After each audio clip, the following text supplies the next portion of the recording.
May I have your attention, please? Our session is about to begin. Please have a nice seat. Thank you.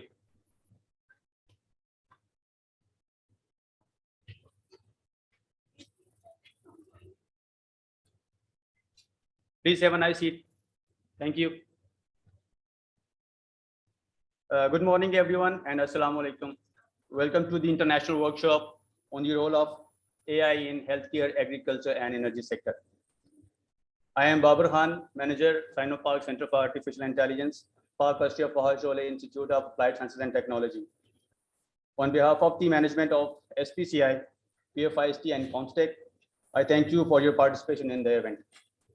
Ladies and gentlemen, this workshop is held in collaboration with comstech and under the patronage of Ministry of Information Technology and Telecommunication.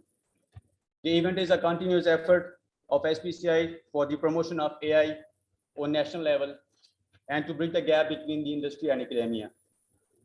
The core purpose of this workshop is to showcase and debate emerging AI technologies and innovative practices of the use of AI in healthcare, agriculture, and energy sector.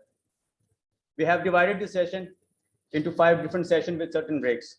I hope this is going to be a wonderful and informative session for all of you. Let's start the proceeding with the recitation of Holy Quran.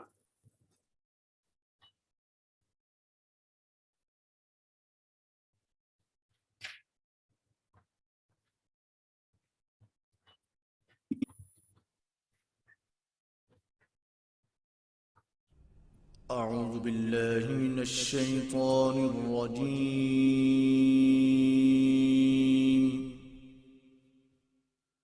بسم الله الرحمن الرحيم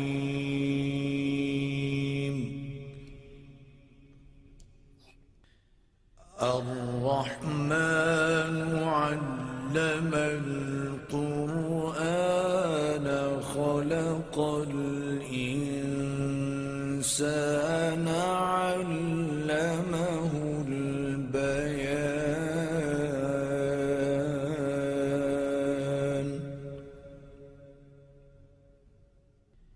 الشمس والقمر بحسبان والنجم والشجر يسجدان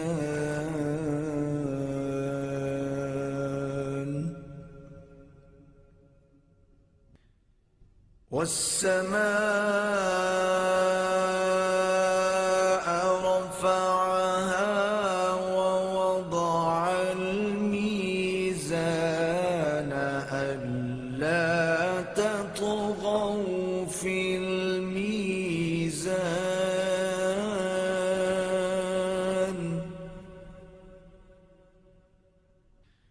وأقيموا الوزن بالقسط ولا تخسروا الميزان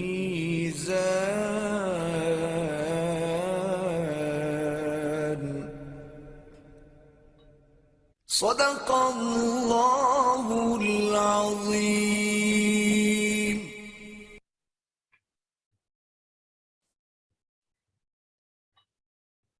Ladies and gentlemen, now I will request you to please rise for the honor of national anthem.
Ladies and gentlemen, now for the keynote address, I will invite Professor Dr. Ataur Rahman, former Chairman, PM, National Task Force on Science and Technology.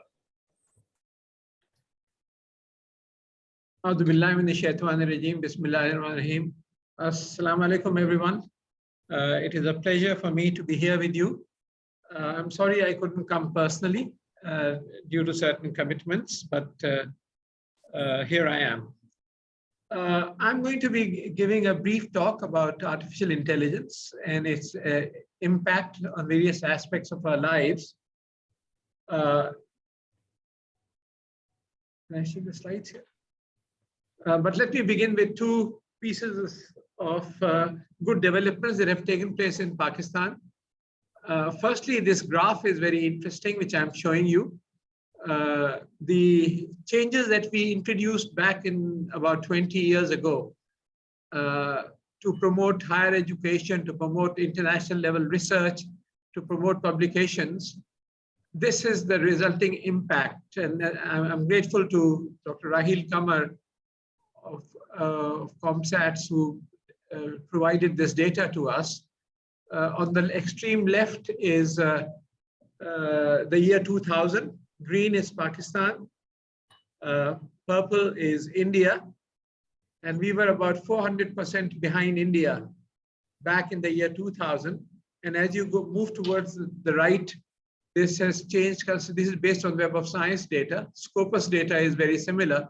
So we overtook India in 2017, and we are now about 15 or 20% ahead of India per capita in terms of international research publications per capita, per 10 million individuals. So this is no small achievement for a country like Pakistan, and we can be rightly proud of that in spite of the ups and downs that we have faced in the Higher Education Commission. The second development is a university which Dr. Mujahid and Dr. Nasir and others will immediately recognize. This is a historic development that has taken place in Pakistan, the Pakistan Austrian Fachhochschule, and this is now operational. And there is a Center for Artificial Intelligence that is being set up here. And in fact, a network of centers of artificial intelligence are in the process of being set up across the country through the Knowledge Economy Task Force, in which I was involved along with the former Prime Minister. So these are two excellent developments in Pakistan. Now to the topic at hand, which is the applications of artificial intelligence in health, agriculture, and energy.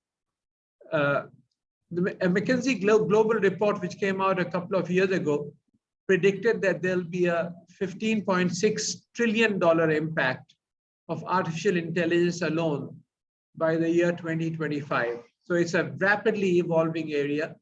And this report described the new and emerging technologies which are changing the landscape of many countries which are investing in these areas. And AI is one of those technologies, one of those very important technologies. So let's take AI.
Yeah, sorry, my apologies. We lost internet for a while.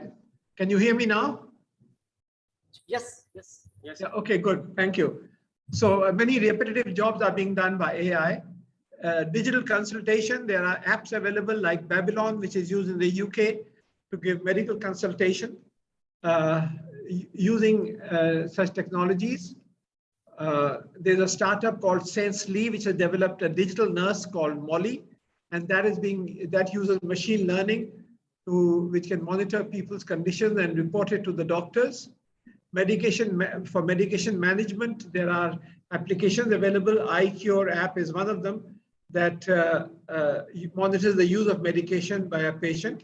And this is then integrated with the smartphone's webcam, and the information is then passed on to the doctors so that the conditions can be managed in a better manner.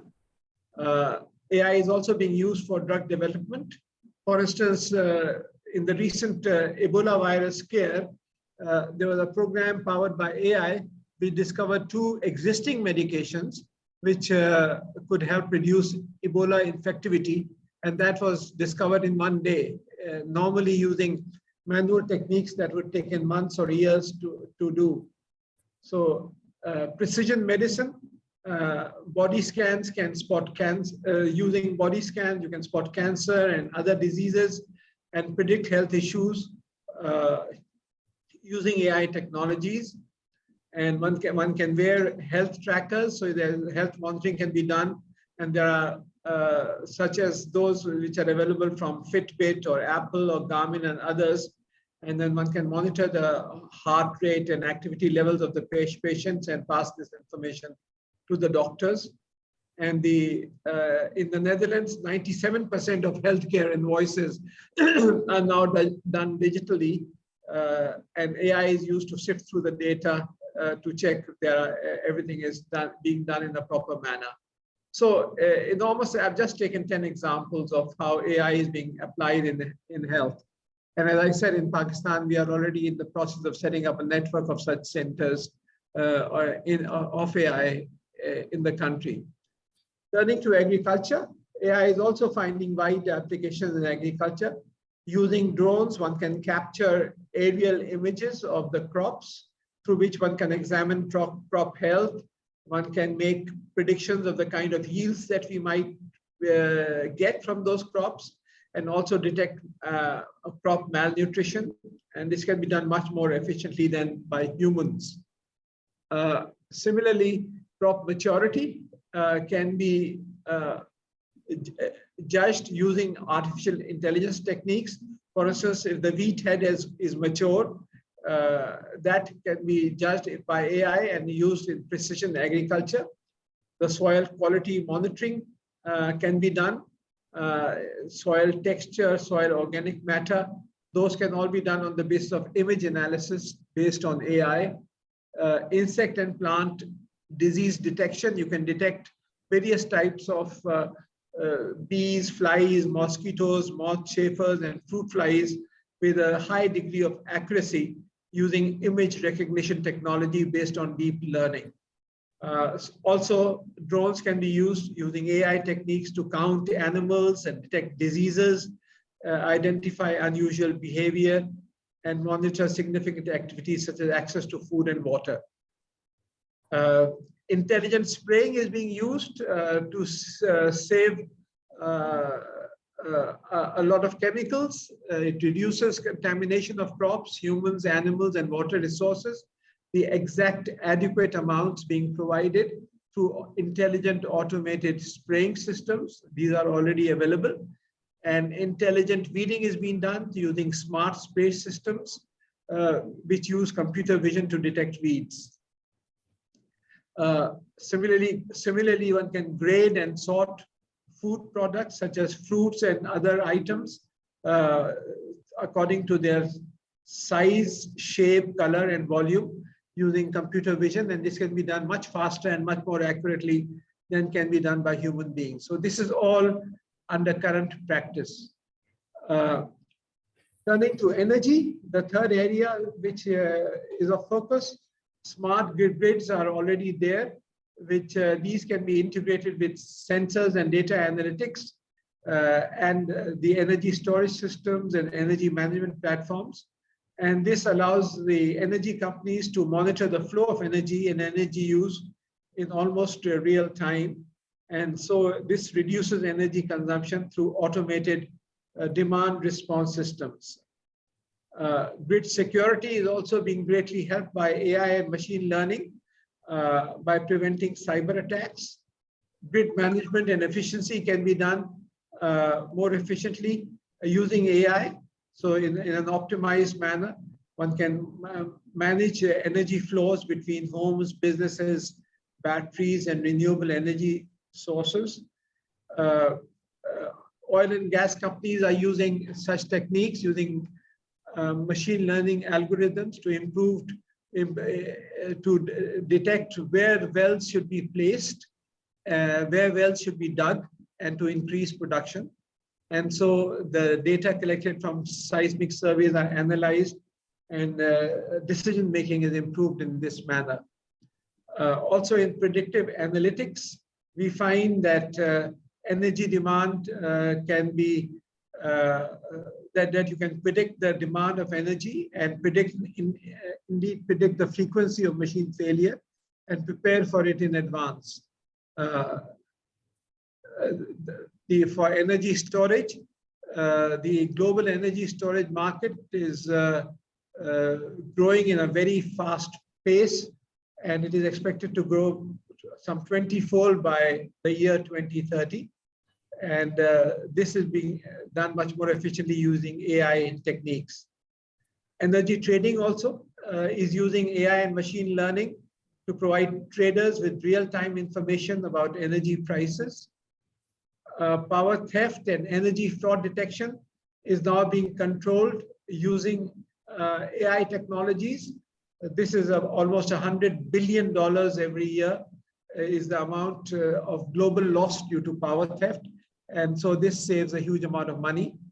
Microgrid control systems are being used for AI and machine learning to manage energy flows and optimize energy storage. And customer engagement is also being done using AI technologies. So as I have illustrated, there are a wide range of applications that artificial intelligence is now finding in health, in agriculture, and in energy, to name only a few. It is also being used in many other areas. For instance, in warfare, swarm drones have been developed, small drones, which hundreds of which can fly in unison, and these are being used for defense purposes. Similarly, in many other areas, AI is finding application. We had prepared, the Knowledge Economy Task Force had prepared a large project of about 40 billion rupees. 40 अरब रुपए की ये project थी, ताकि पाकिस्तान में artificial intelligence में Pakistan takes a lead role. So the government, the IT ministry at that time decided to have a feasibility carried out first, and that is now being almost completed. And once that is done, the actual project will start, and that will start having a major impact. But before concluding, I have another 5 minutes left. I would like to say that while we are moving into artificial intelligence, we know very little about natural intelligence. And that's an area that has fascinated me. What are thoughts, human thoughts, made of? Thoughts are not abstract. They are made of atoms and molecules. Which atoms? Which molecules? So we have been working in this area for the last 20 years, and this is closely related to artificial intelligence because things that we learn from natural intelligence can be applied also to artificial intelligence. So just a few slides about that. One more thing about artificial intelligence, which is that there is a doomsday scenario which is predicted. So it's not all that is good. It is thought that the state of singularity will come within the next 2 decades, which means that that machines will become self-aware and will have an ability to continuously improve themselves. And so a doomsday scenario has been predicted by many leading world scientists. So we need to be careful that it is a double-edged sword. But as I said, natural intelligence. So what are thoughts made of? They are not abstract. Thoughts have a definite chemical basis. The human brain, 100 billion neurons, each neuron connected to some 7,000 or 10,000 other neurons. So arguably the most complex object of our universe is our own brain. 100 billion times 10,000 synaptic connections is the basis on which you observe, you store, you learn, you forget, you think in a logical manner, you feel emotions, everything is done through these neuronal systems. So we predicted about 20 years ago, and we have written many reviews about this, that within the brain is the hypothalamus, and that contains glycoproteins. So you have a protein backbone with various sugars attached to it, glucose, arabinose, fructose, xylose, etc. These sugars are bristling with hydroxyl groups. So think of a velvet, and these strands of the velvet can be compared to the hydroxyl groups on these sugars. So there are these trillions and trillions of OH groups, a velvet made of hydroxyl groups. And these can then, normally these sugars are moving around, conformational mobility. These can be frozen through a process of hydrogen bonding. So the conformational mobility can be frozen through formation of hydrogen bonds, intermolecular and intramolecular, and the patterns thus created, the protein patterns thus created, may be the manner in which thoughts are stored in the human brain.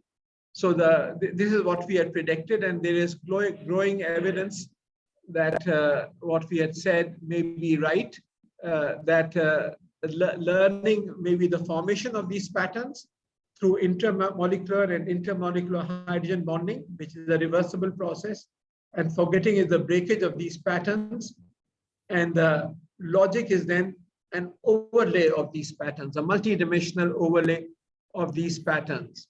So there have been many papers now published in the last 20 years supporting our original hypothesis, the latest of which was published this year. This is the work carried out at the University of Iowa, USA, in Science Advances, in which they found that certain chaperone proteins are involved in the folding of plasticity-related proteins during long-lasting forms of memory and synaptic plasticity. So this is a fascinating area of science, understanding the functioning of our own brain, understanding natural intelligence, and seeing how artificial intelligence can benefit from this. And with the advent of quantum computing, which is progressing very rapidly, you will have a combination of quantum computing with artificial intelligence, which will then make dramatic changes to the world as we know it. So thank you very much. I wish you all a great conference. Thank you. Assalamu alaikum.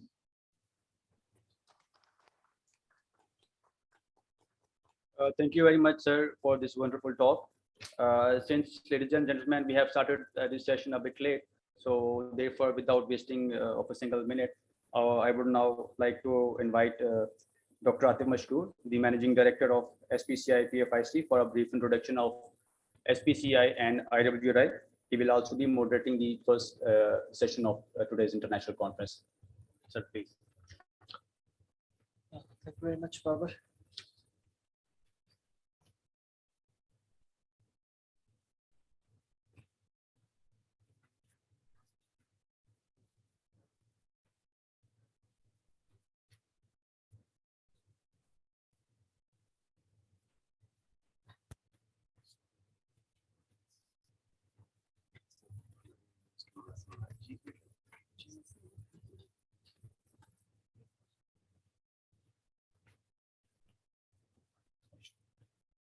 Thank you, Babar, and good morning, everyone. I would like to welcome you all to the international workshop on the role of AI in health, agriculture, and energy sectors. My name is Dr. Atif Mashkoor. I'm the Managing Director at SPCI and also a foreign faculty at TFIST.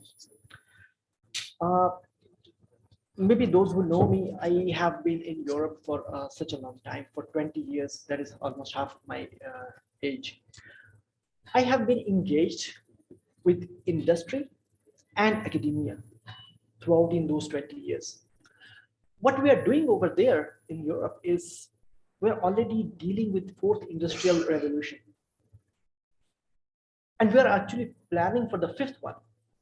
But now I have a privilege to work with the local industry in Pakistan, with academia. What we are facing in Pakistan, that we are still dealing with maximum third industrial revolution. If we want to compete with the rest of the world, we are already lagging behind. Please, maybe I'm wrong, but please bear with me, but we are lights behind them.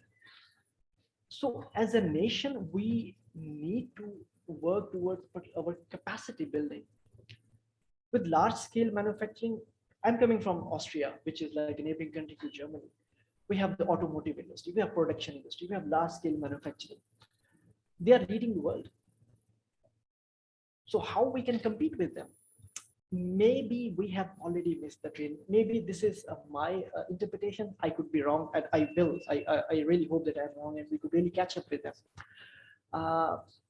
But as far as industrial manufacturing and production industries come, we are lagging behind. However, things are not so gloomy. There's also a silver lining over there, and that is coming with the coming of AI and cutting edge technologies like artificial intelligence. The advantage what we can have with AI is that all of us are starting at the same time. Europe or the rest of the world maybe 5 years ahead of us, but we can still catch up with them. And this is the opportunity that we have.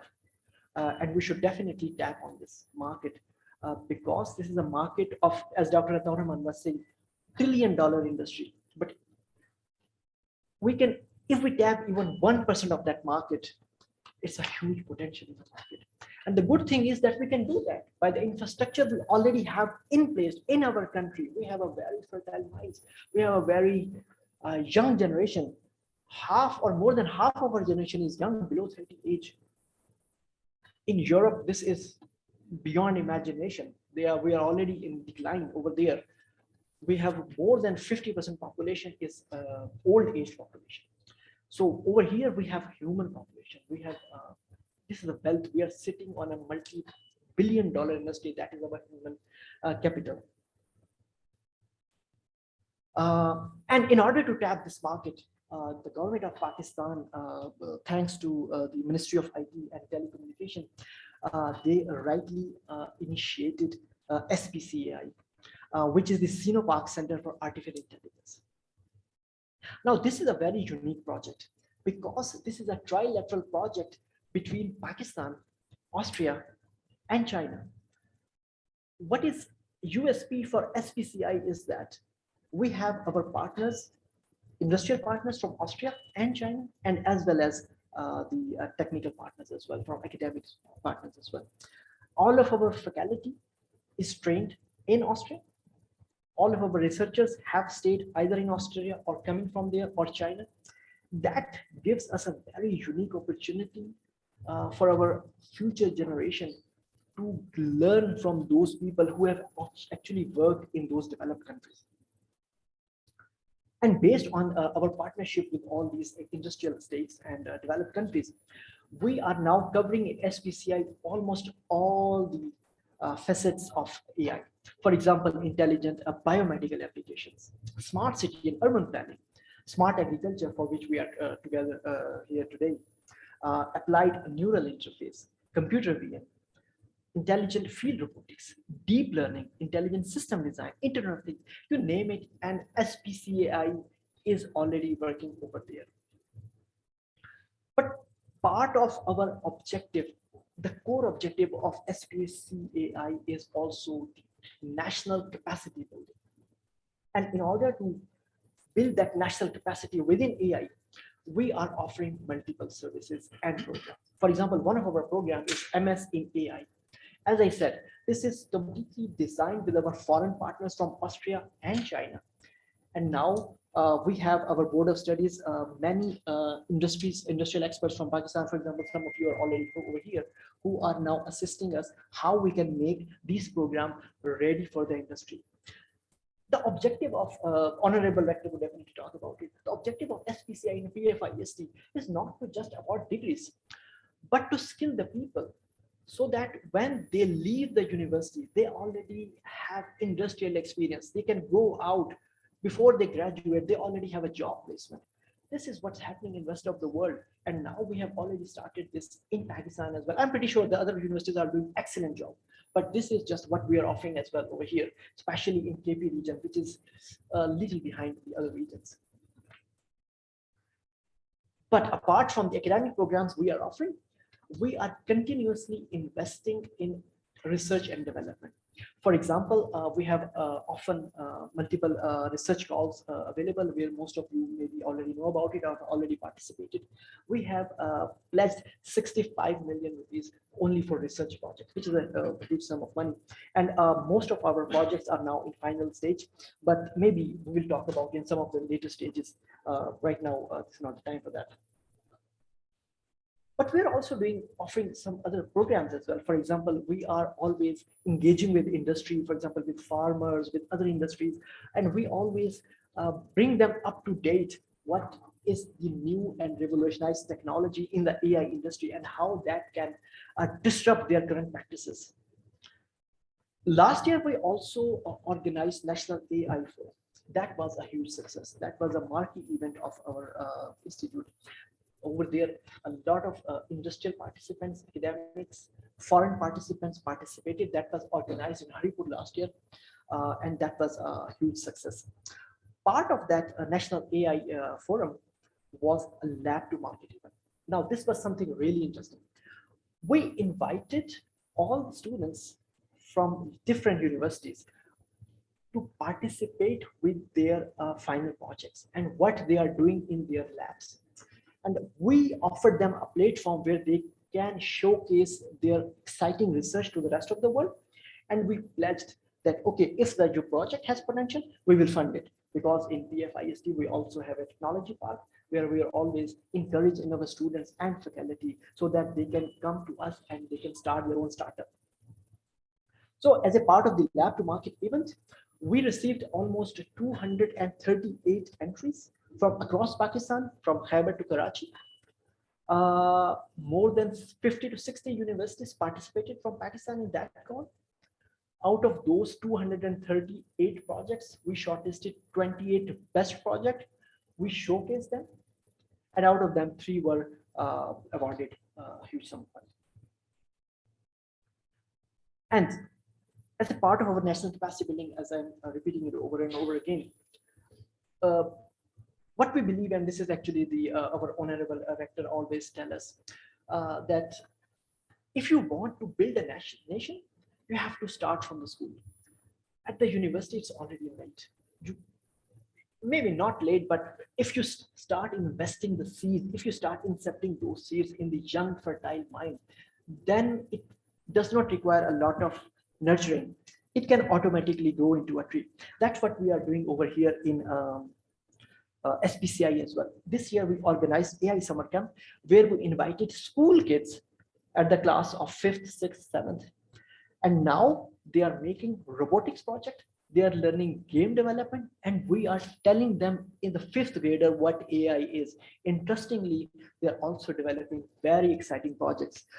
Next month or maybe later, in 15th of August, we are showcasing the projects that are the result of this workshop. If you have time, I do encourage you and in fact request you, please visit us, see how intelligent our 5th graders are regarding AI and modern technologies. And there are a lot of other activities we are doing. For example, we are always inviting webinar speakers. They are contributing to multiple things, and they're always bringing the latest trend of technologies and sharing with the rest of the world. We're also contributing to other things as well. But please go to our website or share. We always keep sharing such things through our social media. But today we have gathered over here to discuss the role of the role of AI in healthcare, in agriculture, and energy sector. We have 10 labs in OLE. Why we have selected only these three? Because they are the most relevant for the Pakistani society. We are already dealing with farmers. Some of our researchers are already dealing with farmers, and they are telling them how they can use AI for pest control, for intelligent watering, for other lot of other things. We have a lot of guests from the agriculture who will tell you what exciting technologies are coming in this field. Another thing is healthcare. We are already in contact with ICCBS, which is one of the best institute in the world when it comes to healthcare. Dr. Atar Rahman is leading that. And we are providing them services regarding AI because ICCBS is world renowned with health. We are not world renowned, but of course we are just 2 years old, but I'm really hoping that in a couple of years we will be world renowned as well because we have achieved remarkable success in those short period of time. So we are the AI wing of ICCBS, and not the story does not end here. We are offering these services to a lot of other universities as well. Same goes for the energy sector because Pakistan is right now is facing energy crisis. And if we use the concept of smart grids, the concept of smart energy meters, and these photovoltaic solar panels, and how AI can optimize the consumption and production industry, then of course within a couple of years we will be in a position where we have uninterrupted power supply. So today we have gathered to discuss all these roles of AI in those sectors. I am really thankful to our guests speakers who are really experts. They are from both academia and industry, and they will brief you what are the latest technological trends in those things. So I would really like to thank you all to showing up over here and joining us today. And I am also very much thankful to Comstech for their partnership for the event. So we're really obliged for that.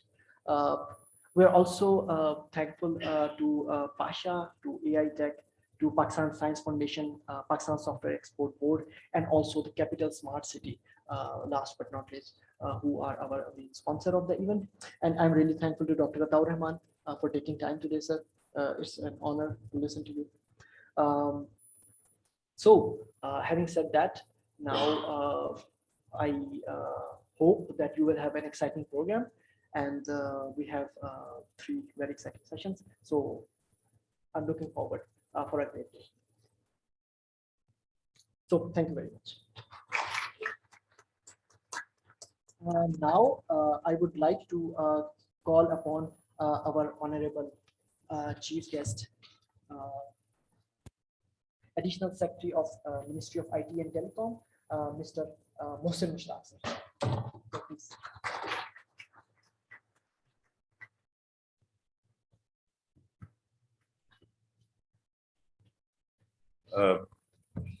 Good morning, ladies and gentlemen. Rector, Comstech, Dr. Atar Rahman साहब का मैंने lecture थोड़ा सा सुना भी. I wish I had come a little earlier, लेकिन वो ये जो red zone है इसकी block होने की वजह से I was a little stuck in traffic. Okay. So as I understand, this is the international workshop on international artificial intelligence in healthcare, agriculture, and energy sectors. The 4th industrial revolution has started to change the way we live. Considering this reality, almost all the major economies of the world are transforming to knowledge economies. Artificial intelligence being the top on emerging technologies table is key focus area for competing economies. In this regard, only I will recall from yesterday that we were having an advisory committee meeting in which the chairman PTA said that we launched 4G about 7 to 8 years after the government, after the major economies in the world had launched, and we were left behind. And for AI, 5G will be the most important tool.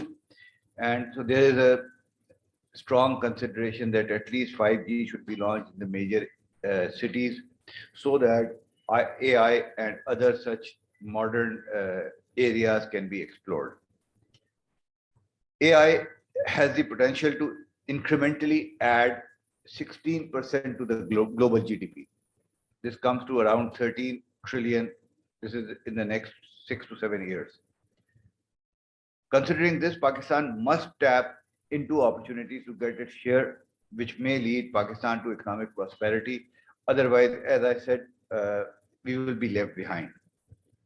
As the workshop is on the role of artificial intelligence in healthcare, agriculture, and energy sectors, it is all the more important as these sectors are largely governed and regulated by the government and comprise of our GDP and major areas of employment generation.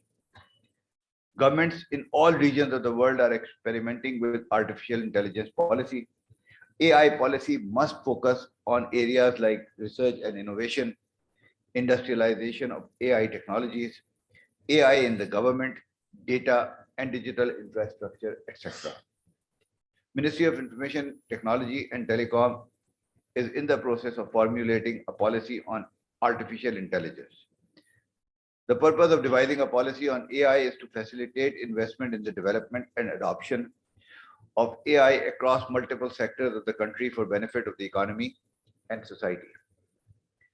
Government is also working for capacity building of our youth, such as there have been various initiatives. I'll just name a few. President's Initiative for Artificial Intelligence and Computing, PIAIC, Artificial Intelligence Course in Prime Minister's Hunarmand Program, Skills for All Program by NAVTech, high impact skills boot camps. We have also asked Ignite, which is our research arm of the Ministry of IT, to encourage startups and in their national incubation centers to work more on AI related areas. Moreover, government is also making efforts for supporting research work in AI. This includes National Centers for Research, Innovation and Entrepreneurship in AI and Allied Technologies, which is NCRIE-AI, National Center for Artificial Intelligence. As data and digitization are driving force and core building blocks in artificial intelligence ecosystem, Ministry of Information Technology and Telecom is working on these areas as well. Some of the key initiatives initiated by the ministry in this regard are data governance policy, data exchange layer, digital ID, and unified digital services layer. At this point, I'll just highlight one incident to explain this point. We took this project of unified digital service layer to Planning Commission, and there was this discussion as to what will be the benefit of centralized data. So some people thought that this means that Ministry of IT or NADRA or FBR will have all the data, and all we did was we tried to explain them that it is not any ministry. The only thing is that if you punch your ID card and you need X data, so that data should be available on that server. I'll give you an example. If you apply a credit card in Pakistan, how much time do you take? Generally, if you are very lucky, the bank will give you about in a month, right? Not earlier than that. I mean, I tried and I got it after 3 or 4 months, even though the president of the bank was a friend. And finally, when I called him and I said, look, it is 4 months, what is your problem? And then he spoke to someone and then it was like expedited and did it in one week. How much time does it take to issue a credit card in the US? Yes. I mean, I was there, I was economic minister in Pakistan Embassy, Washington, DC for 5.5 years. And it was a very pleasant surprise when first time I went to Sears store, and then they said, "Do you have our credit card?" I said, "No." "Why don't you take it?" So I said, what do I have to do?" So they said, "Just give us your social security number." I gave them my SS number. They punched it, and this universal that digital services layer that was there, the data exchange layer, and all the data was there in that computer. And the lady said, "In 2 minutes, you are approved for the credit card." This is the type of the benefits for the economy, for the trade, which artificial intelligence and 5G can bring for the countries. In recent years, we have witnessed that local IT companies have started using AI and machine learning technologies to revolutionize the healthcare, educational software, fintech, and marketing industries.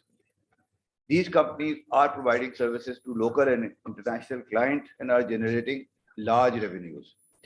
The quality of these services is recognized internationally, and with collaboration efforts of these stakeholders, soon Pakistan will, inshallah, become the hub for artificial intelligence and machine learning.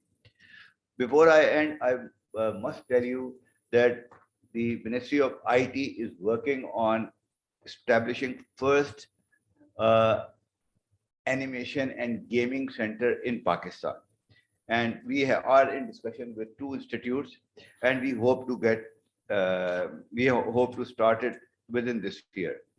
In the end, I would like to congratulate SPCAI, which is Sinopac Center for Artificial Intelligence, Comstech, and PAF-IAST for hosting this event on such an important subject that has the potential to change the destiny of our beloved homeland, Pakistan Zindabad. Thank you.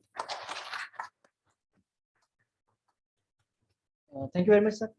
Sir, we would like to present you a token of gratitude. So I would like to call upon Honorable Dr. Mujahid. And sir, please, if you could please give the token of appreciation.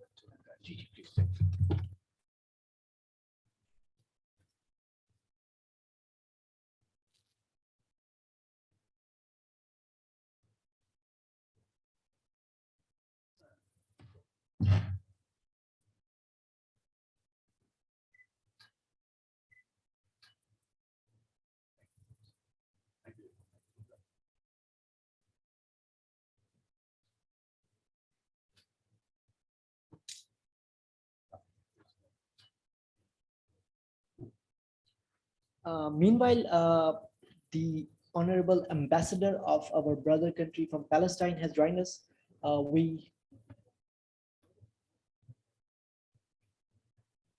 Okay. The first secretary. So, welcome, sir.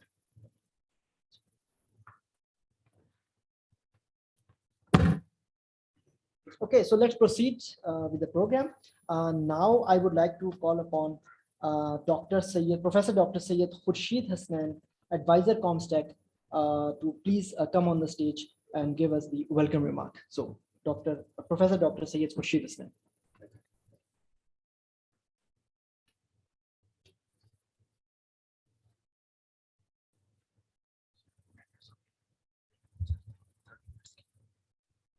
Professor Atar Rahman and Dr. Atif Mashkoor, Dr. Mohammad Mujahid, distinguished faculty members, students, colleagues. It's my pleasant duty to welcome all of you on behalf of Comstech and on behalf of our Coordinator General, Dr. Iqbal Chaudhary, who unfortunately is not here with us today. He's outside on his duties. However, it's wonderful to see this gathering on this important topic. For many of you, Comstech may not be as familiar. So let me say a few words about Comstech to introduce you to what we are and how we fit into the scheme of this scientific and technological discussion. Comstech is an organization, an organ of the OIC, that is the Organization of Islamic Cooperation. And we are the scientific, you could say, main body. We are the ministerial standing committee on scientific and technological cooperation of the OIC. And our main task and our main mandate is to create, uplift the science and technology of member states through cooperative measures between our countries, through capacity building of various member states, through partnerships with member states, and with partnerships and cooperation between many other organizations of the OIC, each one specializing in one or two other areas. But comstech is the highest level body in this context because of it is a ministerial standing committee.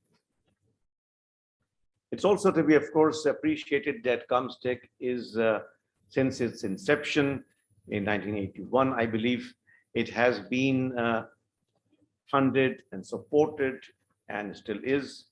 All the premises that you see, all the facilities are created by the government of Pakistan.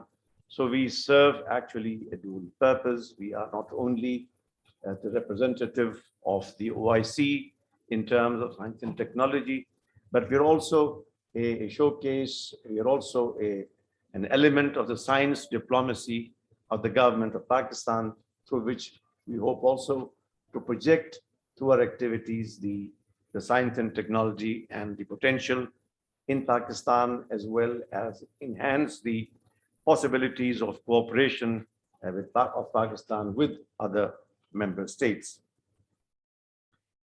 We derive our mandates and we derive our focus, I should say rather, from the various resolutions passed at the high-level meetings, the summits or ministerial meetings of the OIC, where they define for us various focus. So all the topics that you see in today's workshop, whether it is food security, or whether it is health and medicine, or whether it is energy, these have been emphasized by the OIC at its various meetings. In fact, recently, last year rather, the second OIC Science and Technology Summit was held virtually, organized by Abu Dhabi. And in that, it was emphasized that, of course, we need to move on towards to grasp the opportunities of the fourth industrial revolution, or the opportunities of artificial intelligence, as enunciated very lucidly by our keynote speaker, Atar Rahman. That is, we cannot afford to miss the opportunities to enter this area. So this topic today of artificial intelligence itself is one of the key directives, or you could say inducements to comstech to support activities in Pakistan as in any other member state for enhancing our capabilities in this domain. And of course, food security and health and energy are continuing areas of focus for comstech, because of course of their importance for all our member states. Now, having said this, and of course, I as a scientist myself, I also always look forward towards new technologies and new science emerging, and the excitement it generates and the opportunities it portends for the future. But let's also have a word of caution here, which technologists and scientists like myself, we are not taught to look into those social and economic and political aspects of new technologies which are disruptive in the fundamental level.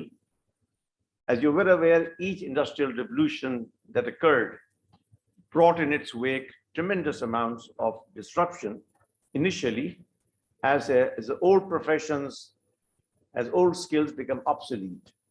People become unemployed in that phase. There are emotional and human and psychological costs of new technologies. These are all that we have to bear in time. But of course, new technologies then go on to create new vistas and new opportunities and new professions that absorb those people, that absorb humanity and create further betterment in our lives. But the word of caution is that we are now aware that we have often overlooked the impacts of technologies. For example, the global environment of the global warming and climate change are a consequence of our use of technology in excessive manner. This technology that we are talking about also has some very serious repercussions, not just in terms of the disruption it will create in populations and employments, but also in terms of the lack of the privacy and the controlling power of states and societies through the power of AI. So the message is that technologists and scientists have to be aware of these possibilities. And more importantly, there should be an interaction and understanding between social scientists and psychologists and humanists to understand how it is best to usher in this technology into our societies in the least disruptive and least dangerous fashions. Of course, there is no denying that once technologies have been discovered and they have potential for use applications, they will be incorporated. The only thing we can do as humans and as scientists and as social scientists is to minimize the disruptive effects, how to bring our own populations on board to these technologies, how to enlarge their skills so that we don't become peasants of this technology. There is a great tendency for the high-level jobs to remain within the first world, and for the leftovers and for the past professions to remain in the confines of the third world or fourth world. So these would be my thoughts on the subject, because I know the specialists here will be talking about the contributions and the ways in which this technology can help the areas of health and medicine and food security and of course and energy. And of course, that's a very, very important discussion that you will have. But I think I would also advise that at some stage, you must go on to integrate your scientific knowledge and learning with social scientists and political scientists to understand and further that dimension of the impact of the fifth industrial revolution. With these words, I welcome you very warmly to this workshop, and I'm sure it will be very productive and very informative, and we look forward to the outcome of this activity. Thank you very much.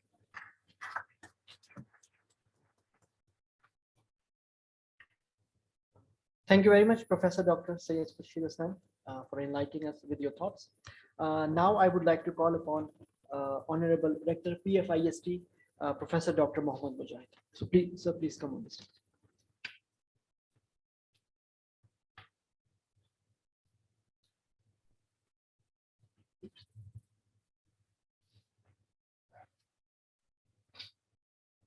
Bismillahirrahmanirrahim. Thank you very much, Dr. Atif Mashkoor.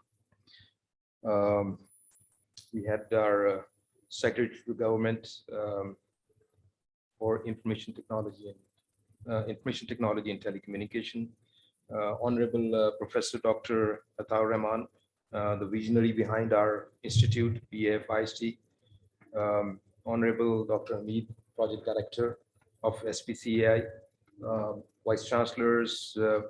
There I can see a lot of researchers as well. So welcome, Deans, Chairpersons, HODs, and our faculty, staff, and students. Ladies and gentlemen, Assalamu alaikum and good morning. It is a matter of extreme pleasure and privilege welcoming you all to this workshop that my institute has organized in collaboration with Comstech and our Center for Artificial Intelligence. A very warm welcome to you all. I'm thankful to Mr. Mohsin Mushtaq, Secretary to the Government of Pakistan for Information Technology and Communication, the chief guest of this event, for accepting our invitation. I'm thankful to the most prolific scientist of Pakistan and the visionary behind PFIST, Dr. Ataur Rahman, who despite being unwell actually, acceded to our request to share his thoughts and views with us about the role of artificial intelligence in healthcare, agriculture, and energy sector. His words means a lot to us.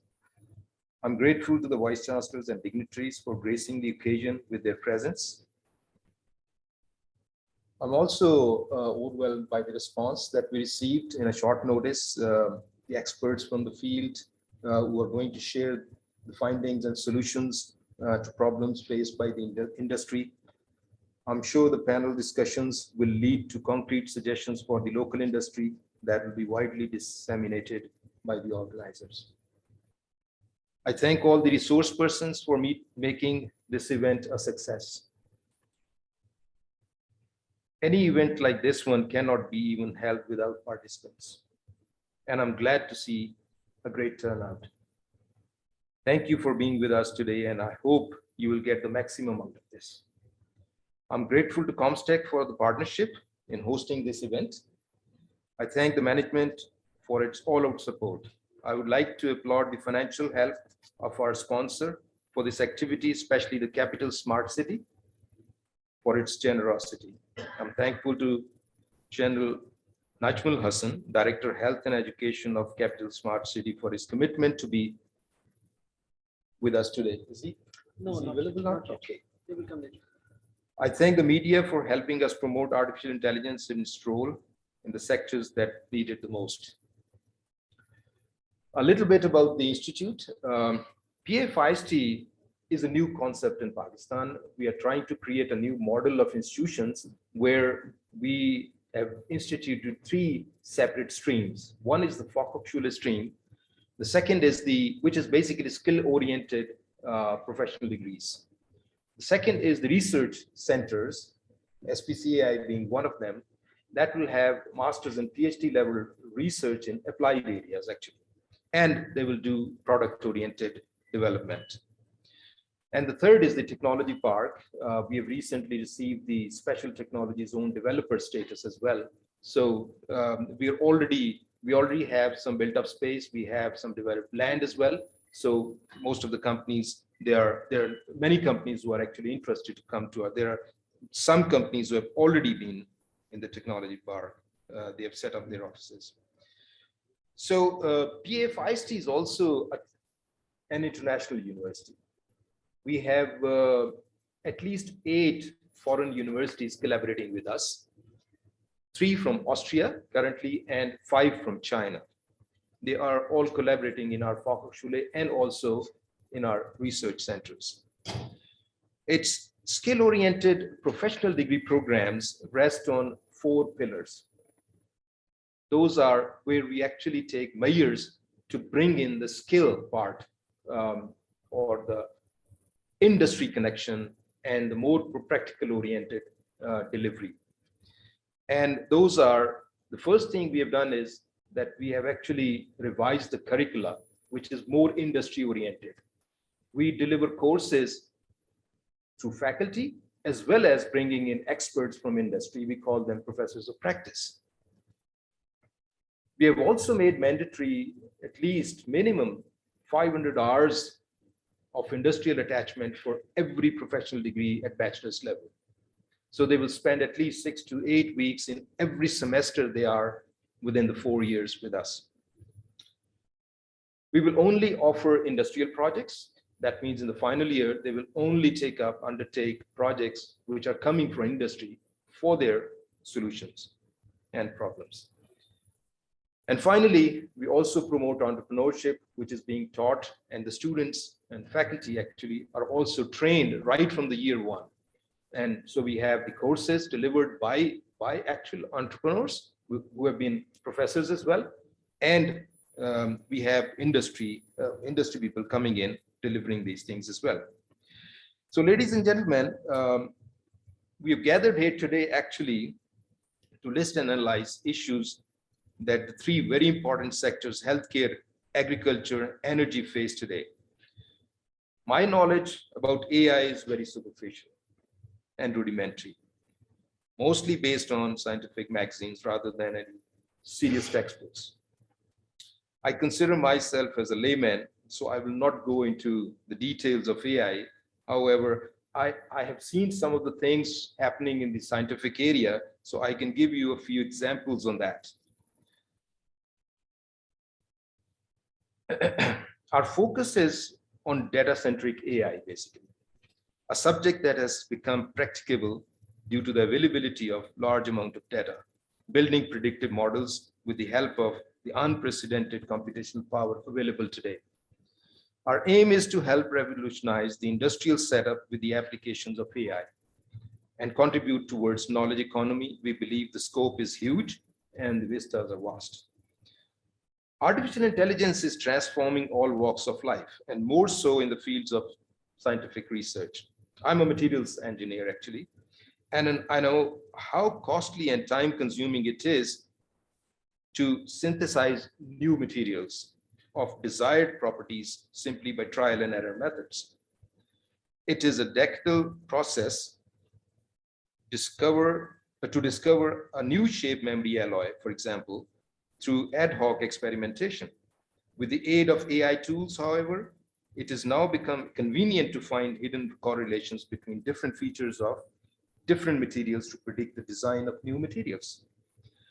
Furthermore, machine learning that uses trained models such as random forest to extract information from large data set and using data mining techniques to capture relation between structures and properties have been proven to be as accurate as the ab initio quantum mechanics models that are highly complex and orders of magnitude higher in computational cost. The machine learning models have the added advantage of flexibility and adaptability. Similarly, there are other examples, for example, in the eutectic high entropy alloys, which I've been working on as well. And it has fascinated me for many years. Designing such an alloy has always been a difficult task.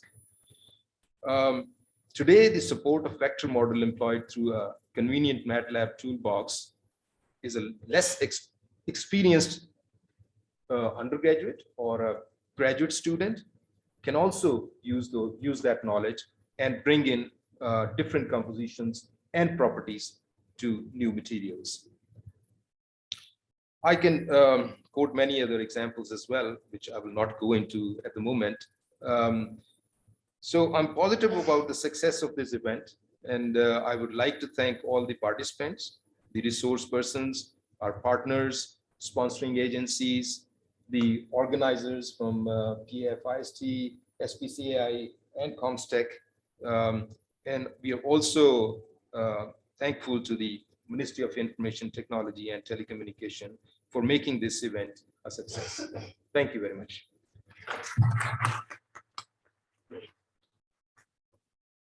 Thank you very much, sir. Now I would like to invite the audience to please join us for the group photo, and we can also have the tea break. So thank you very much.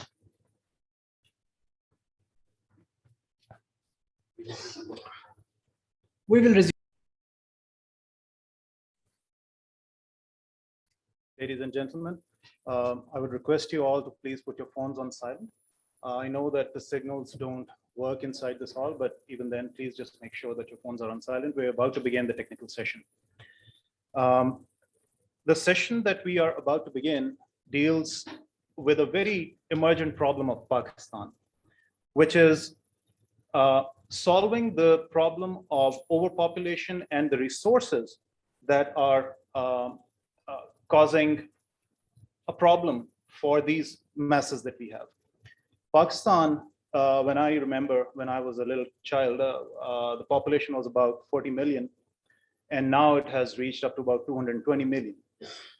And I remember about 10 years ago, I have not been able to forget that incident. I was traveling in a taxi, and I often engage the taxi drivers for a little bit of discussion to find out what kind of problems they face. And I asked him, what do you do, and how many children do you have? And he said, I have 22 children. And for him, that was a blessing, but I think it has other issues for the whole country. So on one side, Pakistan is trying to resolve the issues of overpopulation, and on the other hand, the population is trying to multiply.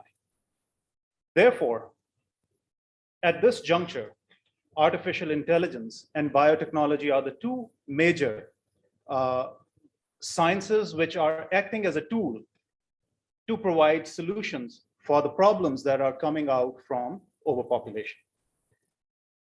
Without further ado, I would like to invite Dr. Riazuddin, who is a prolific author, works in this field of computational biology and bioinformatics.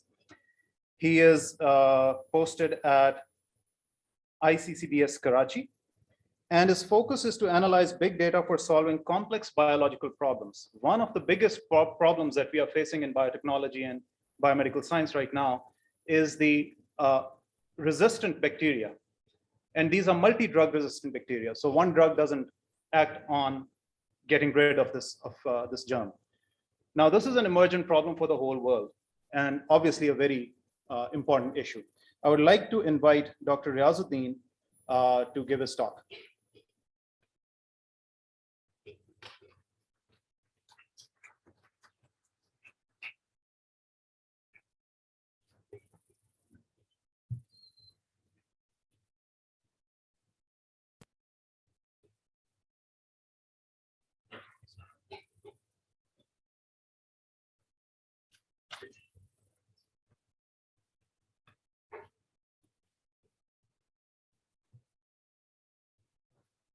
Assalamu alaikum, dear all distinguished guests and hosts, and I would be really thankful for you, for the organizer of this conference, that they invited me for sharing my knowledge and my experience. I would start with saying that like today's presentation, which I'm talking about, is relevant to the topic, which is AI in health.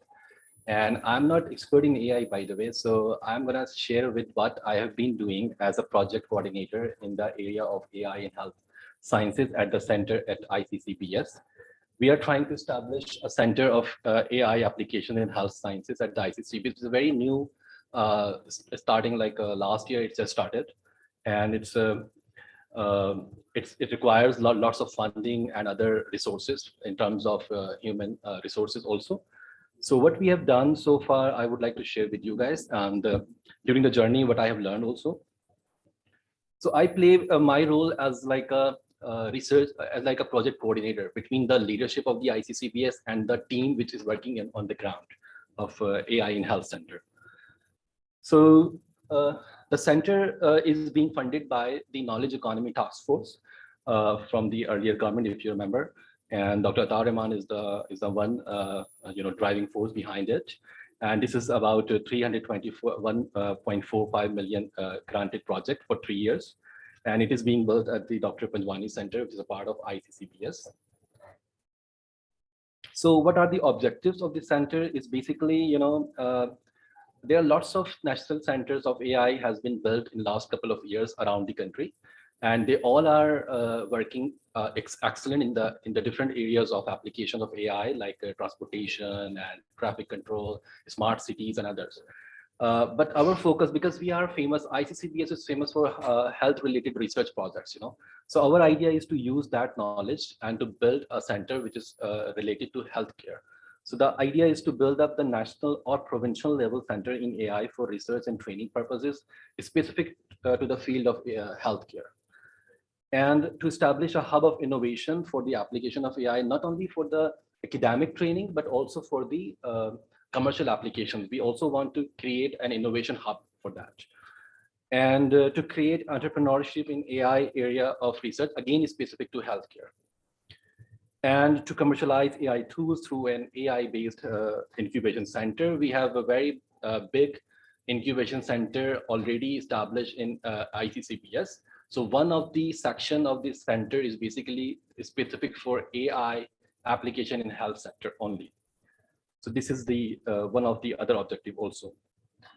And last but not the least, that to create the employment opportunities by training our youth to the new skills, which are basically the agenda of our current government, to skill up the new generation so that they can become entrepreneur instead of looking for the job, they create the job actually. So with these things in our mind, we started, and the first year of this project is mainly involved for the renovation of the infrastructure. So we have developed and established the building and with the designated labs there. And we also have created the requirements for such kind of AI technologically enabled labs, for example. So high-speed internet is a big thing. So that was established here. And other amenities and the hardware procurement has been done. And the project coordination staff has been employed, and they are now working hard to bring the talent.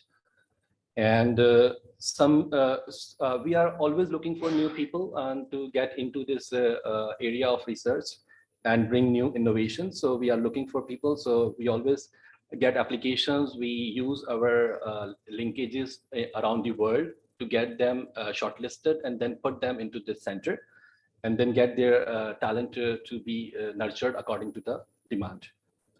So initial trainings of some relevant team members has been started in AI, and for which we have established linkages, which I will show you in later slide. So the project location is, as I mentioned, it is a part of, if someone of you, for example, Dr. Atif has already visited us, a PAF ST team has already visited us. So they know physically the center and the building and the infrastructure. So it is a part of ICCBS there in the University of Karachi. So because, you know, again, there are lots of training requirements and advanced training needs to be done actually. So for that, we contacted through our leadership from Dr. Iqbal Chaudhary and Dr. Atar Rahman. So we made contacts to other people. Like one of the biggest contribution we have got from this center called Software Competence Center Hagenberg, which is for which Dr. Atif has played very instrumental role. And Dr. Atif is also our adjunct faculty member in our ICCBS center. So that's a big actually contribution from his side. Through that, we are able to sign an MOU with them. And our people are now going there for training purpose. One of the other center, we are in contact with the Shenzhen Institute of Advanced Technology, but due to COVID situation, we are not really able to materialize our physical training there, but we are linked through online meetings, you know. And another center is Johannes Kepler University, from where Dr. Atif belonged to. We also are about to sign very soon another MOU with this university. We also have collaboration with the University of Leicester, and in Germany we have DFKI Center, which is very famous for AI research and the training, and for which we are now about to sign the MOU with them. And another lab for in Australia, where actually Dr. Adil Razi is basically, he's a past graduate of NED University, and he's really willing to contribute back to Pakistan, and he's one of the pioneer name in the field of AI in neurosciences. So he is also part of our center as an adjunct faculty, and he's working with us and getting some new training opportunities for our students.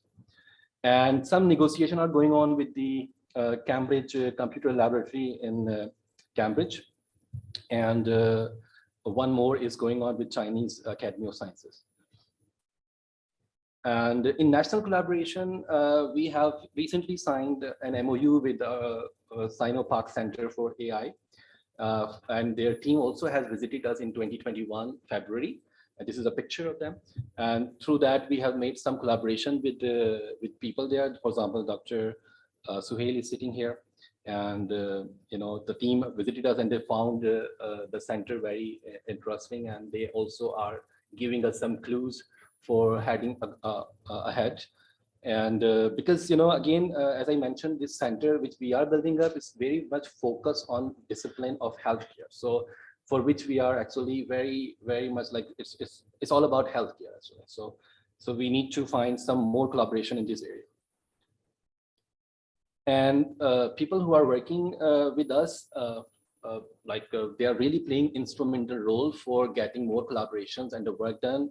For example, Professor Dr. Ashik Anjum from University of Leicester, and he is in this university. We also have signed an agreement for our scholars to get trained there. And Dr. Adil Razi, as I mentioned, in Australia, Dr. Atif Mashkoor sitting here from University, Johannes Capital University, and Dr. Shiraz Ahmed from Germany, and Dr. Shafiq from New York University, and Dr. Khalid Mahmood from UK, who is also a part of a company there who is actually working in agriculture sector, but he's expert in AI, so he's helping us for making things moving forward.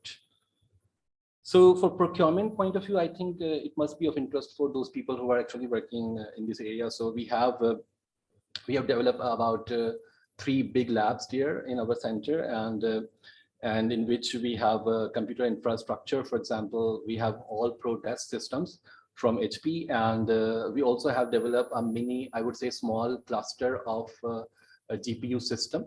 And PF team has actually visited us.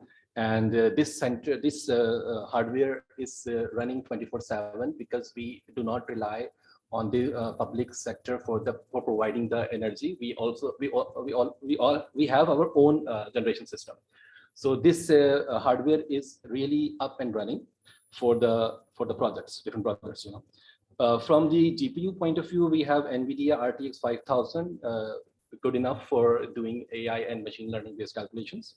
And some other procurement has already been done, and scholars are using it already. And safety and security is our prime concern, you know. So whenever you have such large infrastructure, you need to get its surveillance by, CCTV and the temperature monitoring, everything, you know. So we have CCTV surveillance cameras installed for 24/7 monitoring. And also we are checking up every time these fire safety hazards equipment, and they all have been installed, and they are very, like, I would say, up to the mark.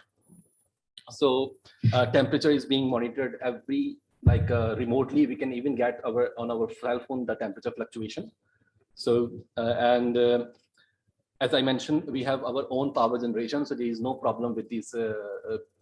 Even sometimes we don't have electricity around whole city, but our center is running. So because we have our own generation, so this is a big thing, and we are utilizing it very effectively. And more recently, we have changed our traditional power system to green, which is solar panels, and we have 2 big solar panel parks in our center. So which is providing our daytime, complete daytime energy is being provided by the solar system.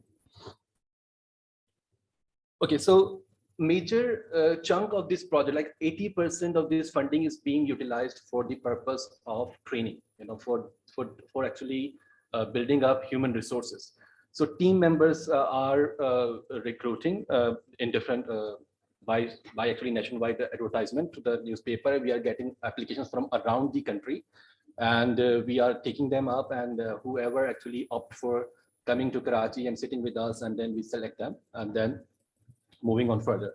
So one of the other agenda of this project is to first is to train scholars in terms of new advanced technologies of AI. They can go for research stream. And the other is to make some new startups and new incubations for that, so that they can build up some new businesses out of this area. So AI-based startups are also have been placed. For example, I will show some examples of them in later slides. And 10 more research scholars and software engineers are in process of joining. 6 has already been joining. These are some lab pictures. People are working in different domains. And this is our hierarchy of leadership. It starts like our director, Dr. Iqbal Chaudhry, is the one leading this center. And as I mentioned, I am playing as a role of a mediator between the leadership and the real people who are working in the field. And we have Shahzad as our program manager. We have, I mentioned 3 scholars who actually joined. They are different background of engineering side actually. So they are not like chemistry or biology graduate. They are basically engineering graduates. So they know what to do, and they have been selected very rigorous, I would say, selection procedure. So they are working on there.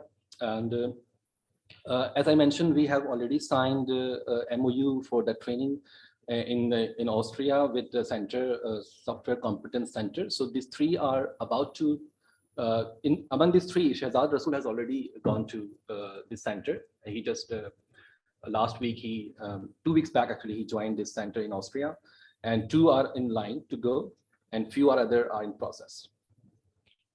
And we have dedicated staff for taking care of the hardware for the networking and system administration point of view. So this is the guy who actually is taking care of 24/7 surveillance of the hardware.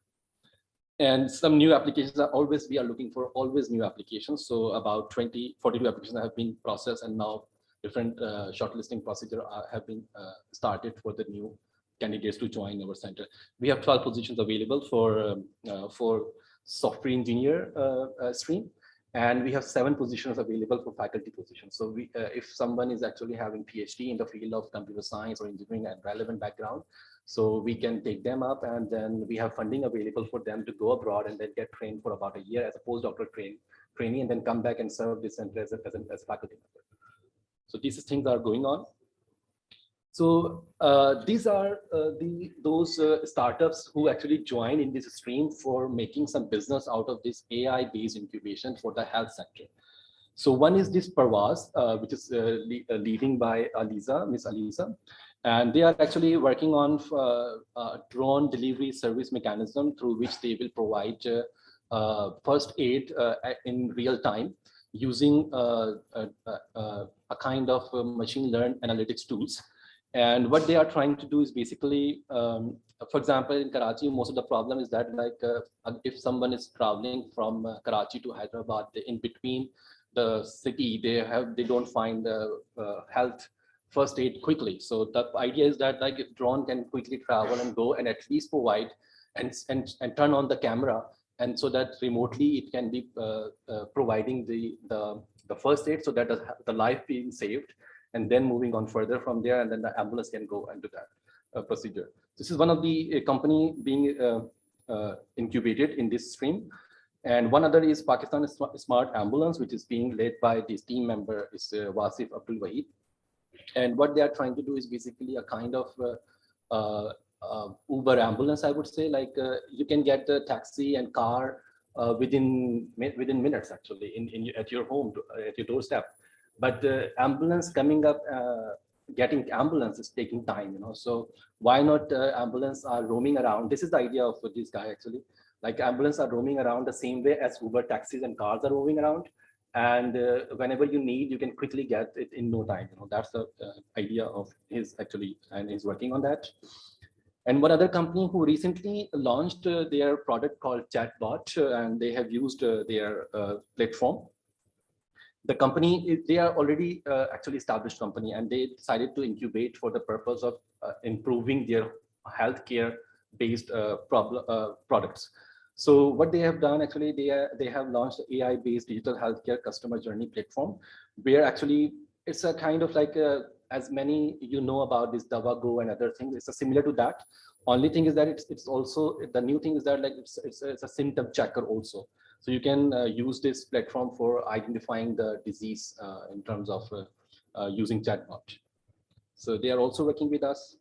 And on the other hand, we are trying to popularize this AI, use of AI in the real life sciences and other things. So for that, we invite many experts for delivering the lectures. One among them is basically Dr. Atif has done. He has done it physically when he visited us, actually. So, and he also visited our lab, you know, so these are some pictures from them.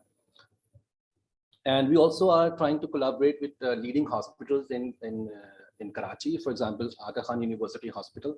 So we are about to sign an MOU with them because, you know, AI in healthcare has a big challenge coming up from the image processing, actually. So, for example, in MRI, if you are taking an MRI of a patient, you are taking like bunch of the MRI scans, which actually need to be analyzed by the doctor eye. This is a major challenge, you know.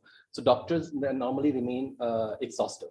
So this is one of the area where actually Dr. Athar Inam is a leading neurosurgeon in Pakistan, and he's trying to build some AI tools. So with our team, we are now joining hands to work together. And we will definitely come up with some new solution with that. And we also try to, you know, sign MOU with the Dow University of Health Sciences, which is a leading university in Karachi in medical field. And again, Professor Dr. Nasreen Naz is basically the head of MRI department in Dow University. So with them, we are going to go similar work, actually, like removing the bunch of the labor work of the doctors. For example, she mentioned about like, during the COVID situation, and even now, a junior doctor needs to read about 1,000 X-rays or 1,000 MRI scans on daily basis, which is too much.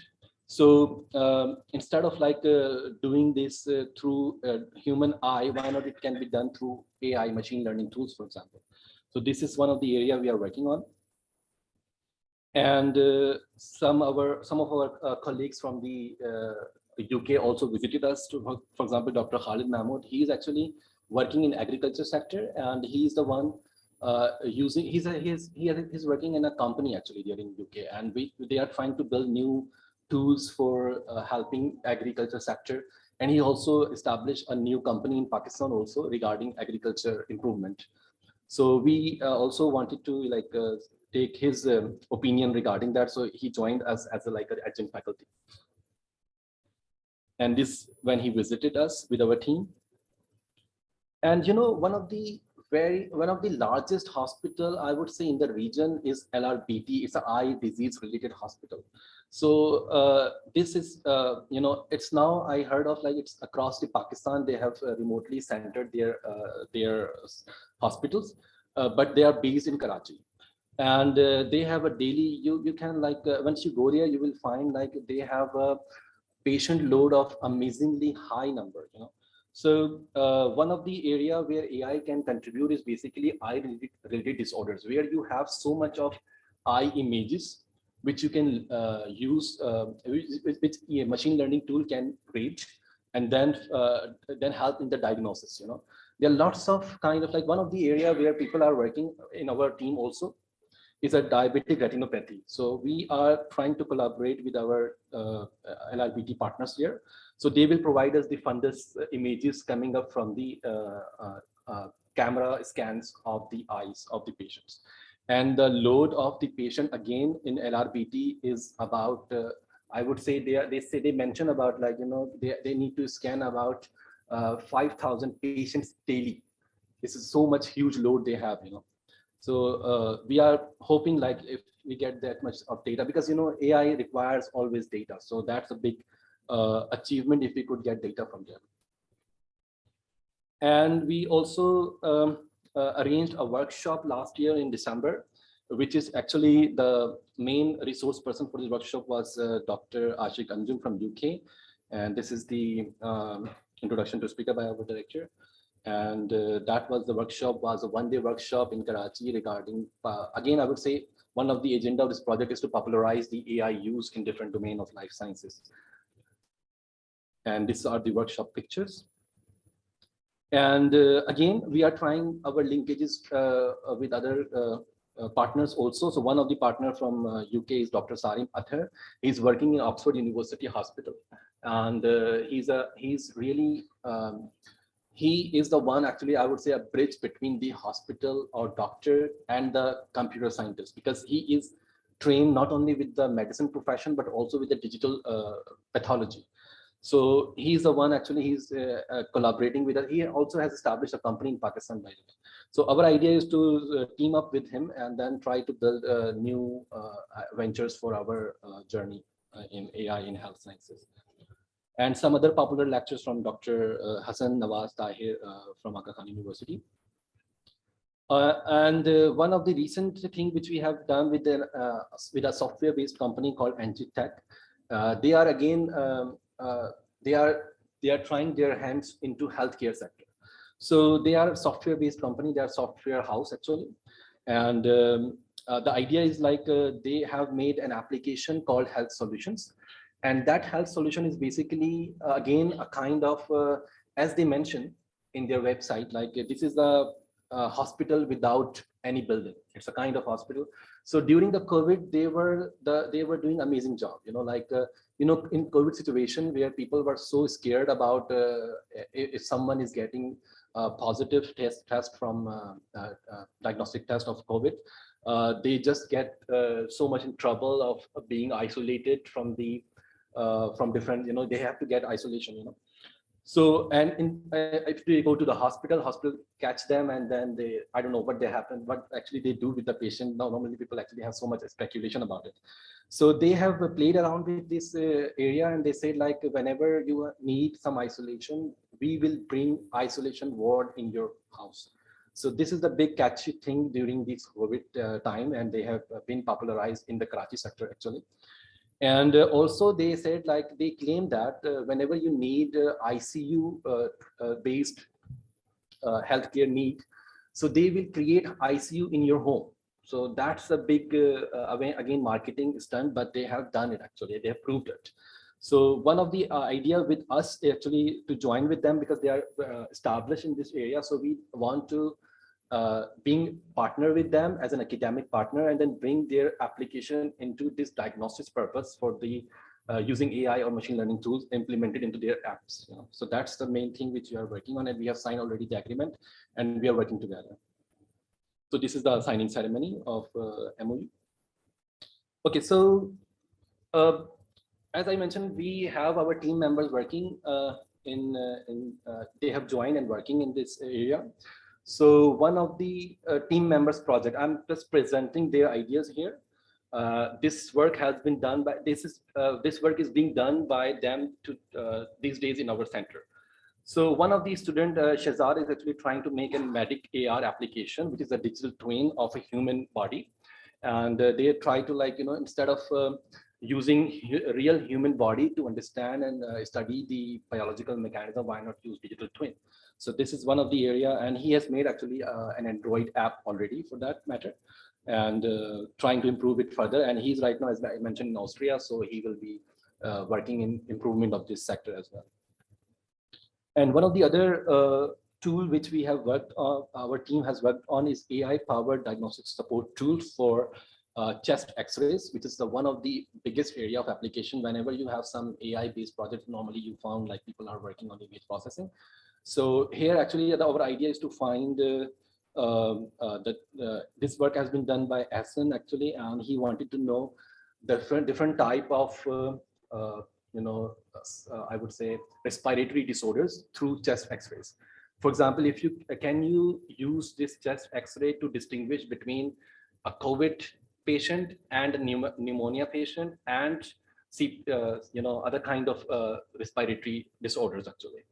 It could be you know, other kind of related disorders also regarding chest or lungs. And again, I mentioned this eye-related disorders. One of the team members is working on. Her name is Sarah, and she's trying to find some ways to use digital image processing from the fundus camera images of eye-related disorders, and try to figure out. And she's trying to use explainable AI in order to find new treatment, new diagnostic tools actually.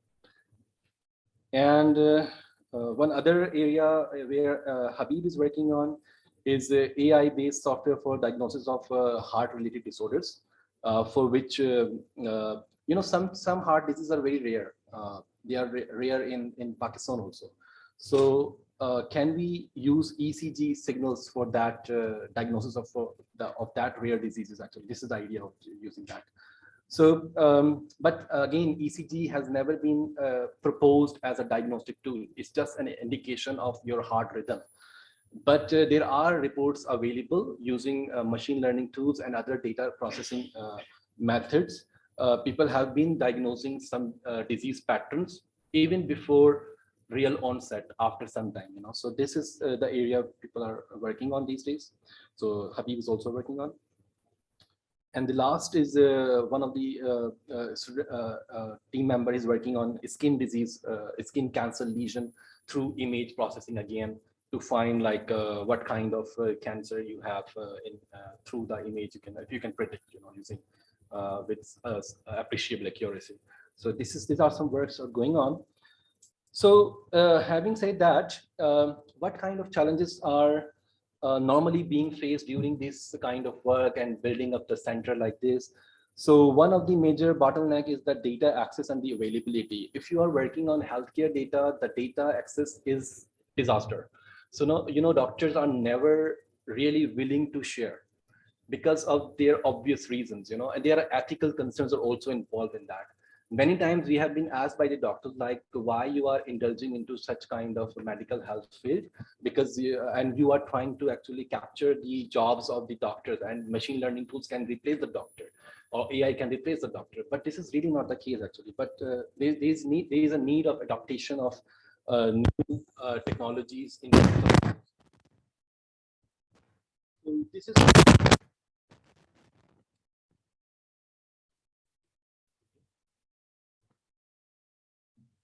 So this is the major challenge. And again, if you even get the data, so the data has so many of, false labeling, and you need to put extra efforts to clean the data. So that's another big challenge actually, particularly when you have the data manually curated. Most of the hospitals, even still working in Pakistan, who actually using, registers which are being reported by the doctors through pen. They are not using digital resources. So these are one of the few of the challenges which we are facing. And on top of that, one of the other challenges which we are facing is the retention of talent. I don't know if you guys agree with me or maybe or not. Like the AI field is right now is booming. Actually, it's a buzzword. And if you mention in your CV like you have AI skills, you get jobs like anything. So we also are facing the same problem because we get the people actually within 2 months or 3 months, they get like new job and they just say us goodbye and then move on. So this kind of challenges we are facing, and I hope you in this through this workshop we can get some answers to such questions. So that's my talk for today. Thank you so much for listening to me, and thank you so much.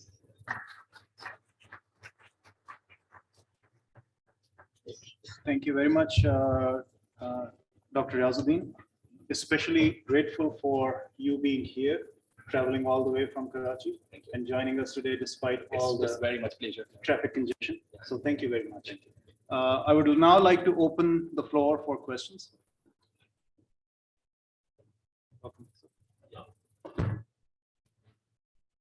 Sorry.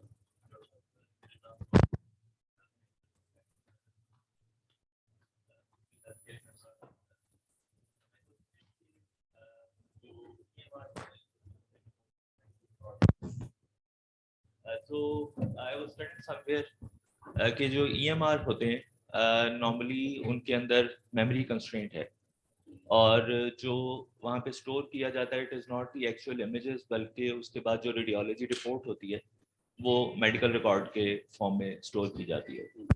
मैंने पिछले कुछ सालों में trend ये देखा है कि जितनी भी एआई है वो एक्सरेज, इमेजेस, एमआरआईज इनके ऊपर अप्लाई हो रही है, मतलब इमेज प्रोसेसिंग की एक्सटेंशन है। लेकिन अगर आप उसको एक कमर्शियल एंगल से देखें, तोशिबा या मित्सुबिशी जो ईएमआर मशीन्स बना रही हैं, तो वहाँ पे डेटा कंस्ट्रेंट बहुत ज़्यादा है। तो आपको लगता नहीं है कि ये वाला जो काम हो रहा है ये बस एक आइसोलेशन में हो रहा है रिसर्च साइड के ऊपर, because image processing is easier, तो उसके ऊपर एआई अप्लाई हो गई है, लेकिन उसको लेटर ऑन जब आप ईएमआर में डालने की कोशिश करेंगे तो वो कुछ वहाँ पे जाएगा नहीं। तो how would you comment on that? Yeah, agree, totally agree with that. And you see, one of the time when we were visiting, we recently visited Indus Hospital, by the way, and you all know about Indus Hospital. Is the largest hospital now in Pakistan, I would say, and they are making their presence around the country, and they have opened the remote centers also. So we were discussing with Dr. Bari and his team, and he mentioned the similar problem actually, because they are the big hospitals, so they are daily basis they are getting some new people meeting up for selling up their machines, like EMR machines and other. So definitely I totally agree with your point of view, and I think doctors are very relevant person to comment on that. And as I heard of through Indus Hospital, Dr. Bari, and I quote it here, like there is no coherence between these two. Like people are working in isolation to use their image processing data, and you see machine learning tools are very prone to overtrain very easily. And that's another big challenge actually, where people actually reporting accuracy about more than 90%. But once you go to actual field, you found like it's really not diagnosing the real disease. So these are the, I would say, premature area, particularly in Pakistan. But definitely in countries like European countries and other countries, they have thought about it. So that's why things are moving towards explainable AIs and other things where actually even sometimes people are actually using very few amount of data to predict some new outcomes with better accuracy with larger data actually. So this kind of things are people are working on. So I would say people should not work in isolation.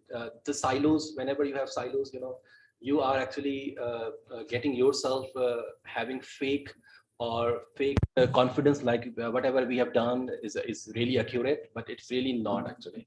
So again, one of the example I also would like to share here, like one of the challenge which actually has been given to us by Indus Hospital people, actually they wanted to test us first. So we are working on that. So because of this the non-complementarity between the real machines and the image, so what they are trying to test us is basically, they say like we want to test the algorithm. So why not we give you thousands of scans which can classify them into normal, not the disease. So this is one of the way you can actually kill the biasness of on your data.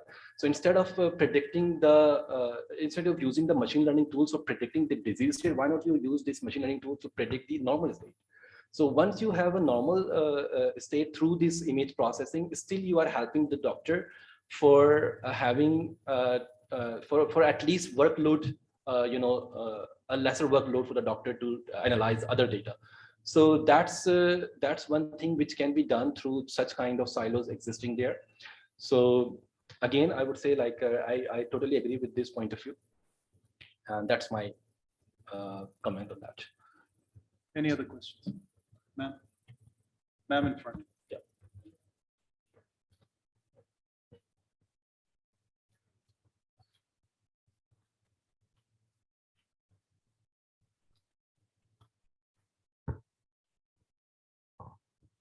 Hi, everyone. This is Zainab Azmat, and I'm with Parkas Shefahashu.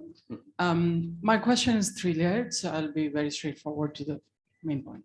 You talked about the ethical part to the medical data, which is a big concern. Naturally, you need to have consent. So how does your center or your programs or softwares or new projects look into it? One.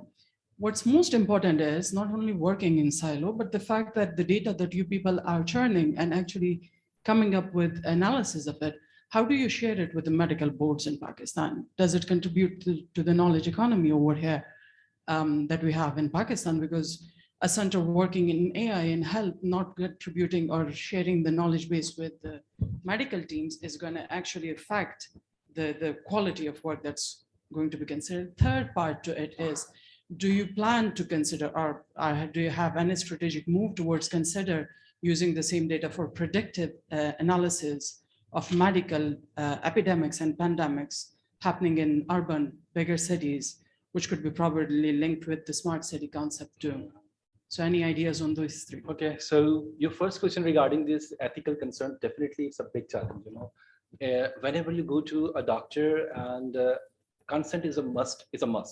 So this is the job being done by the hospitals, and even in hospitals, so far I would say we have a nightmare of getting data from the hospitals because they really not willing to share, and that's a big problem. So you see, like in a country like, for example, if I talk about UK, you have NHS there, and in NHS, everything is shared, and the real challenge for the data ethics is basically in UK. So what I was learning from them, so only thing which you can do is basically you can anonymize, first of all. Like even if you don't have consent, you can anonymize the data so that you don't have the identity and the thing. This is one of the, I would say, rule of thumb for the first step of taking care of the ethics in the medical data record. So this is what we have proposed here also, and people are agreed upon that. For example, in this hospital, and we were looking for data, and they are about to provide. This is the one of the successful example where we are actually about to get the data. We are now in a very fruitful discussion, and hopefully very soon we will get it through anonymized data. We will not get the real identity of the patient, but we'll definitely have some information like the gender and the age, but not the IDs and not the names and things like that. So one of the things which you can address this ethical concern regarding the consent and others through that.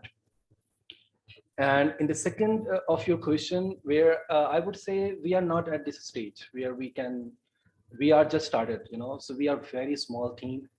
We need to have doctors on board. We need to have, and we don't have doctors yet. We have collaboration agreements, and the collaboration agreements are very broad. So we are not even at the stage where we can say like we are proposing something to the disease state, or we are urging through that. No, but in the long run, we have a plan to produce such kind of tools which can be commercialized. And through that, we can earn this, as you mentioned about this, we can contribute towards the economy, So there are gaps available, even as Dr. Atif was mentioning in the morning regarding that, like we are not as far as in the different technologies. So there are gaps around the world. So we are picking up those gaps and trying to build our problems, and with that, we are getting our scholars trained in cutting edge areas, so that they can actually touch those niche market actually, which needs explorations, which needs new experiments. So I hope, and I sincerely hope, like through that we can actually achieve this economy contribution soon, or maybe later, but we can definitely get it. And your third question regarding population and epidemiological prediction regarding the disease, right? Definitely. This is one of the area, for example, during the COVID time. And our center is not only doing healthcare research, but also contributing towards predictions of pandemics. For example, we were doing on daily basis about 3,000 during the first, I would like to mention here, during the first outbreak of COVID in Pakistan, where everything was closed down, our center was doing 3,000 diagnostic testing for COVID patient, suspected COVID patient and others on daily basis. This was the highest number ever during that time was being produced. So the large amount of data was collected through that, and we owned it, by the way. So through that, we were working on using data analytics tools to predict next hotspots around the Karachi city. And through not only with that, but also we have used sewage water collection from different part of region. And through that, we also predicted a little bit about, with certain accuracy, like what will be the next hotspot through. We contributed in Karachi, at least for the smart locking, through our Singh government collaborations. So that is one of the area in future also. For example, this monkeypox is coming up these days. People are talking about it. So definitely we proved it, the idea of predicting the new hotspots using epidemiological data. So we can definitely go in future for the longer run. Polio is one of the other problem in Pakistan is still existing. So definitely this is longer goals in this project also. Thank you very much. With that, I would like to end this session, end this talk. Thank you. And you will still have an opportunity to ask questions later on during the panel discussion, or you are always welcome to talk to the speaker on a one-to-one basis. Thank you. Thank you, Dr. Our next speaker for the day is Dr. Adnan Yusuf Qazi. Dr. Adnan Yusuf Qazi works in the field of analytics. And we all know that Pakistan is on the forefront. It's on the front line of top 5 countries that are suffering the brunt of climate change. With climate change comes the problem of food security and water security. Agriculture, therefore, is a very important sector, and we're going to see how artificial intelligence helps and how it can further the goals of helping these issues of Pakistan. So with that, I invite Dr. Adnan Yusuf Qazi.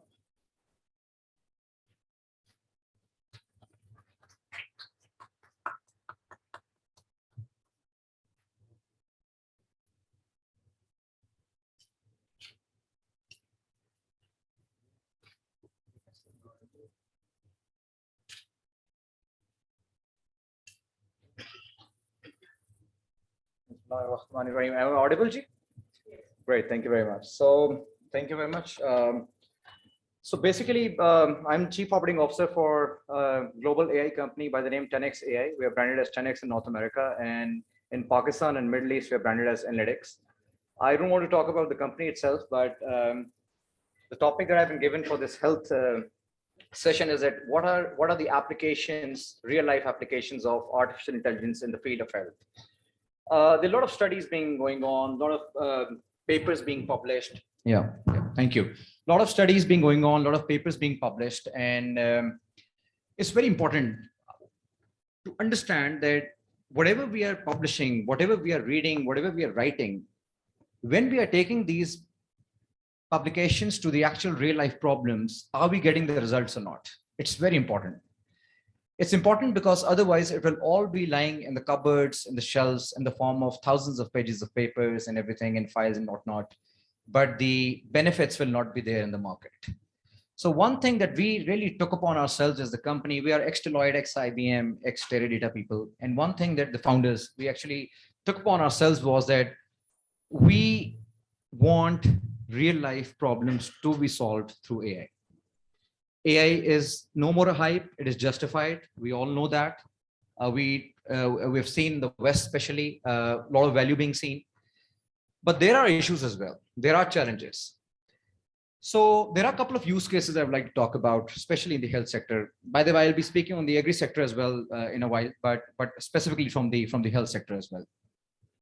First of all, one of the biggest challenges in the US is, and not only in the US, but globally as well, is in the food value chain from the health perspective, because by the time you identify the food contamination, that the contamination is existing in the food item, there is a high probability or a very great likelihood that the chicken nuggets are already being consumed by the people. And that results in a lot of issues, recalls, penalties, insurance issues, FDA being involved and all and whatnot. So there's a US-based company. It's an amazing company. It's a startup. I can't name them, but they're our customer actually. So they came up with an amazing idea. They came up with a device. They have a bunch of amazing scientists, great people, great minds. They came up with an idea that they created a device which is literally of a printer's size, like printer at your home, right? And you plug in the food samples, and within 2 to 3 hours, they will take microscopic imagery of the microbes like bacteria, parasites, and whatnot. Interestingly, then comes the complex part when the scientists and doctors and the people who are responsible to look at the microscopic imagery, they now start eyeballing things. They have devices like spectrophotometers and other things as well, and they start doing analysis on how to count the bacteria, how to classify what kind of microbe is it, serotypes, strains, species. There's so many, it's so many permutations of what could be right in there in the sample. So we sat with them and we said, okay, let's see if computer vision can solve this problem. Computer vision, as we all know, Dr. Tauriman talked about as well, many people talked about, computer vision is a branch of AI in which you take an image or a video, and then you let the algorithms decide what's in the image. You can decipher and comprehend the image, what's existing. Interestingly enough, I'm proud to say that today, as we speak, it's proven, and scientists in the US have accepted that the data science work that we've done for them in terms of counting and classifying the microbes in the microscopic imagery is performing as good as one of their best scientists in the West. So alhamdulillah, it's an amazing achievement. But what the value it has added is more important to be discussed. The value is that now within 2 hours, automatic pipeline of machine learning will count and classify the microbes. Through APIs, it will send the information to whoever you want to send, doctors, vets, farms, food value chain players, etc., etc. And imagine now previously what it was taking 4 to 5 days for them to take actions, it has been brought down to less than a day or so, which effectively means that now you will not have to wait for the nuggets to be consumed before you actually identify the contamination in the food. You will actually be doing that and taking appropriate actions well before the food is being consumed. So that's a game-changing technology. Very soon it will be out. And once it is out, I'm very happy that Pakistanis have really contributed to that food value chain. So that's one thing. The reason I really wanted to talk about this is that it proves one thing. It proves one thing, that if you talk about the branches of artificial intelligence, right? And to me, and before I talk about it, to me, a very basic definition of artificial intelligence is very basic. I mean, anybody could easily understand that is that we have been gifted by God with amazing abilities as human beings. Alhamdulillah, we can speak, we can comprehend, we can listen, we can make decisions based on what we've learned from the past. We can classify things in our mind. We can do some math and a lot of things. If we try to instill these capabilities into machines, we can easily claim that the machines are getting artificially intelligent. So from computer vision perspective, if I'm looking at an image, I'm a doctor or scientist, am I looking at an image? And while looking at the image, I can count the bacteria. If I show that image to the computer algorithm, it can definitely count it. So if a human eye can see something in an image, these days, technology has come to a point that it will be easily able to identify those things in an image, which a human eye is able to do that. So this proves one thing, that if you talk about disease detection through computer imagery, you talk about computer-aided systems, which are now being advanced through the power of AI. You talk about, one of our friends talked about using OCT scans of eye to predict diabetes, predict eye diseases, which are not easily predicted as of now. These are all of these things are possible. Where we are failing actually is not the technology. It's not the GPUs that are failing. It's not the AI algorithms that are failing. It's not MATLAB. It's not computer vision languages, Python. It's not that is failing. What's failing is two things primarily. There are a lot of other things as well, but two things primarily to me. Number one is that people who need to help with these labeling of the images and people who need to give the knowledge of these images are not serious about it. One of my friends talked about doctors. If I'm trying to predict a disease, if I'm trying to predict a disease in a microscopic imagery, I need a doctor. I am a software engineer. I can do AI, but I'm not a doctor. So how will you ensure this forum, this effort that has been put in by Comstech, PAF IST, SPC AI, Ministry of IT, Telecom, etc. This effort needs to go into one direction. How to ensure that the whole ecosystem works into one goal, towards one goal. If a doctor is not supporting me to label the images, if a doctor is not willing to give 4 hours a day for 3 months, no AI algorithm, no data scientist of Pakistan or globally, be it Japan, be it China, be it US, nobody will be able to come up with an AI algorithm that predicts any disease in an image. So this ecosystem needs to ensure that enough awareness is created across industry, academia, hospitals, relevant professionals, and people who are freelancers who want to spend and do something for AI in the country. All of these 5 entities need to come and have a common goal. The second issue I talked about, the first issue was labeling at the time from the specialist, because we are trying to solve a real life problem. We can't solve a real life problem if we have people who are experts in solving that problem. Number 2 problem is the patience. We don't have patience. Today, if I go to a hospital, or if I go to a Pakistani or any other company and talk about detecting bacteria from computer vision algorithms, they will give me 2 weeks, 3 weeks. If the accuracy is not there, they'll say this product is not working. AI is a buzzword. This is not needed, because my team's work is being delayed. We have got thousands of patients coming in. We can't get our focus off them, and patients come first, and blah blah blah. They have genuine reasons. I'm not saying they don't have genuine reasons. The doctor's first job is to look after emergency patients, etc. But the question is that if the ecosystem is there and the thought is being driven from the top, then you need to come up with innovative ways. Maybe you can create a separate doctor's team who spend 2 hours on R&D, actual R&D, and don't look after the patients. Look after the patients for the first 2 years. I don't know what the solution is, but this ecosystem can help maybe. So very early in the cycle, we tend to give up on artificial intelligence initiatives, very early. If I deploy a safe city camera in Lahore, and I say that I'm going to detect through facial recognition, I'm going to identify criminals. If in the first 6 months, I'm not able to identify a single criminal, the project will be called that it's not useful. That's not the way it is. People can wait for 3 years to make things useful.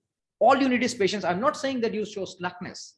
I'm not saying that you keep investing billions of dollars in something that is not showing value. But I'm saying that you take incremental steps, but be patient. So these are the two things that are showing problem. Another area that I want to talk about is we as a company, we partnered up with one of the leading oncology institutions in Asia. And we are currently developing a solution, a computer vision solution for early detection of breast cancer. So the idea is that the first screening of any breast cancer suspect is done through mammograms. So that's the easiest way, that's the low cost way, as opposed to MRIs, which is a radio waves solution, and then CTs and all those things. The closest is X-ray based solution, which is mammograms basically. And when doctors are looking at a mammogram, what they're effectively trying to figure out is that do we have any microcalcifications? Do we have any abnormalities, asymmetries, increased densities, any mass that is seen, which is abnormal? All of these things, doctors are looking at it. And the global research says, one of the doctors was telling me from that institutions that 15 to 20%, I vaguely remember it, I'm taking the conservative approach, 15 to 20% likelihood is existent that a doctor may miss a cancer in a mammogram.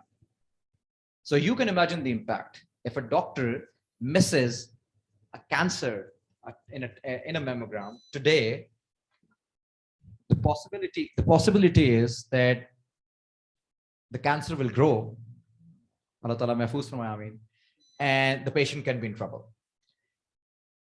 On the other side, if you are able to detect the cancer early in the cycle, there's a huge probability, very great likelihood that the patient will be cancer-free very soon with all the treatment, chemos, radios, etc.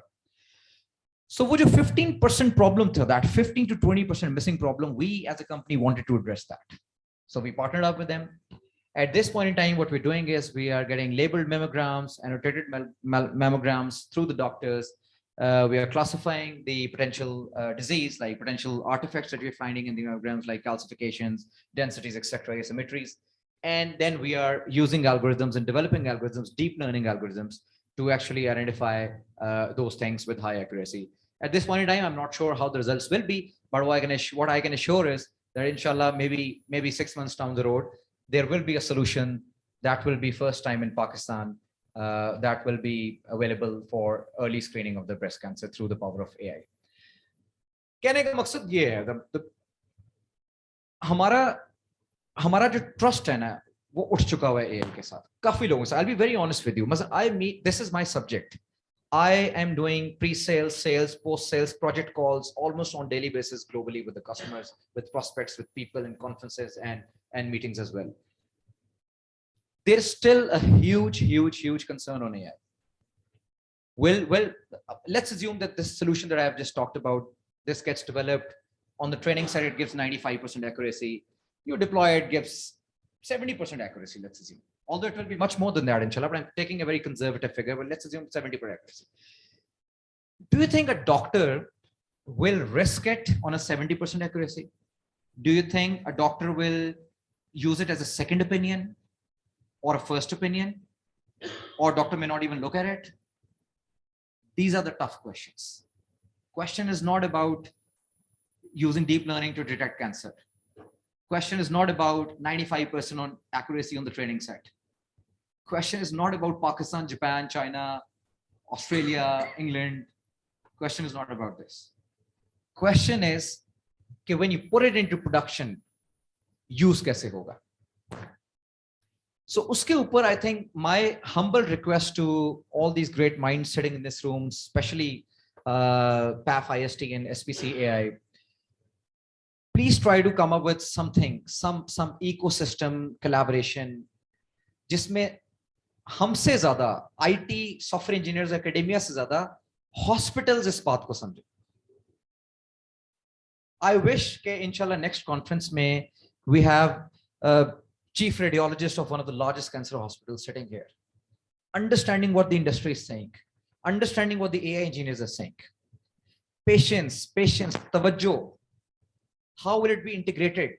मैं आपको example देता हूँ. Just imagine कि a mammogram is done. Within few seconds, that mammogram is displayed on doctor's screen.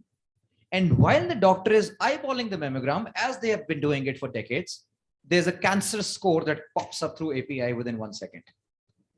And it says 85% probability. On the left side, microcalcification detected. There's increased density mass. There's a difference between the two symmetries. There's a high probability. If you want to have a deeper look, double click and the annotated image will open, and then you can drill down and see what things look like. Imagine this happening within 3 to 4 seconds while the doctor is looking at the MRI, eyeballing things. Imagine. मगर ये कैसे होगा? ये तब तक नहीं हो सकता जब तक उस हॉस्पिटल का CIO भी हमारे साथ काम ना करे, APIs ना बने. ये तब तक नहीं हो सकता कि जब वो डॉक्टर खुद विलिंग ना हो कि मैं सेकंड ओपिनियन लूंगा. So these are the things that are the actual challenges. I'm not highlighting what we're doing. That is positive stuff. I'm also highlighting things that we need to improve upon as an ecosystem. Last but not the least, I'll also talk about another interesting success story as well. So basically, globally, people are trying to identify कि disease होती किस तरह है. And that's not our success story. That's from my previous company. I was formerly working with Terita. So Terita, it was being done globally, especially in the US. If there was a kidney transplant that happened for a patient X, for instance, there's a history to it. It's not happening overnight. If somebody went on dialysis, God forbid, it's not overnight. It could be a chronic thing. So what Terita did was they sat with doctors, amazing doctors, and they came up with a very thorough analysis, machine learning based analysis, graph analytics based analysis, कि अगर 100 लोगों को they've come up to a stage कि जहाँ पे kidney transplant हो रहा है, तो उनकी 2 decade की पिछली history निकालो. Every single event, the first pain, the first symptom, comorbidities, medicines used in the past, painkillers कितनी ली गई, कोई और डिजीज थी कि नहीं थी, फैमिली डिजीजेस थी कि नहीं थी, जेनेटिक कुछ था कि नहीं था. Every single thing mapped on maybe a period of maybe 2 decades, imagine. And now what they're trying to do is, at least at that point in time when they were trying to do that, okay, people who are currently 100% moving on the same path through the graph analytics and bronze analytics. So they've not reached the kidney transplant stage, but they have the same symptoms, same medicines. They visited the same doctor. They got advised the same test. The test came out with the same specifics and artifacts through the computer imaging, etc. And they are trying to predict, okay, this person is treading this patient is potentially treading the same path, which results potentially into a kidney transplant. So this is the time to put a block. This is the time to take the appropriate action. So mapping the patient journey who has had a kidney transplant to the prospective patients and suspects who are 10% on the journey or halfway through the journey, and taking appropriate intervention and steps right there before it actually happens. It's all graph analytics, it's all advanced analytics, taking the action when it really matters.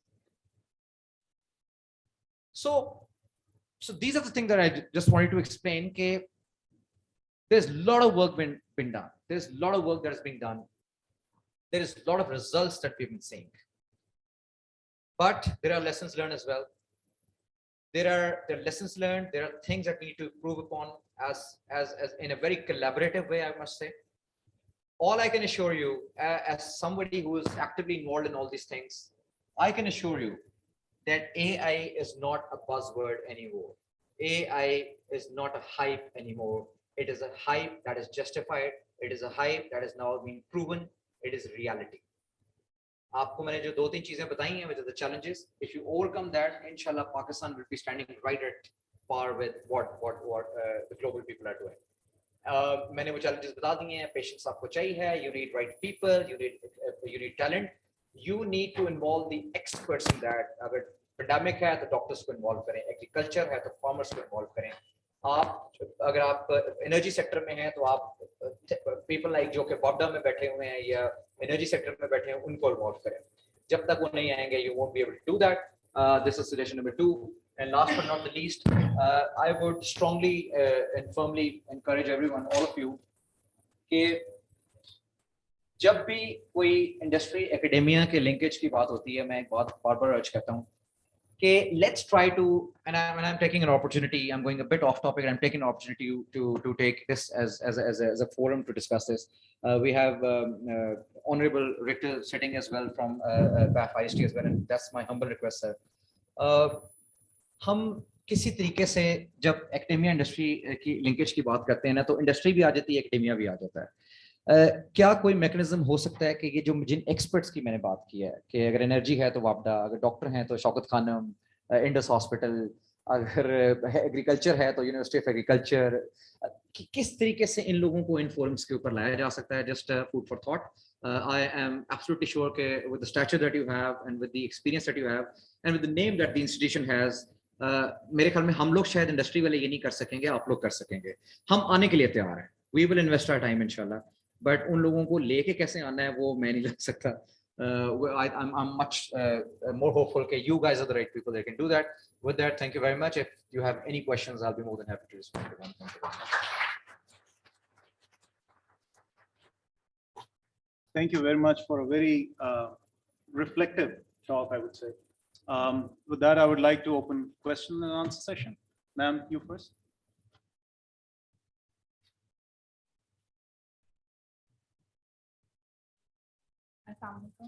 वालेकुम सलाम.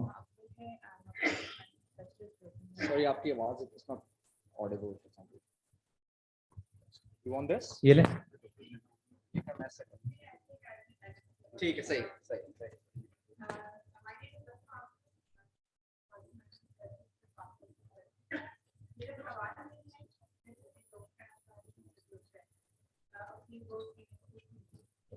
मैं चाहती हूँ कि सबके साथ उसको share करूँ. मेरे फादर को back in 2018, 19, he was having this pain. उनकी बैक में पसलियों के पीछे 2-4 दिन पेन रहा. डॉक्टर के पास गए, उन्होंने कहा कि शायद गॉल ब्लैडर स्टोन्स हैं. अल्ट्रासाउंड करवा के हैं, और जब अल्ट्रासाउंड करवा के आए तो पता चला कि लीवर में कोई एक मास है जो कि जिसको वेन भी जारी है और उसका साइज भी और सब कुछ अल्ट्रासाउंड में बता दिया गया. डॉक्टर ने फौरी तौर पे कहा कि स्पेशलिस्ट को रेफर किया और कहा कि MRI करवाएं. इस्लामाबाद की एक बहुत मशहूर लेबॉर्ट्री है उनकी, लाइक मोर देन 80 लेबॉर्ट्रीज इस टाइम पर काम कर रही हैं. लाहौर में भी उनका फुटप्रिंट है. हम वहाँ गए, हमने MRI करवाया और उन्होंने जो रिजल्ट दिया, जो रिपोर्ट दी, वो 6 से 7 लाइंस की थी ओनली, और उसमें लिखा हुआ कि कुछ भी नहीं है, एवरीथिंग इज फाइन. मेरी एक FCPS की फेलो डॉक्टर फ्रेंड थी, उससे मैंने डिस्कस किया कि यार शुक्र है अल्लाह का कुछ भी मसला नहीं निकला. तो उसने कहा कि तुम बेवकूफ़ हो या मैं बेवकूफ़ हूँ. एक चीज़ अल्ट्रासाउंड में नज़र आ रही है लेकिन MRI उसको नहीं देख पा रहा, रिपोर्ट दोबारा बनवाओ. वी रिक्वेस्टेड कि दोबारा रिपोर्ट बनाई जाए, तो पहले तो देर पर क्वाइट रिलक्टेंट है. उसके बाद उन्होंने कहा कि चलें ठीक है हम बनाते हैं. एंड उसके बाद when they saw it again, so 3 pages की रिपोर्ट और जी कैंसर है और मास है और ये है वो है, सारी कहानी. और फिर खैर इलाज हुआ, जो भी कुछ हुआ. वन थिंग, इसीलिए लैब के साथ लाहौर में मेरा क्या एक्सपीरियंस हुआ कि मुझे कोविड हुआ. आई वेंट फॉर HRCT और उसके रिजल्ट में उन्होंने कहा कि जी thyroid is intact, whereas मेरा थायराइड टोटल थायराइडक्टमी हुए हुए 6 साल गुजर चुके हैं. तो मैं उनके पास वापस गई, मैंने कहा आपको मेरा थायराइड ग्लैंड कहाँ से नजर आएगा? I don't have a thyroid gland. And मैं चीफ रेडियोलॉजिस्ट से बात की थी, मैंने कहा आप काइंडली इस रिपोर्ट को अपडेट करके पोर्टल पर डाल दें क्योंकि I could be using it anywhere. तो उन्होंने कहा कि नहीं देखिए प्लीज इस बात को आप आगे मत लेके जाइएगा, मैं आपको वैसे रिपोर्ट बना के दे देता हूँ, लेकिन हम पोर्टल पे रिपोर्ट नहीं डालें। सो व्हाई, आप क्यों इतने रिलक्टेंट हैं? अगर एक चीज आपको हेल्प आउट कर रही है और आप मतलब अगर एआई आ जाता है और आ रहा है और वो किस तरीके से आपको हेल्प कर सकता है, तो अपने रिलक्टेंट ना हो please. So ma'am, your question, I think if we can It's not a limit it. question. I'm saying that I want to endorse what he said. Okay. ठीक है, मैंने ये बात पहले क्लियर की। I think that's a very good comment, and I hope that your father is doing well as well, inshallah. To your comment, जो 50 to 20% doctors miss करते हैं ना, ये figure hospital to hospital vary करता है. This figure came up from the hospital that we were talking to actually. I'm sure there are hospitals जो मानेंगे नहीं, वहाँ पे 30 to 35% भी मिस हो रहे होंगे cases. So to your point, definitely this actually justifies कि how computer vision can help. एक क्वेश्चन और आया था कि कंप्यूटर विजन, आई थिंक वहां से साहब का आया था कि कंप्यूटर विजन, और फिर बात आई थी इलेक्ट्रॉनिक मेडिकल रिकॉर्ड्स की. आपको कंप्यूटर विजन को कोरिलेट करना पड़ेगा with pathological report as well, histopathological reports as well, blood reports as well. तो starting point is computer vision के इमेजरी में कुछ आया कि नहीं आया, then you start correlating with the patient history, medical records, histopathological examinations, etc. And that's how you'll improve the score over the time. So it's a journey basically, but incremental journey. So to your point as well. So thank you very much. Thank you. So एक चीज और मैं कहना चाहूंगी, एक just छोटा सा solution है, सबको मेरे ख्याल से पता ही होगा. आजकल छोटे छोटे बच्चों को जो है वो कोडिंग पढ़ाई जा रही है और उनके कोर्स में इस चीज को इंटीग्रेट करने की कोशिश कर रहे हैं. तो डॉक्टर्स को भी जो है वो मतलब उनके कोर्स में इस चीज को इंटीग्रेट कर दें कि किस तरीके से टेक्नोलॉजी एंड एआई एंड ये सारी MBBS के अंदर अगली एक जो भी semester आ रही होना है चाहिए, for sure होना चाहिए. Thank you. That's a very good suggestion. Thank you. Gentleman on the row behind. Assalamu alaikum. This is Dr. from Medical Lab Technology, University of Haripur. First of all, I would like to thank for this interesting talk of you. And of course, I believe that AI is the future. Being relevant to the field, I really enjoyed it. But my question is more of a common man, not someone who is relevant to the field. And that is that how much AI is, like how mature is AI in health sector to trust upon it for accurate health services, either diagnosis or the treatment or the anything else. And the second part is that being a low to the middle income country in the Pakistan, do you believe that AI is a cost-effective approach in respect to the conventional health solutions? So thank you very much. All right. So your first question is how trustworthy the application of AI in the health sector is. So I think, is that your question? Have I understood it correctly? Yeah. So as I mentioned in my talk as well, that trust needs patience. Trust will not come overnight. It's not a painkiller that you take 2 Panadols and your headache goes away. It's not that. It will require patience. So yes, all I can assure you, based on my experience, limited experience, that you need to trust it. It is a trustworthy solution. It will take its time. It will take its toll. It will require a lot of energy and money to be invested in. But maybe 2 years down the road, you'll see that a lot of Pakistani hospitals, our gentleman, Dr. Saab presented as well. And it was really heartening to see the kind of work that this center is doing. 2 years down the road, when we meet in this hall, hopefully, things will be really in the application state, I would say, inshallah. So the trust is there. Sorry, what was the second question? I forgot. Cost, yeah. It is definitely a cost-effective solution. What happens is, initially the cost is high, because if you are doing a computer vision algorithm and you have embarked upon a journey which requires GPU, yes, initial investment will be higher. But it's like economies of scale. So for one type of cancer detection, for one hospital, you might end up spending $100,000. But as soon as you start getting the API is developed, the solution is developed, the scoring engine is developed, then it's all about adding more images regardless of which hospital they're coming to. So the next 10 hospitals do not add any cost to it. So it's economies of scale that will be driving AI. So initially the R&D will require some money. So you can't justify that, but yes, from the long-term perspective, it's economies of scale. Sir, One last question, please. Ma'am in the third last row. Sir, Dr. Bukhari, so thank you very much for traveling long and providing excellent information for this field. I have a question. So I'm working on breast cancers and I have developed different models with more accuracy. Excellent. That is a more new activation function that's working very well. But I'm unable to get real data. I just based on Kaggle. Can we have a Kaggle Pakistan type from this forum, or very similar to that, some website that provides us real data with with real classification of breast or something else. We all want to work, but we are unable to work on Pakistan data. We are depending on external data. Yeah. Why? Because regional ISI work, that the regional variations cannot be captured with the already algorithms available. That's why we say that we cannot trust on that. Thank you. Thank you very much for the question. I think that's a wonderful question. The question is कि online बहुत data पड़ा हुआ है. There's so many external data sets. You try to train your models on it. You develop conversion algorithms. They work fine. In production, they fail because they're not built on the real data of the problem we're really trying to solve in Pakistan. The biggest challenge that I did touch upon, that in Pakistan, there's no concept of data sharing, ethical data sharing.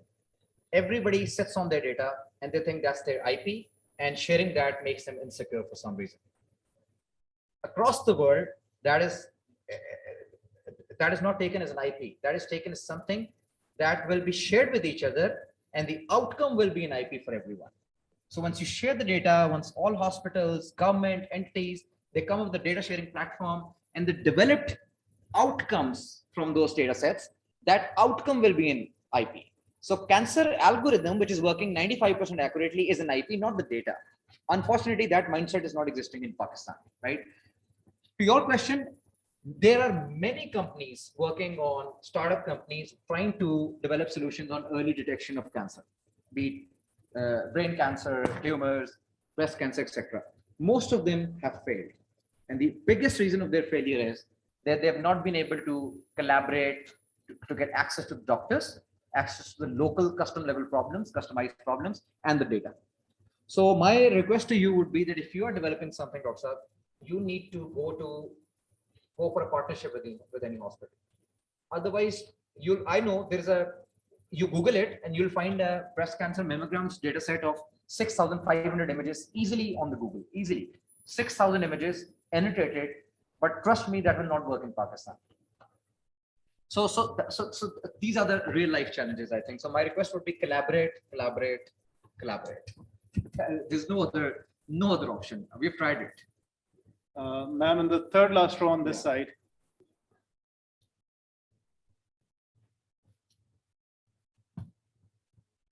Yeah.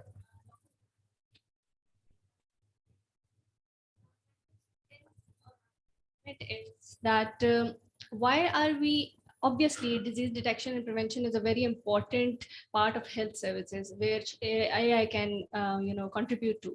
But if this is a sensitive point from the domain expert point of view, maybe we need to be a little softer approach towards it. Because when I started working in the health sector and AI, जब हमने labs को approach किया, doctors को approach किया, तो उनका point ये था कि अच्छा आपका एआई हमारे प्रोसेसेस को ऑप्टिमाइज करने में कैसे हेल्प करेगा. सो एंड आई बिलीव कि हिम्स के उसके ऊपर उनका बहुत ज़्यादा फोकस था कि उसको कैसे मैनेज करें, या हम अपने प्रोसेसेस को पेशेंट की किस तरह प्रोडक्टिविटी भी ज़्यादा करें कि हम उनको डील कर सकें. We have several points where we have to stop and we need to make it rapid. So how AI can help over there. And at that time I realized कि हमारी शायद वही बड़ी बात सिलो वाली approach is wrong. Maybe if we can get their trust by improving their processes first and then go towards कि जो उनका वो एक main focus है जिसपे वो थोड़े से reluctant भी हैं कि हम शायद replace कर रहे हैं उनको, we can once we prove AI can help them optimize their processes in hospitals and in labs, then maybe we can integrate into the systems to get the data as well. Then they will be willing to share that as well and help us in other matters as well. तो उस पे मैं देखती हूँ कि बहुत काम है. But since you work in the industry, so are you working in that as well? Thank you very much, Dr. Mumna. I think thank you very much for the question. देखें, problem डॉक्टर साहब ये है कि अगर मैंने if I want to go and step into a hospital and I want to propose improving their processes, मैंने भी एक process की बात की ना कि by the time a mammogram gets displayed on the computer screen of the doctor, immediately on the corner, a bit of real estate used on the computer screen, and there's a score that is thrown onto the screen by an API of cancer detection algorithm.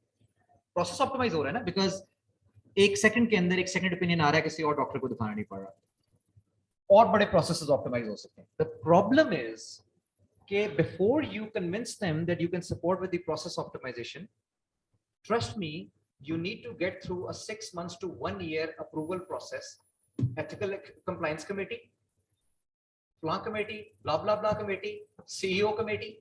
It will take you 6 months to 12 months to convince them that you want to come in and do a free of cost R&D to help improve their and optimize their processes.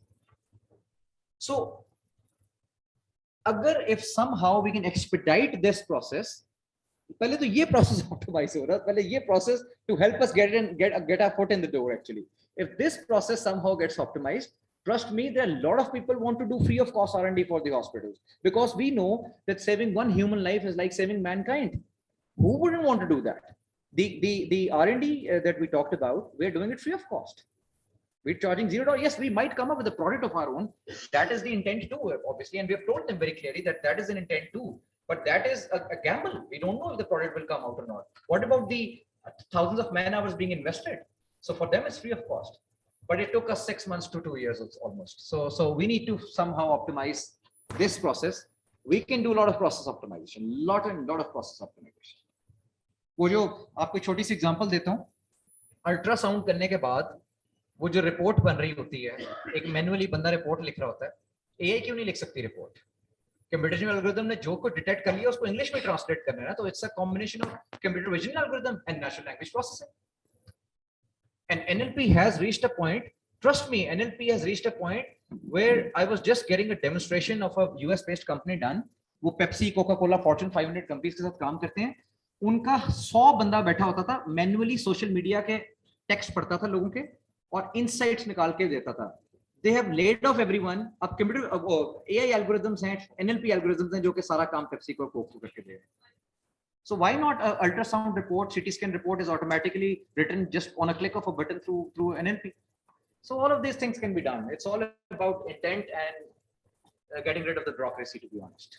In order to save time and keep us on track, I would request humbly to all ladies and gentlemen, let's just allow Dr. Adnan Yusuf Qazi to have a seat right now, and you will have ample opportunities to talk to him later on. Just one. It's not a question, it's a very good news that I would like to share. It may sound like an ad coming in between. TV commercial? At PFIST, we have in ECO, the medical college that has been recently announced. The tower for medical college is linked with the SPCI. That's a great, and we have a medical college and a hospital as well. Great. So all these difficulties that we are worried about, inshallah, that will be gone, inshallah. So we welcome everybody to please come to us. Thank you. Just before I leave, just one small clarification. I'm not a PhD doctor. I'm not a medical doctor. I'm just Adnan. But maybe अगर rector साहब allow करें तो PhD कर लेंगे कभी इंशाल्लाह. Thank you. I'm just kidding. Thank you very much. Thank you very much for your nice talk. Please.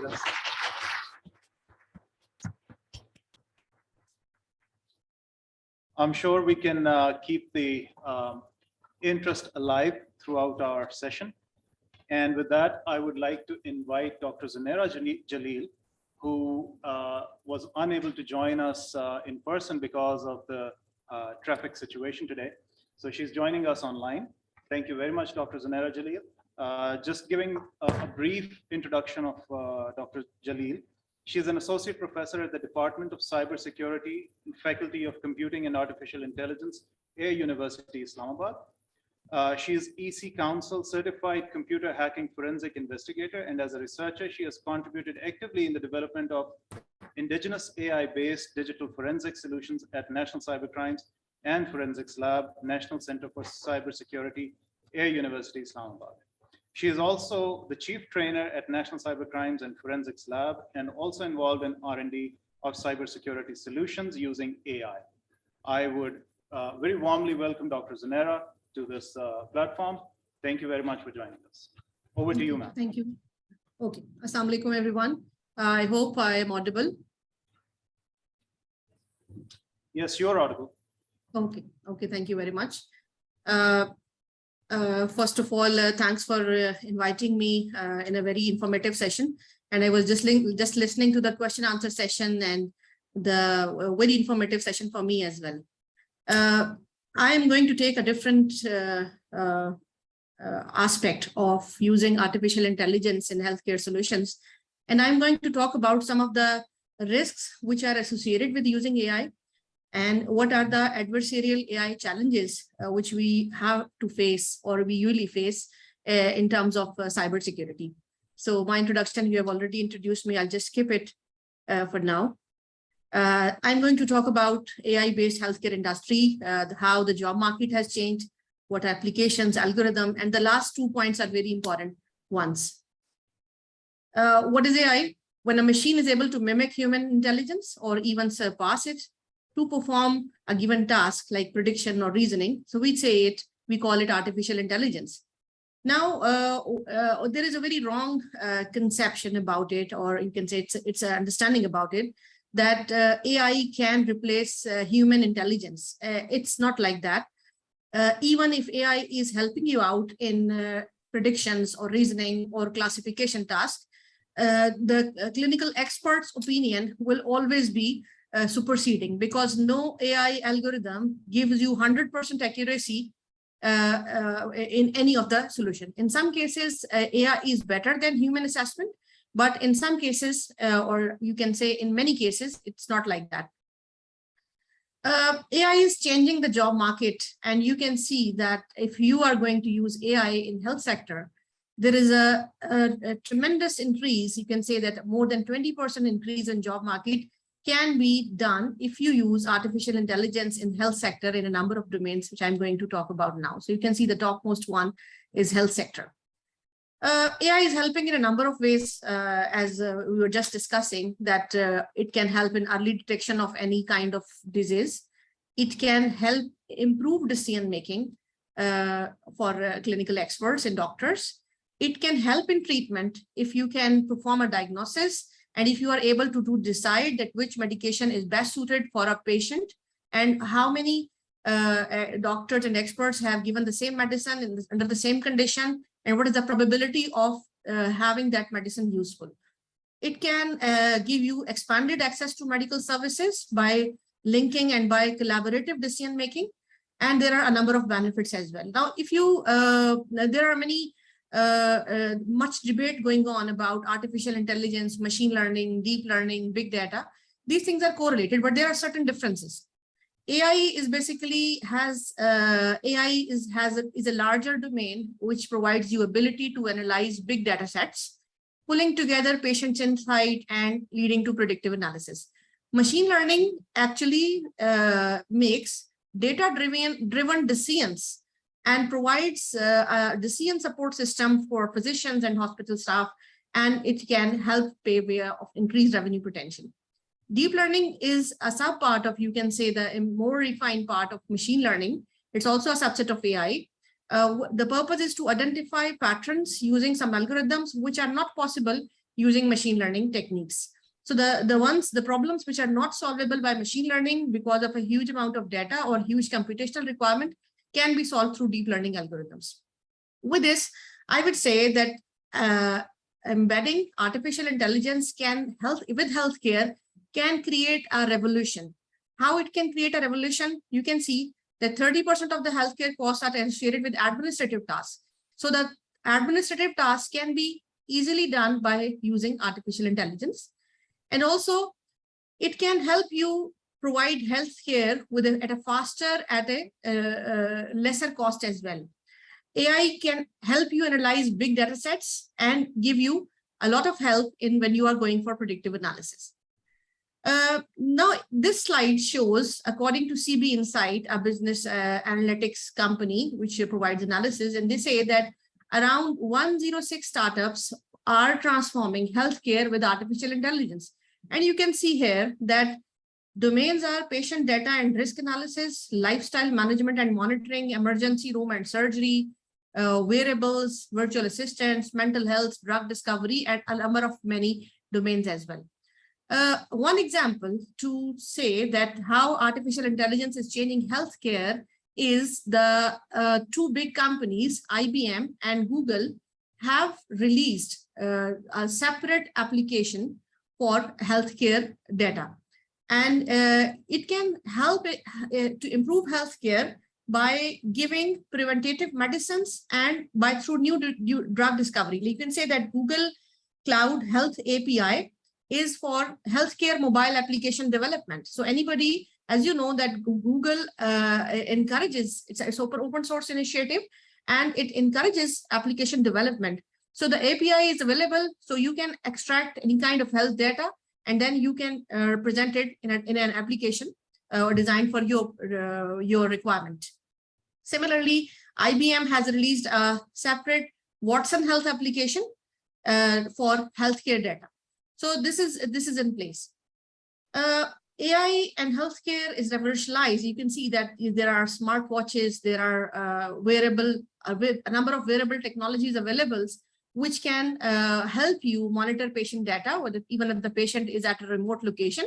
And you can acquire data, you can collect data, and then you can process it some way, and you can send your assessment, you can send your data in response to that. So this is the era of revolution. Now, if you talk about application of AI in healthcare, it can be classified in four domains: clinical practice, in biomedical research, in public health, and in health administration. If I talk about clinical practice, AI can be used, like if a doctor is using data to perform in any decision making or to decide about the treatment methodology, they collect data from different sources. Some of the data may be coming from clinical notes, some might be coming from some pharmacy, some from some lab, so some can be in the form of images. So when we are going to use AI in clinical practice, we can have the consolidated data at one place. We can transform it to make it in a uniform format, and then we can give it to the AI algorithm to give us a decision of our interest. It can be used in radiology. The radiological images are, the AI algorithms are good at image processing, so it can help you in that. It can be used in digital pathology, in drug discovery. It can be used in emergency medicine, like you can, and many people are already using it, that which medicine is best suited for what types of conditions, because of there are a number of environmental factors which are involved as well. It can be used in surgery as well. This is an era of robotic surgery. It can help in risk prediction as well. I myself performed a research during COVID times, and the purpose was to identify that which risk factors are there in a certain region, which can, which are the triggers for further spread of this epidemic or pandemic. So this was a project of Saudi government, which I was involved in. So for risk prediction in a particular area or of a particular disease on patient data can be done. It can be used in adaptive interventions, the interventions which need to be changed, keeping in view certain parameters like age, like certain medical background. AI can help you in that. It can be used in home care and cardiology and nephrology, and it is being used in all these domains. There are a number of applications already available which clinical experts and doctors are using. Medical experts are using these applications to do their job in a better way. Now, one point I want to mention here is that I myself interact daily with 4 medical doctors almost. I almost interact daily with them. The one problem which I feel with the doctors, medical experts, is that they are reluctant towards adoption of technology. AI is one step ahead. So even if they have to adapt to some technology, they have to, there is a lack of acceptance at their end. And I think the world is going at a very fast pace, and we need to catch up with that. Using artificial intelligence in their day-to-day activities, in their day-to-day decision-making can help them a lot. Similarly, AI is used in biomedical research, in clinical discovery. A number of applications in clinical discovery it can help you based on the previous data of a patient, temporal data or spatial data. It can help you in case of drug discovery, in clinical trials, deciding which patient to observe, which patients are more suitable for a clinical trial. This can be used. Then personalized medicine, because every patient has a different, same as the case when we say that every person has a different biometric. So if I say that every person has a personalized medical history, that actually defines his biometric as well. his or her biometrics. So personalized medicine need to be designed. So when a doctor makes a decision, the doctor makes a decision based on his or her experience, or the experiences shared by other doctors, or the experience shared in the form of different literature or research article. But if the previous experiences are available in a kind of a repository, where the repository, which is very rich, where the data and the parameters are correlated, and they are able to make decision, then they will be able to do it in a better way. Public and global health is very important domain. It is important to prevent a disease than coming up with a cure of that disease. So public health deal with that. In health protection, promotion, it can help. Public health surveillance can be done using artificial intelligence. And same as there are a number of applications in global health as well. If we talk about using AI in healthcare administration, the coding of informations once received from multiple sources, so that can be understandable for everyone. So AI can help you do coding. You don't need to do it manually or by spending many hours for this. It can help you in scheduling of patients, scheduling of different procedures, scheduling of different tasks. It can help you utilize your resources optimally. The resources like human resources, your experts, your physical resources, your financial resources. So scheduling can be done using AI algorithms in a very much better way. It can help you detect a fraud as well. Like in case some medicine or some data is falsified, so it can help you detect an anomaly in keeping in view the historical data. Then patient flow management can be done using AI in a better way, and it can help you in healthcare audits as well. There are a number of applications, a number of algorithms already being applied in this domain as well. Now, which AI algorithms are used in healthcare? It is important to understand that whenever we have to use AI for any kind of solution, the AI algorithm, what is algorithm? Algorithm, the sequence of steps to perform a task. To perform the sequence of steps, algorithm takes an input and generates an output. Now, what AI algorithm takes as input? AI algorithm takes previous historical data as input.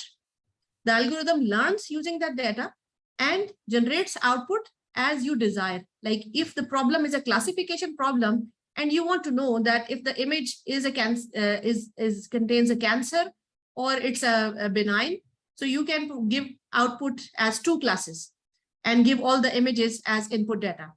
If you want to know that you just want to have clusters of data, you just want to have groupings of data. So whatever data I am giving in, the algorithm should perform some clusters, so I can explore those clusters individually. Then this is a clustering problem. And if you are looking forward to do some prediction, like these parameters are given about a patient as input, and you want to detect whether the person has, whether the patient is likely to have COVID in future or any kind of disease in future or not, or so the prediction probability can be given as well. I also did this task of prediction, like these are the parameters of a particular patient. So how likely is that this patient is going to have COVID in future? This was another research. During COVID, a number of people used artificial intelligence for prediction of COVID, for detection of COVID, and for other related areas as well. Now, the algorithms which we use gets the data, generates an output, and the previous speaker, Mr. Adnan, was rightly saying that natural language processing can be used in healthcare data and is being used, because if you give a clinical note or opinion, or patient just describes his or her disease, how he's feeling, what is the problem. So whenever a patient visits a doctor, the doctor listens to the patient first, then looks at the physical symptoms, then the symptoms which are not observable, ask him or her to go for certain tests, and then come up with an opinion, come up with a diagnosis. So I say that whenever a patient is actually describing how he or she is feeling, that voice can be translated in text, and that text can be processed using natural language processing algorithms. You will identify certain tokens. Using those tokens, you will have some predefined matrix, some predefined information in a fixed format, that these are the symptoms, and then systems can support you in your decision making that these symptoms indicate the probability of this disease A, disease B, disease C. And because this is based on the data which is trained on machine, so that you can use that as a assistant. So the algorithms which are used are support vector, neural network, logistic regressions. These are some of the very famous algorithms used in machine learning. Deep learning algorithms are beside that. So these algorithms help you do classification, clustering, and prediction in healthcare. And you can see that most of the decisions, the problems are solved by only two algorithms, support vector machine and neural networks. They are good at solving a number of problems. Now, the most important part of today's talk is AI risk in healthcare. You can say that using AI is a must for us now. It's unavoidable in healthcare sector, where we are already having a number of problems in healthcare in Pakistan, and there are a lack of medical facilities in many areas, particularly remote locations.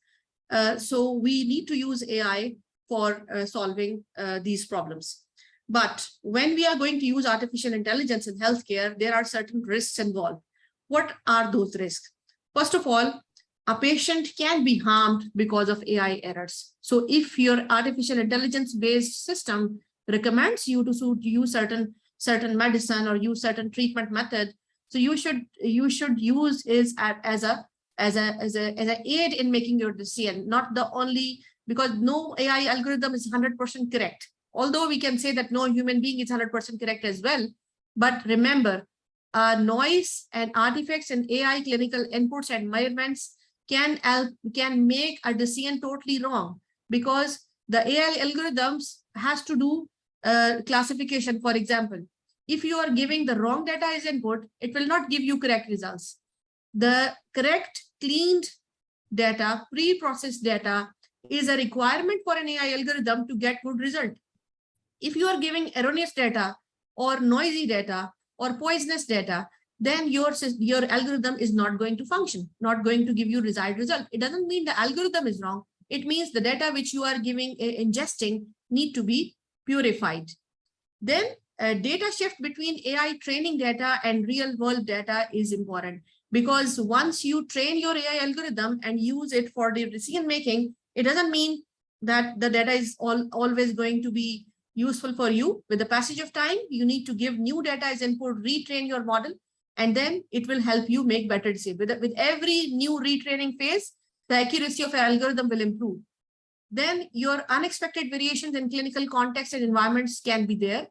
And this can actually, consequences can be missed diagnosis of a life-threatening condition or false diagnosis leading to inadequate treatment or incorrect scheduling or prioritization of intervention.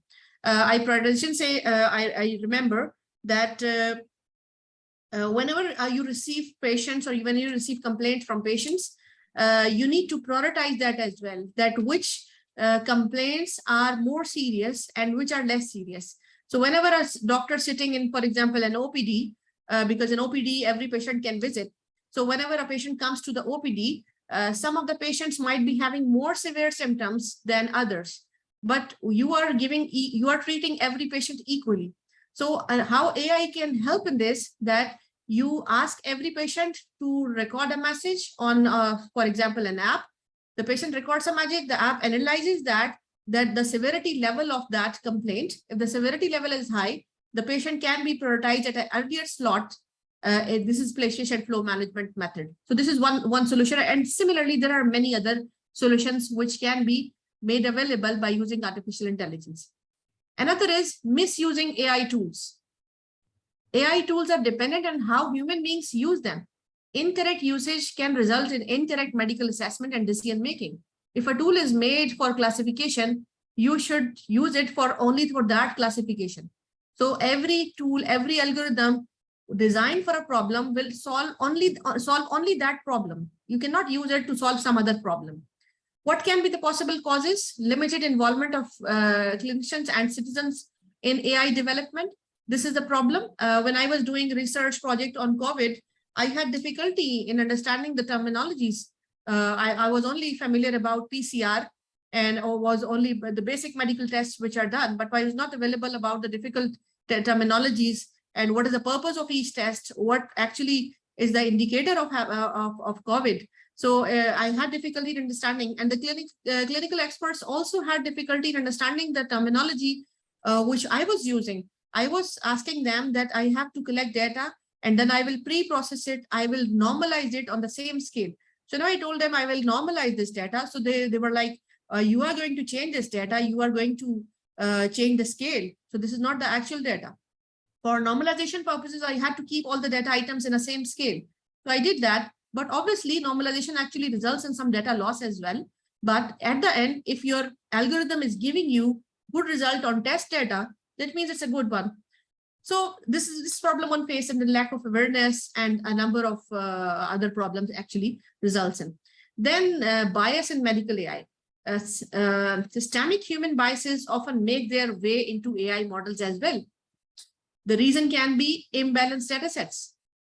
Whenever you are making a system learn to do some classification or prediction or any problem, the data sets should be it should be a balanced data set. Like if I'm giving data to detect COVID and non-COVID, so I should give equal amount of COVID patients and equal amount of non-COVID patients, equal number of COVID and equal number of non-COVID patients. If I'm giving an imbalanced data, more COVID and less non-COVID, so it means it will be good at detection of COVID, but it will not be good at detection of non-COVID. So this will be, and same is the case with if I'm talking about multi-class problems where I have more than 2 classes. Similarly, disparities in access to quality equipment and digital technology results in bias in medical data, in medical AI, because the equipment which we use for collection of data sometimes can add noisy data or faulty data or erroneous data in our data sets. So this will be the reason. And then lack of diversity and interdisciplinarity. It was very rightly pointed out that we are working in isolations, that the technology, when we are talking about cybersecurity, when we are talking about computer science, when we talk about medical sciences. So medical sciences are working in isolation with the computing domains. They need to be, they need to collaborate as it was mentioned.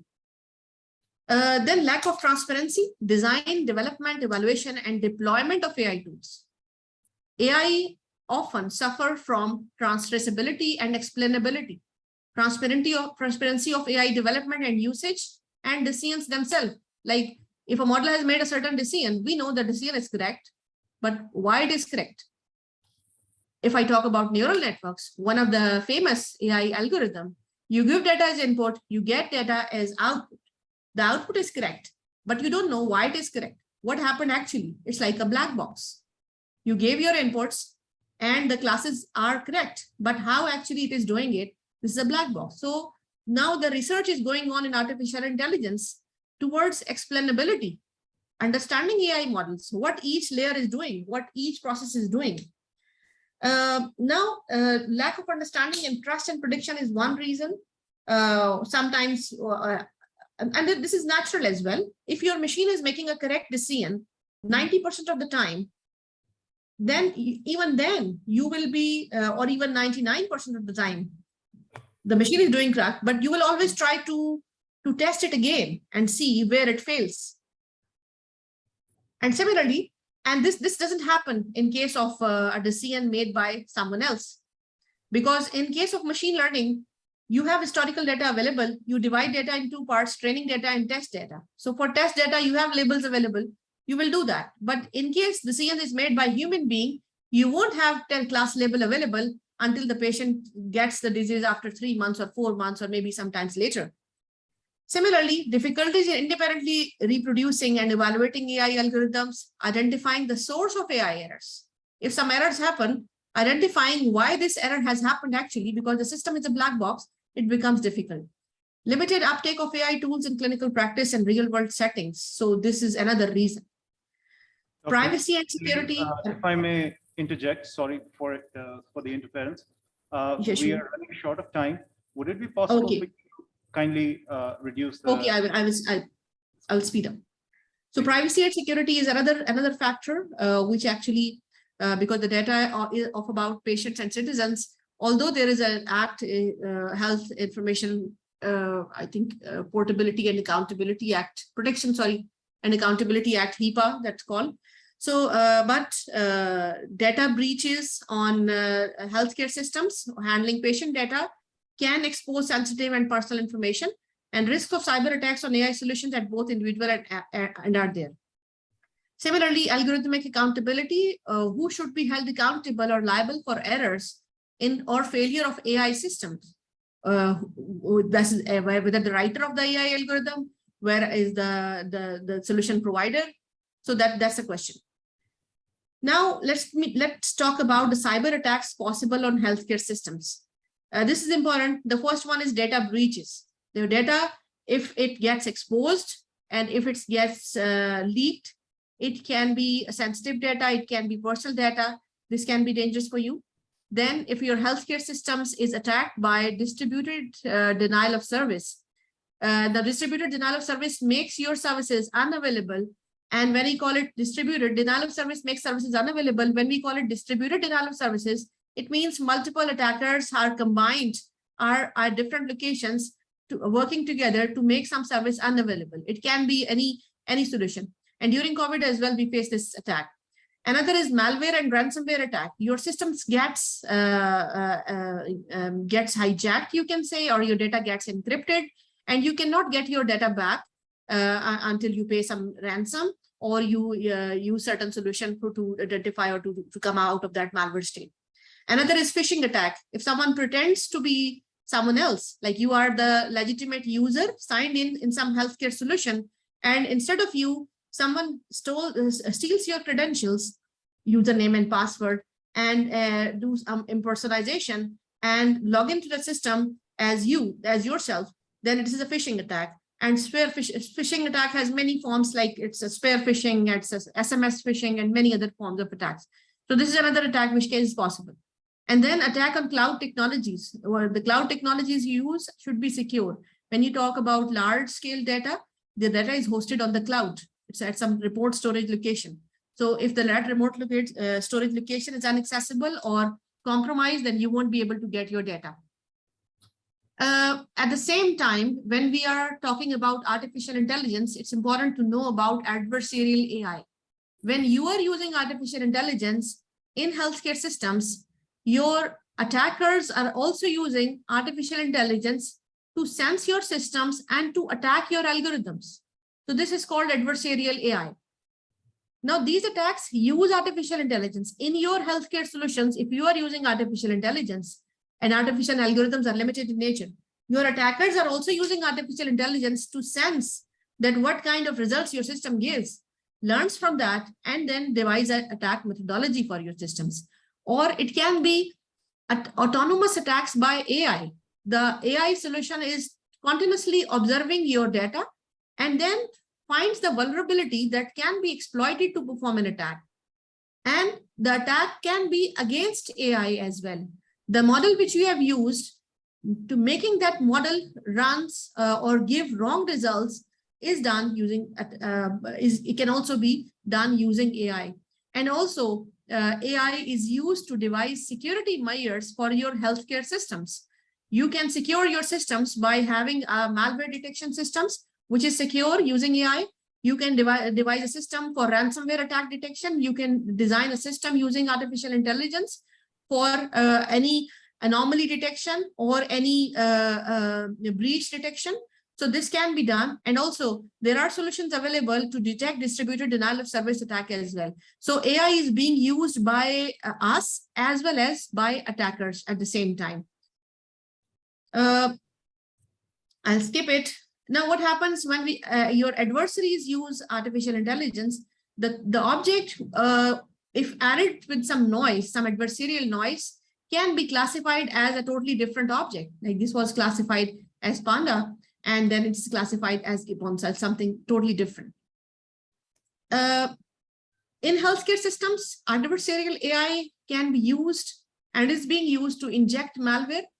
What is the possible source? The attackers identify which is the vulnerability. What is the possible source by which they can inject a malware?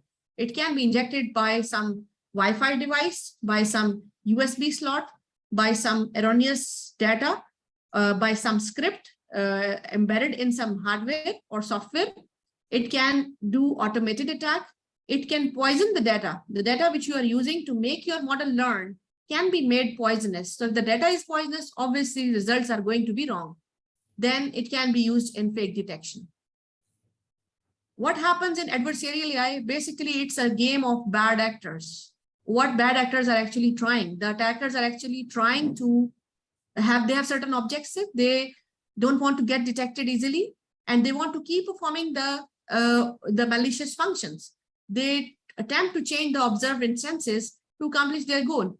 What happens is, if there is a malware, there is a virus. So a malware is called malicious software. If there is some malicious software there in the system, the malicious software will remain undetected if it is performing every time in a different way.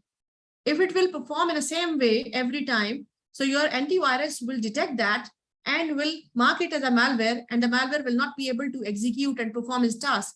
But if the malware is labeled as a safe actor or as a good actor, it will keep performing the task if it is changing the behavior and accomplish the goal. It will not be detected and it will keep performing the malicious functions. Now, on the AI models, there are 3 dimensions of attack: when to do an attack, which information an attacker has about your systems, and what is the goal of attacker, whether the attacker want to attack an individual or a system or a complete system or a cloud or a certain machine or a certain resource, or the attacker want to make your predictions unreliable. Whether results, if the results are unreliable, no matter what technology, how expensive solution you have used, if it is not giving the correct results, the reliability will be lost. And no matter you in future come up with a very good solution, but if your users have no trust in the solution, they won't be using that. So these are the 3 dimensions which attackers use it. Now, this is the last slide, the key takeaways, which I want to highlight. First of all, we should keep in mind AI is unavoidable. We cannot progress without using artificial intelligence in healthcare solutions. AI regulatory framework and codes of practice is required. If you are using AI in all the 4 domains which I mentioned, in clinical decisions and research and administrations, so we need to have regulatory frameworks and codes of practice. You need to have multi-stakeholder engagements and co-creation. Collaboration is must. If you are not collaboration, you are not involved in co-creation, you won't be able to use artificial, and the world is moving at a very, very fast pace. Adversaries, visibility is important. So you need to continuously observe which malwares, which attackers are actually attacking a healthcare systems. You see, during COVID, your vaccine distribution networks was compromised. It was at a time of 2020 when COVID was quite new. So even the attackers attacked the vaccine distribution network in US. So now you should be sure your attackers always have the mentality. They are from a very different domain. They have the mentality of attacking even in that crucial time as well. You should have the visibilities of adversaries and you should be prepared to handle those. Accountability framework to monitor responsibilities in medical AI, what can possibly go wrong and who should be held accountable if something goes wrong. Educational programs to enhance the skills of healthcare professionals is must, and R&D on clinical, ethical, and technical robustness in medical AI is a requirement. So these are some points which I wanted to mention. Actually, my domain is cybersecurity. I have interest in healthcare systems. I have worked on breast cancer detection using machine learning, and I have done on COVID prediction and classification of COVID patient data using deep learning algorithms. What I worry about the most is that our healthcare systems designed using artificial intelligence should be secure enough against adversarial AI-based attacks that this may not result in a loss of life or in a wrong predictions or any ailment which is harmful. Thank you very much, Dr. Zanera. Thank you very much for your very informative talk. With that, we come to the end of our healthcare session. And at the end, we have just found out a couple of pointers. We have information shared by the guest speakers has told us that scientists must stop working in isolation. We must engage stakeholders and end users. We must carry out cross-disciplinary research. We must create an ecosystem for achieving a common goal. Human bias makes AI error-prone. Brain drain of AI professionals is very common in Pakistan now. Ethical concerns of AI in healthcare are mounting.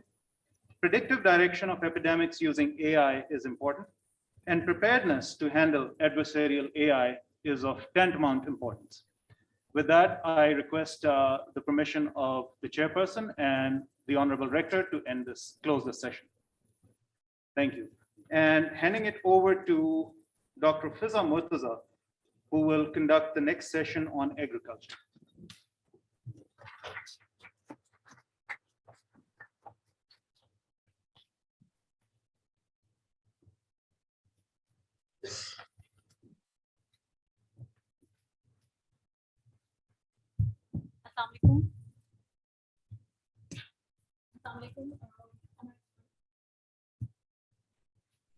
Hello, Assalamu alaikum.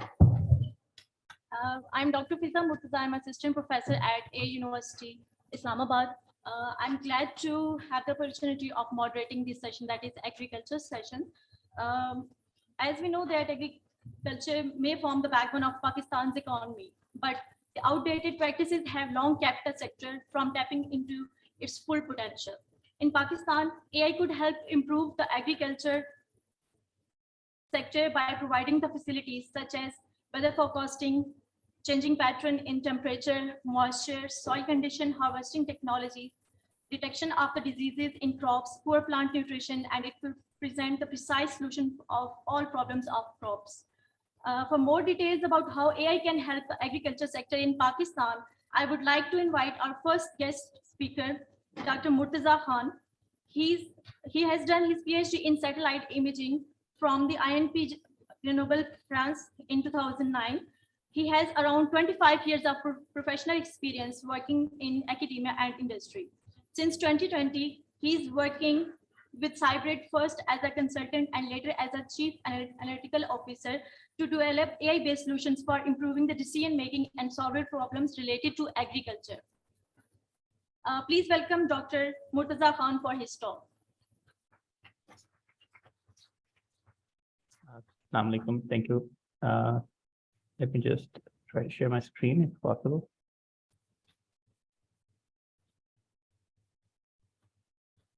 Am I audible? Is the screen visible? Yes. Okay, thank you very much. Assalamu alaikum, everyone. My name is Murtaza, and I basically work on data analytics at Concave Agri.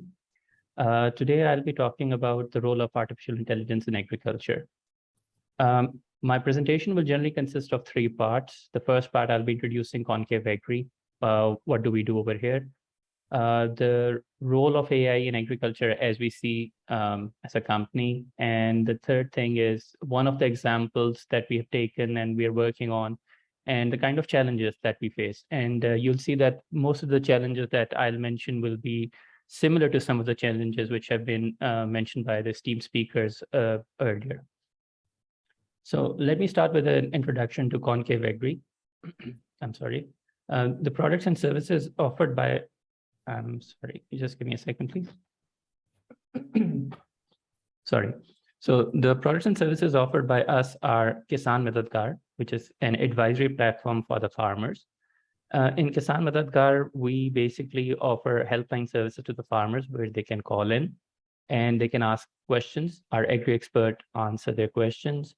Alongside this, we make educational videos and provide them to the farmers via YouTube channel. We also have push notifications where the farmers who are registered with us, we offer them advisory services through SMS. In order to have a more connected approach with the farmers and to have kind of like a community service offered to them, we also have a program called Kisan Yar, where our field experts go meet the farmers in person. And if they have any queries, they answer them, assist them in identifying any problems they have with their crops and finding solution to those problems. The third offering that we have is called Kisan Dukan. One of the problems that we identified when we were talking to the farmers is that a lot of the time when the farmers go to the market, the products that they get in terms of fertilizer, pesticides are not genuine products. So what we have done is we have opened basically a platform where the farmers can purchase the pesticides, fertilizers from us. And since we're buying directly from the manufacturers, we can guarantee that those products are authentic and there is no counterfeit. The fourth thing that we're offering is called Kisan Karobar, where we help farmers sell directly to the customers. So what we do is we arrange for them to sell their products directly in supermarkets and other places. The fifth initiative where I come in is basically what we are starting and what we call climate care. This is all about sustainable agri practices and how we can utilize modern techniques to improve the productivity of what the farmers are doing. In order to have all of this, we are also trying to engage academia and other industries. So these are our partnerships. We have partnership with Bayer Crop Sciences. We have collaboration, or we have set up corporate innovation centers in Sakhar IBA University, in Hazara University. We have an MOU with Nisar Aziz Agri Center at Namal.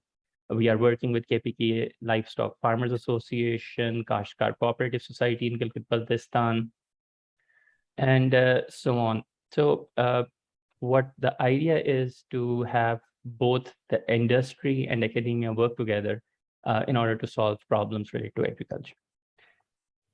As a company, the roles that we see modern technology and AI playing in agriculture are most related to automatic identification of pests, precision agriculture, yield prediction, and taking a more data-driven approach to solving problems in agriculture.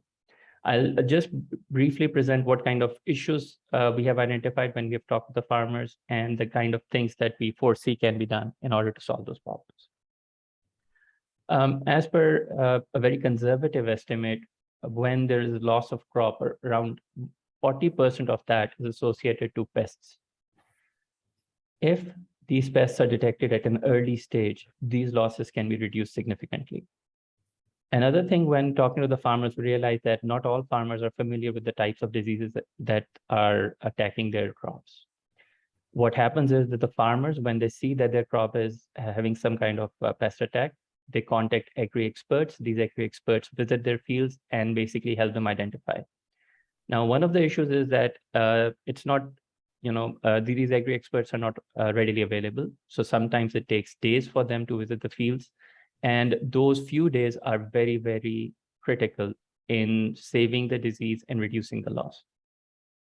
Secondly, sometimes farmers are not familiar with the type of pesticides or the methodology that they need to adopt to control these pests. So if we look at these issues, we believe that AI can be beneficial in solving this problem. The first and foremost is what everyone already knows, that you can have an imaging system. For example, you can have an application on a mobile phone where a farmer takes a picture of the crop, and if there's any disease in that particular crop, the farmer is able to, the application is able to identify the crop and indicate to the farmer the type of disease there is. The secondary step that can be done is that having an integrated framework or platform in it, in which the course of action the farmer should take should also be mentioned. For example, the application can be smart enough to identify the amount of attack or the severity of the attack, and based upon that, recommend what should be done by the farmer. A third thing that can be done is to do geotagging. Now, generally, whenever there is attack on the crop, it's not isolated. It basically spreads in a particular area. So by geotagging this and by giving push notifications to the farmer in the vicinity that there is this type of attack in your vicinity, please be careful, or you can take these preventive measures, or you can go and check your crop, or we can assist the farmers in finding a solution to this problem. The last thing is that even when there's attack, the farmers are not always sure about the amount of loss that they're going to incur because of that particular pest attack. AI can be useful by doing some kind of sampling analysis of those crops, the disease, and predicting that, okay, this much amount of crop will be lost to this particular disease. The second area that we see agriculture requiring AI is precision agriculture. We are already looking at techniques in which irrigation water is being overutilized, which means that we are doing uniform and excessive watering of our crops. And in certain cases, this converts into stress on the crop rather than eating the crop. Secondly, because of use of excessive fertilizers or nutrients or pesticides, again, the instead of getting good crops, the quantity or the quality of the crop decreases. Farmers are generally very, very inclined towards doing a lot of tillage in their fields. And finally, they are not really looking at how they can increase their production based upon using technologies and developing agroecological zones. In this particular aspect, the first thing that can be done is based upon the history of the growth in that particular area, the temperature, other things, we can identify suitable crop varieties for that particular region. Again, this can be done by machine learning techniques, requiring a lot of data for that particular area. One of the things that is coming up is basically using IoT-based solutions for targeted irrigation. IoT is being used for other purposes as well, but it can be used for target irrigation. High efficiency irrigation systems can be used. You can have drip irrigation to reduce the amount of water which has been given. You can identify the amount of moisture. You can identify or use the prediction of rainfall in that particular region. And based upon that, you can control the amount of irrigation which is required. Another thing is soil analysis to estimate the amount of nutrients already present in the soil. Again, this can be done using machine learning techniques and imaging. Yield management and prediction and minimizing the environmental impact. These are, again, things which are very, very necessary and can be done using machine learning techniques. The third thing when we talk or we are looking at is basically yield prediction. And when we say yield prediction, we are talking of yields at a larger scale, not on just one farm, but in a particular area and locality. One of the problems that someone came to us with was that they have contractual farming, which means that they contract farmers to grow a particular crop. And the kind of problems that they face is that in that particular year, they set a particular price for that crop. The farmers go that particular crop for them. But let's say at the end of the year, the overall production or the yield of that crop reduces. Now, what happens is that the price of that particular product or that particular crop goes up in the market. Now, the farmers breach the contract and they go in the open market and sell their crop. This basically hurts that particular business a lot, and they are caught blindsided and they're not able to, manage the amount of crop that they require for their food production. So if we can do yield prediction, we can forewarn or we can judge beforehand what the kind of price for that particular crop is going to be. And these big companies can actually protect themselves from taking any damage in terms of breach of contract. Similarly, at a larger scale, government has to identify the type or the quantity of yield that they're going to get for a particular crop. So they can either set regulations for import or export of that particular crop. So yield prediction at a very large scale is something which is very, very interesting and something which can be done using artificial intelligence. For this particular case, satellite imagery will be of utmost importance because we need to estimate the area on which a particular crop is cultivated. So first we have to identify what type of crop has been sown and the area on which it has been sown. Secondly, we can do continuous crop health monitoring because once you sow a crop, it does not mean you're going to get that much of a crop. So you can monitor the health and progress of the crop, again, using satellite imagery. All of this requires computer vision, and computer vision techniques have been taken over by artificial intelligence recently. The second thing which can be added on is basically doing time series analysis of regional trends. So you can look at price of the crop per annum. You can look at what kind of temperatures are predicted for that particular season, amount of precipitation. And based upon that, you can make a table where you have seasonal distribution of, okay, what the average temperature was, what was the precipitation, what was the water stress level, NDVI you can get from satellite imagery. And using all of this data, you can develop machine learning algorithms and can predict the yield. So this would be a more comprehensive approach. We're using more data in order to make a particular prediction.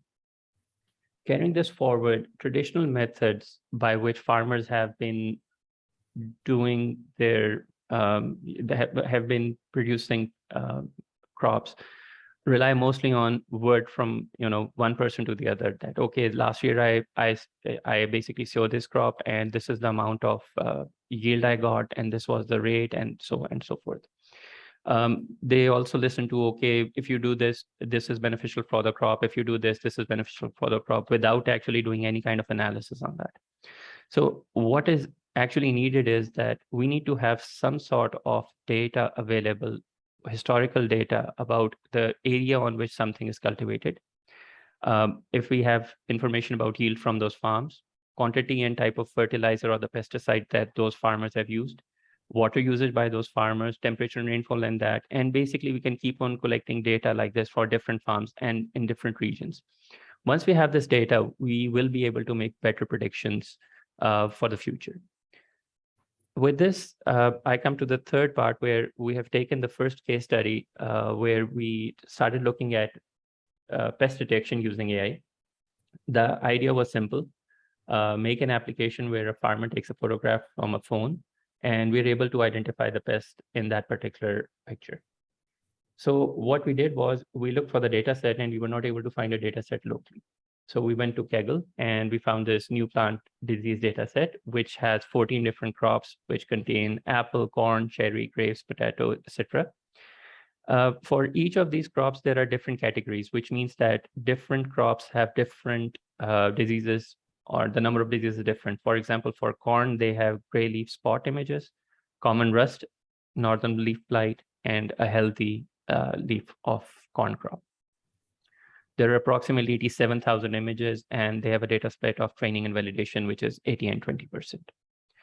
So these are some of the images which were available over there. We have the healthy plant on the left-hand side and northern leaf blight images on the right-hand side. Similarly, if I show you the images of common rust, you can see that you can see rust spots on the leaves. The third one is gray leaf spot, where you have gray spots on the leaf. These are somewhat similar to the first image which I showed you of the blight, but they're slightly different. Now, what we did initially was very, very simple. We took a bunch of machine learning algorithms or neural networks, AlexNet, GoogleNet, ResNet, VGG. We modified the VGG a little, and we obtained an accuracy of approximately 92%. 92% is not a bad accuracy if you start off doing something. But here is the problem that we faced actually. What we saw in our initial development is not what we saw in the real world. Once we started testing this in the real world, we found out that our algorithm was performing really, really poorly. And the reason was that the images that I've just shown you earlier, these are all taken in a very, very simplistic background. If you see, the background is very, very, controlled. It's not a complex background. Whereas when the farmer takes a picture of a particular plant, they take the picture, as it is. So the background may have dirt, it may have other leaves, it may be taken at daytime, it may be taken at afternoon, the sun may be in one position, it may be in another position, so illumination conditions change. And on top of that, the quality of the images vary significantly. Some farmers have good quality phones, others don't. While taking a picture, the leaf is moving, so there is motion blur, etc., etc. Even when we do data augmentation, we apply computer vision techniques to modify our data set, we are still not able to get good enough results for this particular problem. The second thing that we noticed while we were doing this case study was that there is no data set available for the images or type of crops or the type of diseases that are specific to Pakistan. The above three diseases, they are basically, they occur in Pakistan, but again, if we look at the data set, there is no data related to wheat, there's no data related to cotton, there's no data related to rice. So what we believe is very, very important is that we have some sort of platform or some sort of combined effort where we work together with the academia, and we collect this data. So one of the efforts that we're doing these days is we are trying to collaborate with our partners, and we have set up certain projects in which we are working alongside academia to acquire images, which can be later used for the purpose of pest detection. We believe that similar efforts are needed in other areas which we have mentioned. Some of the data is available via certain government organizations, but other data is practically impossible to get right now. And we need to have a more focused effort in collecting this data if we want to improve the practices that are being followed in agriculture. So we are looking for partners. We are willing to collaborate to help gather data and to develop solutions for different problems. Thank you very much for your time, and open to any questions that you may have. Thank you, Dr. Murtaza. It was indeed a very informative talk. We have a question for time for one question only from the audience. Do we have any question? Yes, we have one question from the audience. Thank you so much for your nice presentation. I am Dr. Hamdad, Assistant Professor in Agriculture Department from Bacha Khan University, Charsadda.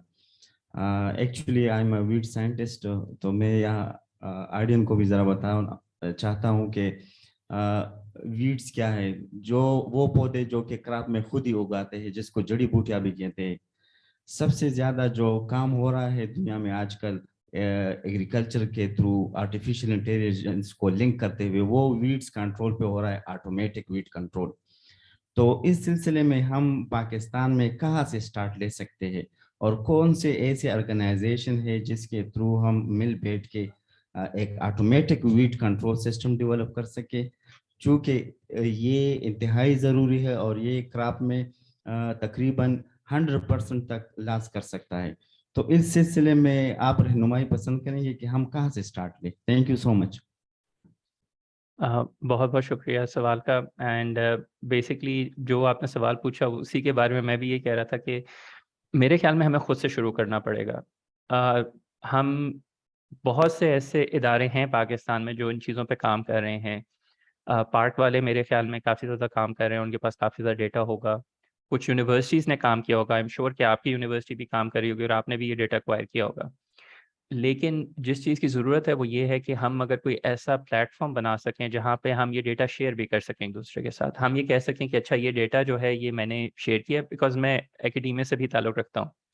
तो उसमें ये होता है कि जब आप data set collect कर लेते हैं तो आप उसको ओपन एक्सेस तो कर देते हैं, लेकिन आप साथ ये कंडीशन डाल देते हैं कि जी जब भी आप ये डेटा यूज़ करेंगे आप हमारे पेपर को रेफ़र करेंगे। उसका फ़ायदा ये होता है कि आपको साइटेशंस भी मिलती हैं और आपका काम जो होता है वो रिकग्नाइज भी होता है। सो एक तो ये अप्रोच है कि आप इस तरह कर लें। दूसरी अप्रोच जो की जा सकती है वो की जा सकती है कि कंसिडरिंग आवर सर्कमस्टांसेस हम अगेन पोर्टल तो इसी तरह का बनाएं, लेकिन उसमें हम कुछ थोड़ा सा मतलब बहुत ही मिनिमल अमाउंट ऑफ कह दें कि अच्छा जी इस सर्विसेज के लिए इतने चार्जेस हैं तो हम उस तरीके से करें। बट मेरे ख्याल में करना हमें खुद पड़ेगा। जिस तरह हम कह रहे हैं कि हम कोलैबोरेट कर रहे हैं, हमने स्टूडेंट्स के साथ एक काम अभी शुरू किया है और हम बिल्कुल ये पसंद करेंगे कि अगर आप लोग भी इसमें इंटरेस्टेड हैं तो हम आपके साथ भी कोलैबोरेट करें, हम आपके साथ मिलकर इस पर काम करें। बट मेरे ख्याल में करना हमें खुद पड़ेगा। हम ये नहीं कह सकते कि कोई कहीं से हमें ये डेटा मिल जाएगा या कोई हमें डेटा जमा कर देगा। मेरा अपना ये ख्याल है। Okay, one more question from the audience. Very nice contribution. I'm Dr. Nudrat from Horizon Tech. Sir, I have one question that how you obtain satellite data for Pakistan, because satellite data, acquiring satellite imagery itself is very expensive, and how to process and label that large amount of data and to process for agriculture sector. So what's your point and how you are doing it for your Right. So thank you very much. So one of the ways is that you purchase the data. You can always go to Sparko. Sparko has Spotify data, and they basically, if you would like, they can sell you particular type of data. Again, when we said that we would like to do yield estimation, it's not that we are doing it right now. what we're looking at mostly is developing algorithms which can do this, so that later on, if we need to do this for a particular region, we are ready and we can just acquire the data and run those algorithms on that huge amount of data. So the main thing, or the main focus is to have very, very efficient algorithm, rather than, because as you understand, the size of a satellite image is huge.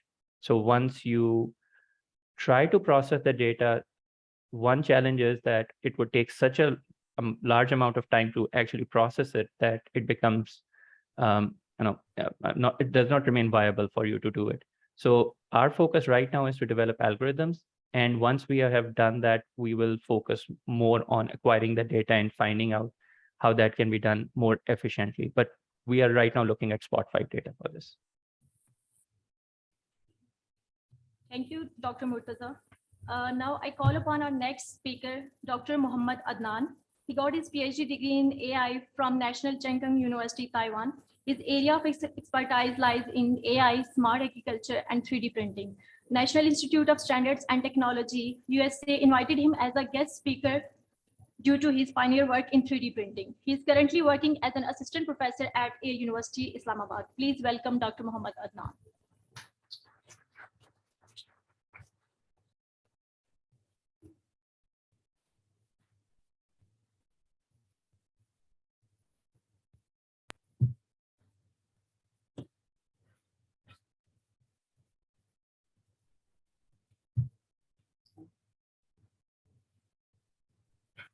Assalamu alaikum, everybody. Thanks for introduction, Dr. Fiza. My name is Dr. Muhammad Adnan, Assistant Professor, Department of Creative Technology, Dear University, Islamabad. Today, I am here for a talk of role of artificial intelligence in precision agriculture. I divide my talk into two parts. First of all, I will talk generally the digital technology, how they can transfer the agriculture sector. And secondly, I will discuss the research work that I done related to the estimating evapotranspiration using machine learning, and study the impact of the water supply on the wheat yield by using principal Laisselier machine learning models. So first talk, in the first part, if we discuss here, we can see that in the future, due to the advanced technology of the IoT and AI, the future form is look like that. We can use the drones for the survey purpose. So based on the drone data, we can take the farming data and we can analyze the data. And based on those data, the financial institutes can take the decision for their investment and kind of the stuff. We can see we have the smart IoT devices that can monitor the health of the animals like cows and sow. We have a smart tractor based on the GPS and AI that can work automatically based on your plan.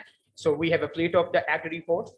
The agri robotics, actually what they done, they can reduce the fertilizer waste, and similarly the pesticide. They can effectively, we can say that they can just do the fertilizer in the part that we require, not the whole field. So this is one of the emerging field. So we can see that in the digital farming figures, according to the Food and Agriculture Organization, UNO, the 70% should be increased in 2050 by using these IoT-based and AI-based technology. So we have a 70 to 80% precision for the agriculture sectors. And so we can say this is the industry of 27 billion devices. So this is the World Bank Group Agri Observatory. So we can see here that the big data, artificial intelligence, and machine learning is the technology that is the game changer for the AI.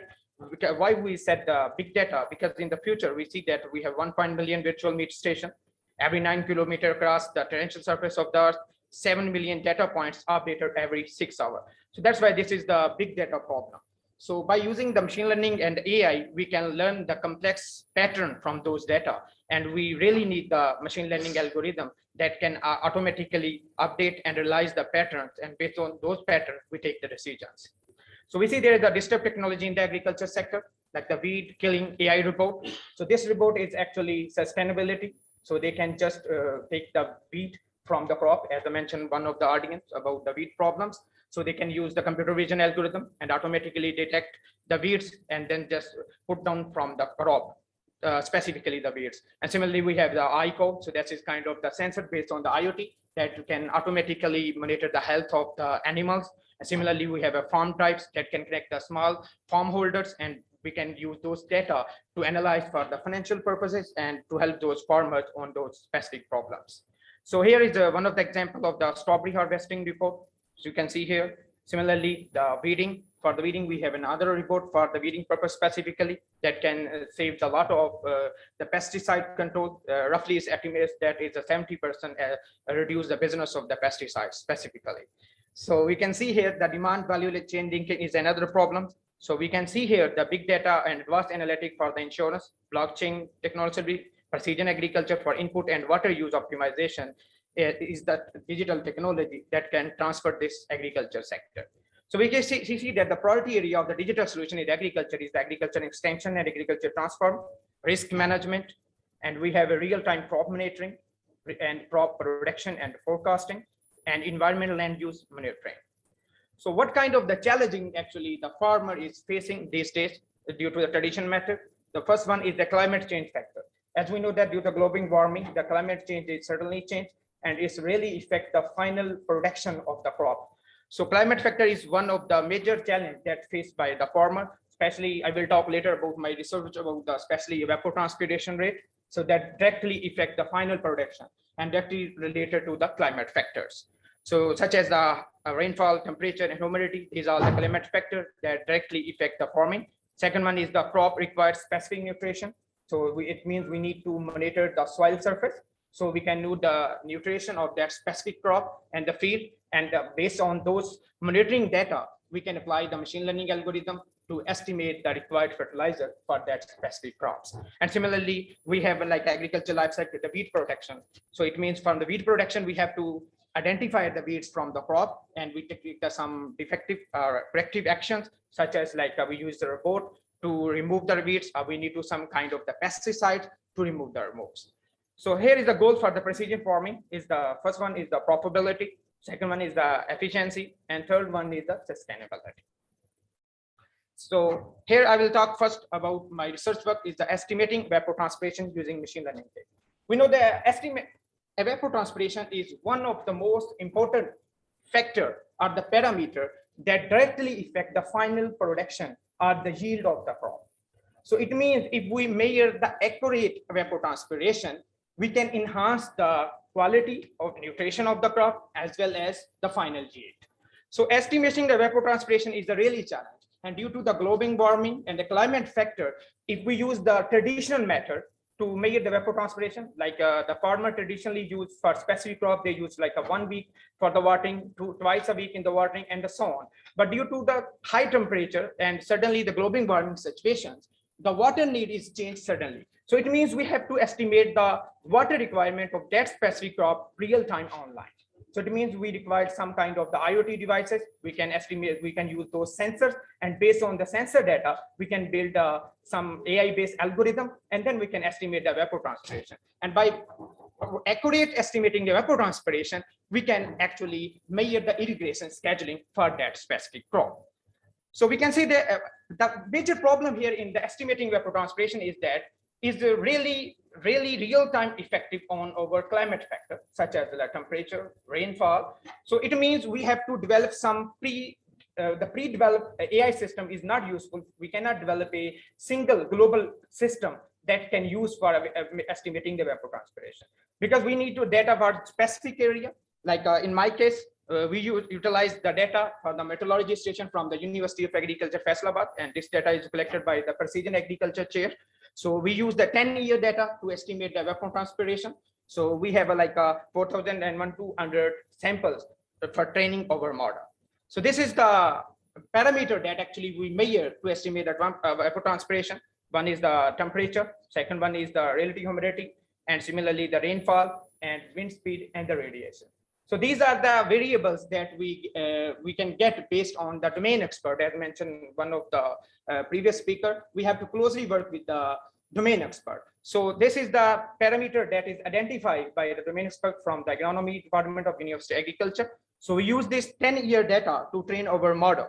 So we can see that, but we have a lot of model to actually get the computationally cost less. We utilize the PCA method to reduce the dimension of the data. So we try to find those variables that actually really affect the final evapotranspiration rate. So in our case, we use the PCA, and we find from out of 12 parameters that identified by the domain expert, we see the over real 5 parameter actually directly affect the evapotranspiration. And one of the, by using the PCA, we see here that the first principal component is actually related to the maximum temperature. So it means the temperature is one of the most important parameters that directly affect our evapotranspiration rate. So we utilize this one, these parameters. We developed the automatic method to find the corrective paravariables that are effective here. And then we utilize the neural network. And you can see here that we estimate, our estimation result is very close to the real one. So second research is also correlated with evapotranspiration. We try to study the impact of the water supply on the wheat yield. And so we have we developed two kind of data set. One based on one of them is we intentionally have a water stress, and other was without the water stress. So, and we study the 4 different traits of the wheat yield. So this one is also done in the University of Agriculture, and this study data we use for the 2 year under normal condition and the stress conditions. So here we use there is some kind of the labeling head that based on the domain experts. So we see here we measure the relative water content. Proper line were recorded before anthesis, pendulance length, axillary length, even length, and plant height, and the seed size that we use as a input to the over neural network model. So following 3 approaches we use in this study. First one is the PCA. Why we use the PCA, as I mentioned earlier, for the dimension reduction and to save the computation cost. We utilize this one to find the most suitable parameter that actually directly affect our parameter. And then we use the lasso and elastic net. And last one, we use the radial bias neural network to find the final prediction. So here in this, you can see in this figure. So we have 2 conditions here. One is under normal water condition, and second one is under stress of the water, because the water is one of the problem in the world due to the global warming situation. So we see that in the under normal water condition, the trait yield is one of the most important parameter that actually directly affect your final yield of the wheat. But when we talk about the under stress condition, we see that the pendulance length is actually the length of the plant that they measure it during the experiment. And they found that the pendulum length under the underwater stress condition is the major parameter that directly affect the final yield of the wheat. So here we can see the result is after applying different machine learning technique on the field collected by observe, the grow rate of the wheat is found affected by under the water stress condition. Moreover, the water production has been reduced under the water stress condition. So you can see here, we can find by using the machine learning technique, we can easily identify those parameters that affect the final yield of the wheat under 2 conditions. One is the under normal water condition, and second under stress condition. So you can see here by using the machine learning in plant standard identification. So we can apply also the image processing. First, we need to identify. Second one, based on the identification, we can apply the classification. And then we need to done some kind of the quantification. And after quantification, we can utilize some AI-based algorithm. And then we try to predict the final yield or whatever the evapotranspiration are there anywhere. So we can see here in this talk, actually, the need for the AI focus on the agriculture sector. We need some intelligent approaches that we can utilize for the precision agriculture, and we have some growing research. So thank you so much, because I limitized my talk due to time limitations. Thank you. Do we have any question from the audience from Dr. Adnan? We have one question.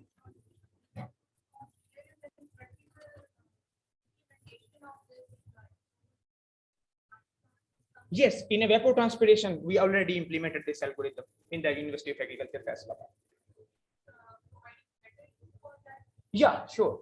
Because in the tradition method, because we have to analyze the data of the previous month. But as we know that the global warming situation, we can just not rely on the statistical analysis. So based on the AI, we can maybe utilize some kind of the radial bias neural network, and we give more weightage to the last month data to predict the next month. No, this is a meteorological station. We use different sensors to measure the rainfall, temperature, like early morning, in the middle, and at night. 3 times in night. And we use a 10-year data. Yeah. Thank you, Dr. Adnan.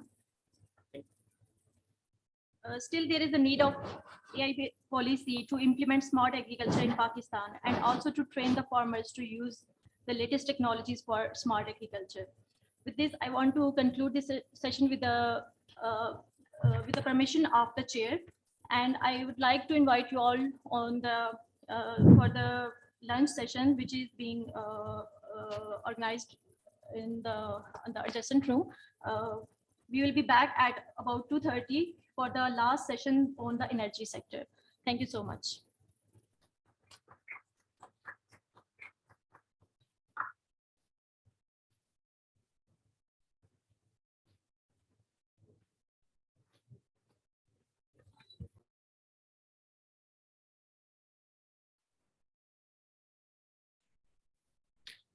So after this malicious meal, I feel the metabolism in your body would have already started releasing energy. But unfortunately, I cannot see it. So why not let's have a bit of a competition, rather a tiny bit of a game. So to fresh up yourselves. So all the administrators, professionals, students, and every staff, ये आप सबके बीच में competition है. So we have these 2 wings for now. The third one is not ready yet. So it's about energy. So let's start with energy. So जिसकी आवाज ज्यादा रही as a group वो जीत जाएगा, ठीक है? So बोलना ये है energy, energy. So starting with you, energy, energy. लग नहीं रहा आप जीत जाएंगे. Let's see the administrators and professionals.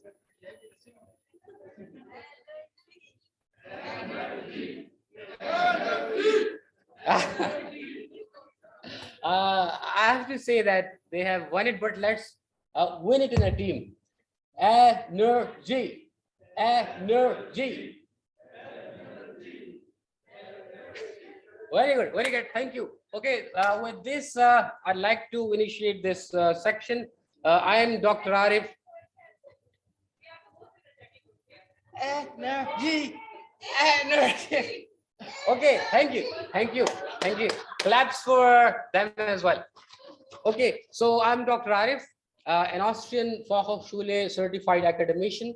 I belong to the Department of IT and Computer Science from PAK Austria Fachhochschule. I'll be moderating this session for application of AI in the sector of energy. So we have the top brass with us today to talk upon this topic. And most certainly, I'd like to discuss about the speaker, the first speaker that we have. He is indeed a top brass. He's actually Professor Dr. Muhammad Bilal Khan. He has been representing Pakistan in the United Nations, in Geneva and in the Philippines.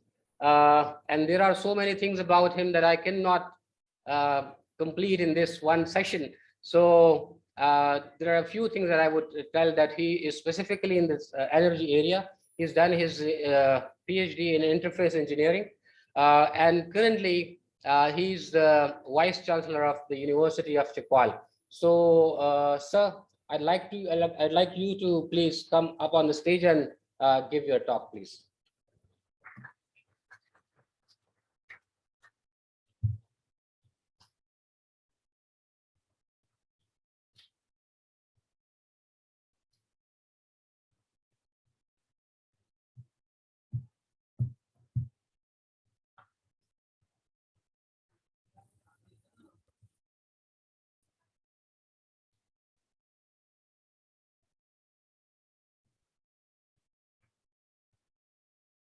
Thank you very much for inviting me.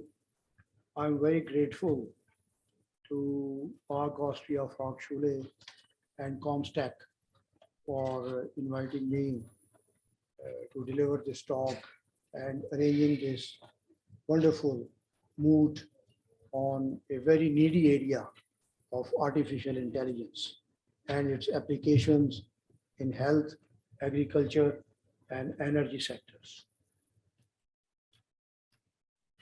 I have been associated with Dr. Mujahid.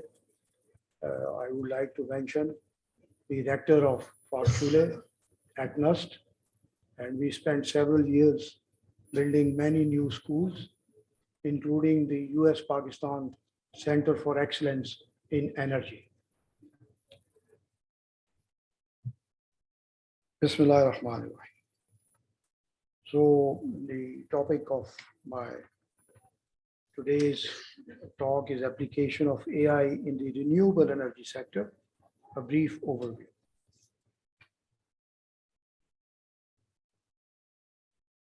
The logo of University of Chikwal has been recently designed by NCA, and it specifies the olive leaves because it's an olive area. There is a Barani Institute very close to the university. You can see a building structure called the Arya block, which is an architectural historical block and an archaeological treasure we have at the university. And the Quranic verse, which is not very visible here on the slide, says that man gets only what he strives for. These mountains signify the Chikwal Valley, which resides in the mountainous ranges of the Salt Range and other associated mountains. So beautiful weather over there as well. The logo on the right side has been released by GOP for the 75th anniversary of Pakistan. A little about the background on University of Chikwal because it's a new university. So the city campus comprising of 40 acres is already existing with a postgraduate college, erstwhile postgraduate college, and it was a sub-campus of UET Texla, offering 3 engineering programs, namely electronic engineering, mechatronic engineering, and petroleum and gas engineering. And currently we are expanding this campus with annual development plan funding of 1.5 billion. There are academic blocks, administration blocks, hostels, student teacher centers, libraries. And we have another campus, which is at the just on the verge of the motorway on Balkasar interchange, which is being erected right now with another ADP funding of 1.5 billion rupees. We have 6 faculties of law. 5 are appearing here. Incidentally, they missed out on the faculty of IT and computer science. So faculty of engineering, faculty of natural sciences, faculty of humanities and social sciences, faculty of allied health sciences, and faculty of law, and as I mentioned, faculty of IT and computer science. This is our BS block, which is an existing building. Other existing buildings include engineering block and students hostel. This is a beautiful new building. We have named it as the Western Block, which currently houses 5 academic programs. This is the historic Arya block, which appears in our logo. It was traditionally pre-partition law chamber of the Sikh community, which now houses our law program. So we are renovating it and preserving this great archaeological structure. And the building for the erstwhile postgraduate college, which is now upgraded to the university level. Previously, they used to be associated with the University of Gujarat. Now they have an indigenous university within Chikwal. These are some of the ongoing civil works at Balkasar campus, academic block, student service and medical center. There is a faculty hostel, mosque, overhead reservoir, etc. So these two schemes at the old campus, which is the city campus, and new Balkasar campus, are timed to complete 2024 April. And they are being raised by C&W Communication and Works Department of the Government of Punjab. Now we come to the topic of today. I have chosen two renewables out of several, primarily because these are new renewables. Tidal, ocean waves, biofuels, and the geothermal. Tidal is well developed, but it is treated as a traditional renewable energy. The other ones which I just mentioned are not yet fully developed. But the two new renewables which are fully developed and which are net energy positive. This information was given by Professor Benson. She came from Stanford University at our center.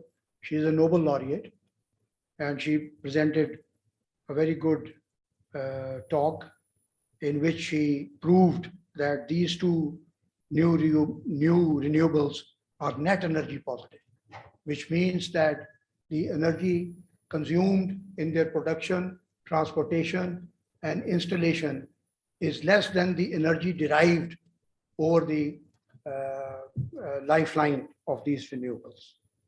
So by and large, these are the dominating ones.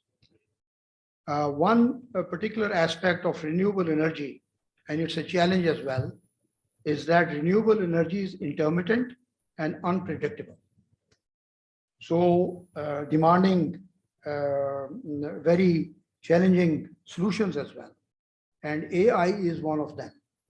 And some of the AI applications in the renewable energy sector are forecasting, grid management, maintenance, energy storage, energy conservation, and efficiency. So I will talk about today forecasting and energy conservation. Give one example of each. AI at a glance. Artificial intelligence imitates human roles and allows the system to perform tasks in a nearly human-like way and mimic human intelligence. It includes domains like machine learning, neural networks, and data science. There are others as well. And currently, we stand at a specialized single task window, which will expand in the future, hopefully, to general AI and super ASI, which is smarter than humans. These are typical solar and wind profiles, and as you can see, that the renewable energy is variable. It varies over time, and it varies also due to the weather conditions. Like solar, on a sunny day, typically in Pakistan, is a parabolic curve. Starting off in the day, rising to the noon, and then dropping off towards sunset. But on a partially cloudy day with winds blowing, like in Europe, you can see the profile of the solar irradiation which comes down onto the planet. And similarly, the below graph shows the wind profile over a period of 24 hours. And this is also intermittent and unpredictable. So this is a big challenge. It poses a big challenge to the grid companies, which are very reluctant to connect renewable energy with their grids.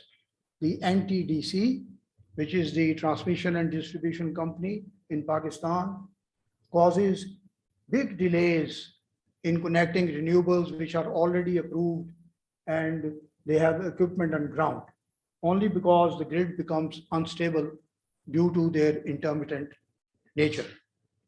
So AI comes to the rescue and I will just show one of its applications. Before that, the AI techniques which give rise to the tools for design, simulation, control, estimation, fault diagnostics, and fault tolerant control. And it includes the smart grid and renewable energy system especially. And what are the techniques which we use? Expert systems, fuzzy logic, artificial neural networks, or neural network and genetic algorithms, evolutionary computation. So computing and AI go hands in gloves. DeepMind by Google, forecasting, weather versus production. I will give one example on this. Omexon adds storage, which is another big area where companies are now thinking about storing excess energy and then using it in times when there is scarcity of energy. So production shortfalls versus saving excess production.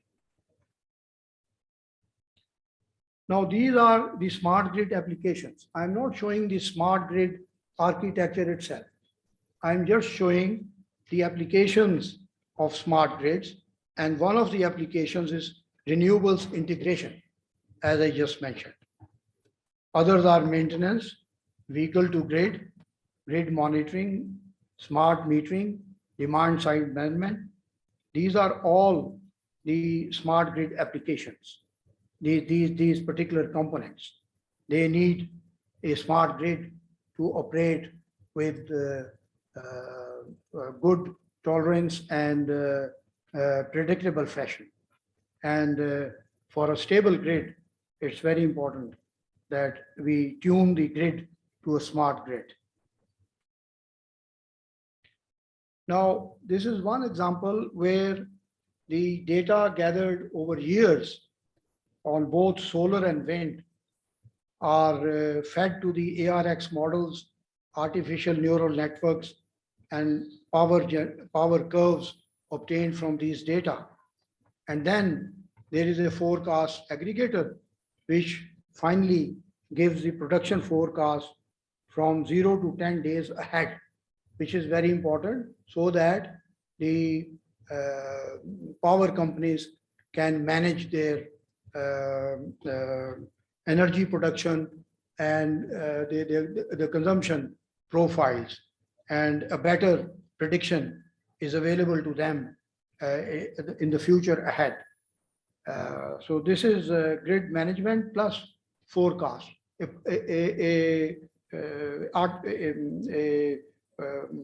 What you call accurate forecast is very important for stable grid operation insofar as renewables are concerned. We have a data station at NUST, which I obtained from the World Bank. It is now operating for the last 5 years, but they needed the data for 2 years to consolidate the solar and wind profiles. And it is valid for about 100 miles radius. And they put up around 7 such stations across the country to get the wind and solar profiles of the country. And they then published a report which is available on the World Bank website. This all because they wanted to gain confidence of the investors about the energy available in Pakistan from these resources and the predictability and forecast which the companies then generate using artificial intelligence. The data is very important, and the data is voluminous for most of the artificial intelligence application. Now, this shows the AI renewable forecast for grid stability. The root mean square error is negligible. Measured grid stability versus the predicted grid stability. This just shows the accuracy of the forecast. It does not shed light on the quality of the forecast. It can be miserable or it can be very good forecast for the power companies. That's another area. It depends on the data which we receive and feed into the AI system for the forecast. But the forecast is very accurate. Whatever the data we receive, and that might be very mediocre insofar as production is concerned from these resources, and very brilliant data which the power companies can rely on for greater output. But what I am showing here is the accuracy of the forecast, not the quality of the data. So AI, this is one example where the forecast from these intermittent and unpredictable renewable energies is shown using AI. And this particular graph and output relies on 151 data records. And each data record can span over 2 years from different parts of the world. Data science, as I earlier said, neural networks and data centers are very important in this context. And as I previously showed in the ADP plans, the HEC funding we received 42.5 million PKR is to establish an IT hub in the Pindi division at University of Chapal, including a data center, smart classrooms, video conferencing facilities, PERN cable, digital library, and ERP. So we are in the process of establishing those facilities at the university. This is another application where, as you can see, the energy savings is predicted using MI. It's not a prediction, it's basically the quantum of energy savings which we achieve by using AI in the IT system and in the building itself. This is data for a building. And as you see that as soon as the machine language control is implemented, immediately the sensors which are installed in the various IT equipment and the building itself, they start functioning under the machine language.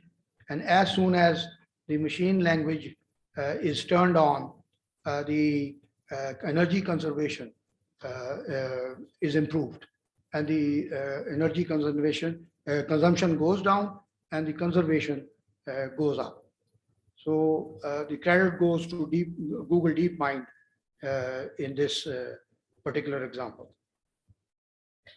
So it's a clear example of application of AI and the fruitful results which we can obtain, which otherwise goes in wastage of energy. So conclusions: renewable energy is inherently intermittent and unpredictable, posing challenges in forecast, grid management, and maintenance. AI techniques are effective in accurate prediction and management of energy derived from renewable resources. Examples cited in domains of renewable energy forecast for grid stability and energy conservation and efficiency clearly demonstrate the efficacy of artificial intelligence in the management of renewable energy. Thank you. Thank you, sir, for the insightful talk. Due to the time constraints, we can have only one question from the audience. So please, anyone?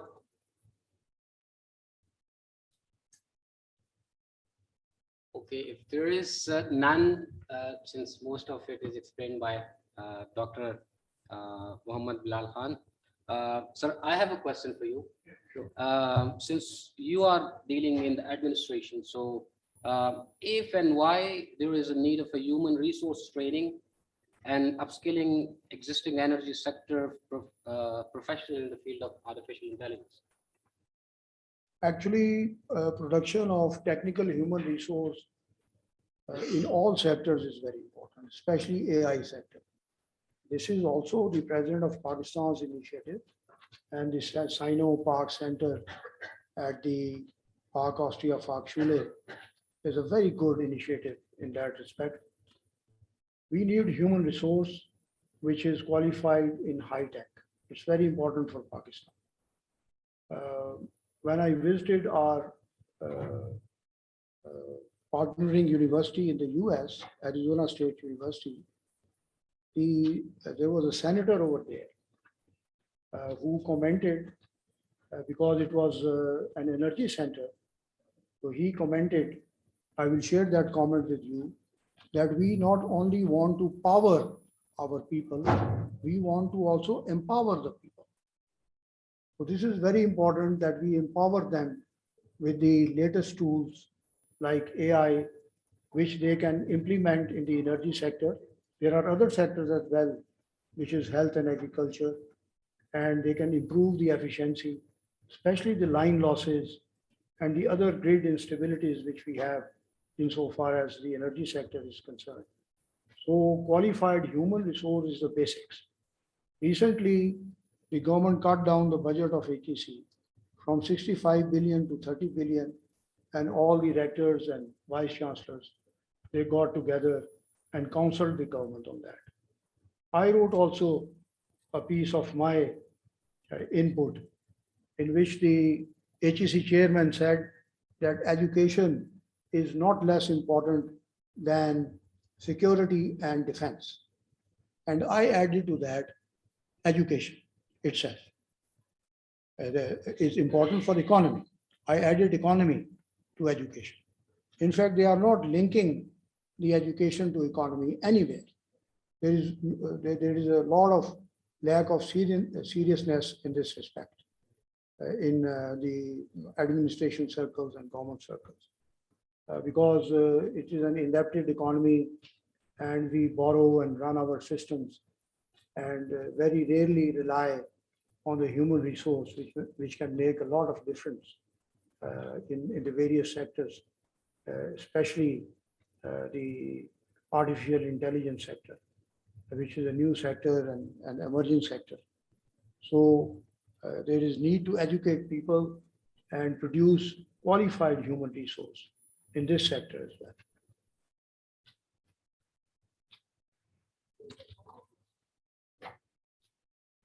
Okay, can we have a question from the online participants?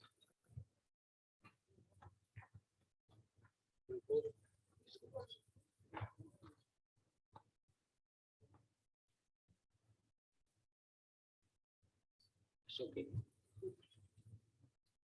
Okay, thank you, sir, for the insightful Thank you very discussion much. and for Thank you. honoring us with your work of wisdom.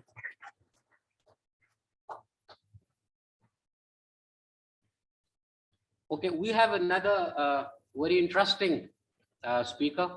To the students and researchers especially, and those who are looking for startups, I'd like to tell you that get your, some of you are laughing because some of them hunted already a few of ideas that I presented. So there is another interesting one coming up. Get your notepads on your lap with a pencil. I'll be discussing many such ideas. The next speaker is Dr. Sohail Khan, who is a very good friend of mine. He is the pioneering member of the SPCI, the Artificial Intelligence Center at Park, Austria, Fachhochschule. He's done his PhD from Austria, and he's not only an academician, he has worked as a scientist in different renowned industries in Austria. So a few of his projects, if I would like you to know, is AI for energy forecasting, as Dr. Mohammad Bilal also discussed, uncertainty in engineering systems, integrated energy systems, and he's keenly interested in AI for clean and affordable and reliable energy. So I'd like to call upon the stage Dr. Sohail Khan to please have a talk, please.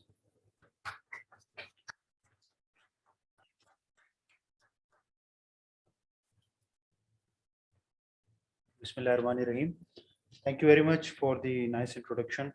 So without any delay, I will start the presentation, which is focused on a very important topic for the discussion today that has been highlighted in multiple presentations, that we need a national level artificial intelligence policy. So I will share the work that is pioneered by Sinopark Center in that sector with Ministry of Information Technology and Telecommunication. And I will also overview that what could be an implications of policy on energy sector. So before that, I would, first of all, I wish that all of you could visit, and inshallah, I wish that all of you will be in our next workshop there at our institute. So Park Austria Fachhochschule is our institute, and Sinopark Center for Artificial Intelligence is stationed there. This Center for Excellence is one of the 4 Center of Excellence that are in the process of establishment at Park Austria Fachhochschule.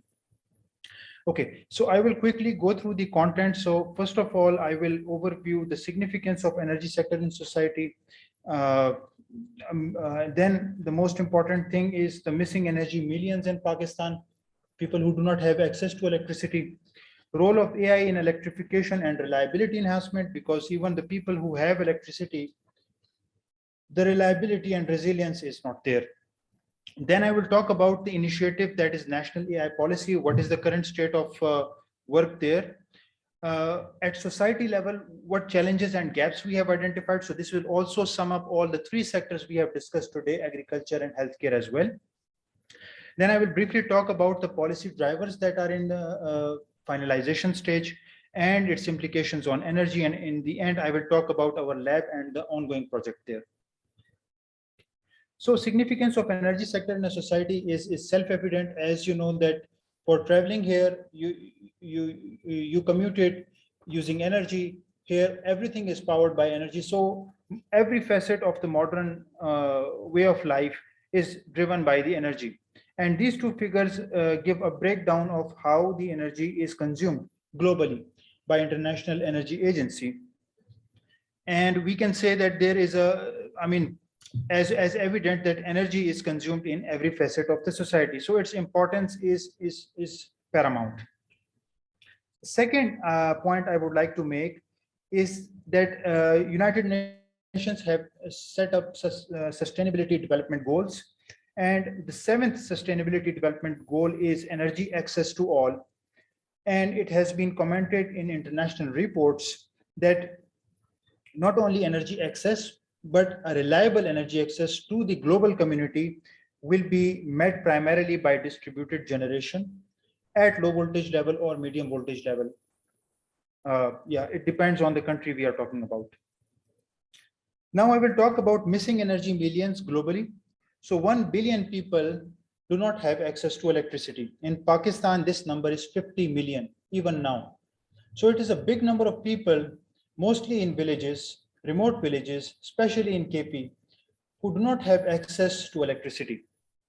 Pakistan ranks 115 among 137 economies for reliable power. This is another story, that our reliability is not bound by the lack of energy, but it's lack of management, or we can say there are many other factors involved.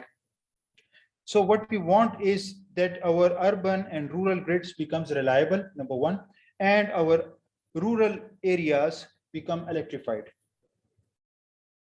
If we look at the map of Pakistan, and if we look at who are these missing energy millionaires, sorry, not missing energy millionaires, these are missing energy millions. So we see that a big chunk or big percentage of the people belong to villages and in the remote areas. So naturally, it appears to me that the transmission and distribution systems takes time in deployment, and there are many issues involved. So distributed generation based on renewable energy, especially solar energy, are becoming competitive with every day, especially the energy storage. So coupling PV with storage and developing such products which are understandable to the Pakistani public, or the public in developing countries, is a major challenge. Also, we need a solution, an integrated solution that can adapt on itself to the requirements of that household or that community. Now here, the artificial intelligence can play the role. In advanced forecasting methodologies, it can be used, and these kind of solutions could be brought And this is where you as a scientist or as a student or researchers need to think about. Okay, this was the first part of my presentation, which I talked about the gravity of energy supply and security situation in Pakistan. The second part of my presentation is about artificial intelligence role, right? So can artificial intelligence support electrification and reliability of the grid? Yes, it can, but provided if we have the right circumstances and if we deploy the applications at the right locations. And then whenever we are introducing or talking about a technology, we also need to know that do we have an artificial intelligence policy as a foundation for AI adoption? So whenever we want to adopt AI, AI is not only about proof of concept applications. We would also like to adopt AI at the national level. So there needs to be a national level alignment on which areas we need to focus and which national programs we need to target in order to achieve sustainable outcomes. So that is a part of AI policy. So artificial intelligence policy work on it started in September 2021, when there was a tender opening and a feasibility study was basically invited. And a global company won that feasibility study. And I was by luck, you can say, I was chosen as the lead consultant on that study. And that study is in the conclusion phase right now. So I will briefly talk about it. What we can hope from national level AI policy, first is that we need to skill human resources in AI. This is also the objective of our institute and also all the institutes in Pakistan, but our institute is basically positioning itself directly for that. The second thing is that we need to generate demand for AI and job opportunities. So most of the people talk about supply side. Yeah, train 1,000 people in specific technology, cloud technology, or train 10,000 and then let them in that ocean and find wherever they would like to go. We also need to, or the government actually needs to do the interventions necessary for generating demand. And this was also the focus of the policy design. Then we also need to involve industries, especially in developed countries. We see the Chamber of Commerce or the industrial association actively engaged in the funding of research organizations. And then one of the key deliverable of these organizations is the support for industry. So unless industry is involved in funding or supporting the research organizations themselves, a loop cannot be established. And the fourth one is attracting investment in AI. So if we have a good foundation here, or if we have a reasonable legislation in place for regulating AI, then there is a high level of interest for other companies or global players to invest in AI. One of the example is the cloud first policy of Pakistan that got approved in 2021. So cloud first policy says that the private sector can participate in providing cloud services to government sector if they satisfy some regulatory and operational requirements. So once that policy was in place, the private sector, including the big names, got interested, and we started seeing the activity, right? So the policy is fundamental for attracting investment globally. In Pakistan, what should be the policy vision? Again, this is the first draft that is going to be presented to the ministry, so it is subject to the revision. But what we want from a policy is to place Pakistan at the forefront of the development and deployment of scalable, impactful AI solutions. So one of the key corner activity regarding the policy draft was the identification of stakeholders in Pakistan. Who are the stakeholders? Actually, we all are, but we wanted to classify it. So there was a criteria that was agreed upon. First was the share in GDP in Pakistan market, then relevance to adoption in AI, right? So this was the second pillar. And the third pillar was, what is the technology adoption support? For instance, I will talk about financial sector. Now in financial sector, standardization has already taken place because the banks are integrated and banks have to do the standardization from the start. So technology adoption support is there, and deployment of AI in banking or financial sector is relatively, will be quicker than in agriculture sector, because of the support that is already there. So based on the criteria that I mentioned here, we divided the sectors in Pakistan in these following 8 sectors, which includes agriculture sector, healthcare, manufacturing, retail and commerce, IT, banking and finance, academia, and government and public services. And then there was a survey that was designed for each of these sectors separately. So that survey also took like 1.5 months in preparation. It was circulated. And then we got some statistics out of those surveys. So these are the number of organizations that were contacted. And the response we got from, in some areas, it was very less. In some areas, it is substantial. We are working on it to improve it. And the distribution says that academia is still one of the lead participant in this survey. So they are influencing the developmental and regulatory interventions of the government. So I will, as I have very small time, I cannot talk a lot about each sector. But if that report becomes available, you will be able to witness what is the state of AI in each sector, what is the potential of AI in each sector, and how it should be developed. Okay, when that survey was conducted, then what appeared was what are the challenges in AI adoption in Pakistan? We already know it, but there we crystallized them to something really, reference to the survey and reported. For instance, in reference to the Stanford HAI index, which is the globally accepted, and also international reports and so on. So the challenges and gaps we identified in our society is, first of all, is the digitization challenge. Now, this is an overarching challenge which was recognized by ministry, for which digital Pakistan policy was put, and it is in 2nd revision right now. But on the ground, digitization is a slow process that needs to be speed up. And in the policy, we have advised government to do interventions regarding that. Second thing, which is very important and also relevant to the things that are discussed here, is data standardization and accessibility. Again, these are the tasks that government needs to take initiative on. So appropriate government bodies who are responsible for standardization needs to also specify the data standardization procedures in different domains. For instance, in medical domain, there needs to be a standardized way how a specific type of data is stored, and where it should be stored. It was also like commented out in the policy document that a national level cloud needs to be established, which is accessible across Pakistan and on which the national data could be hosted, and also the trained models. So there is a complete procedure for that. And with the data also comes another thing, which is called data protection and privacy. So currently, Ministry of IT has passed a bill called Personal Data Protection Act that was passed in February 2022. So under that act, now a national commission is in preparation. So a lot of background work is going on.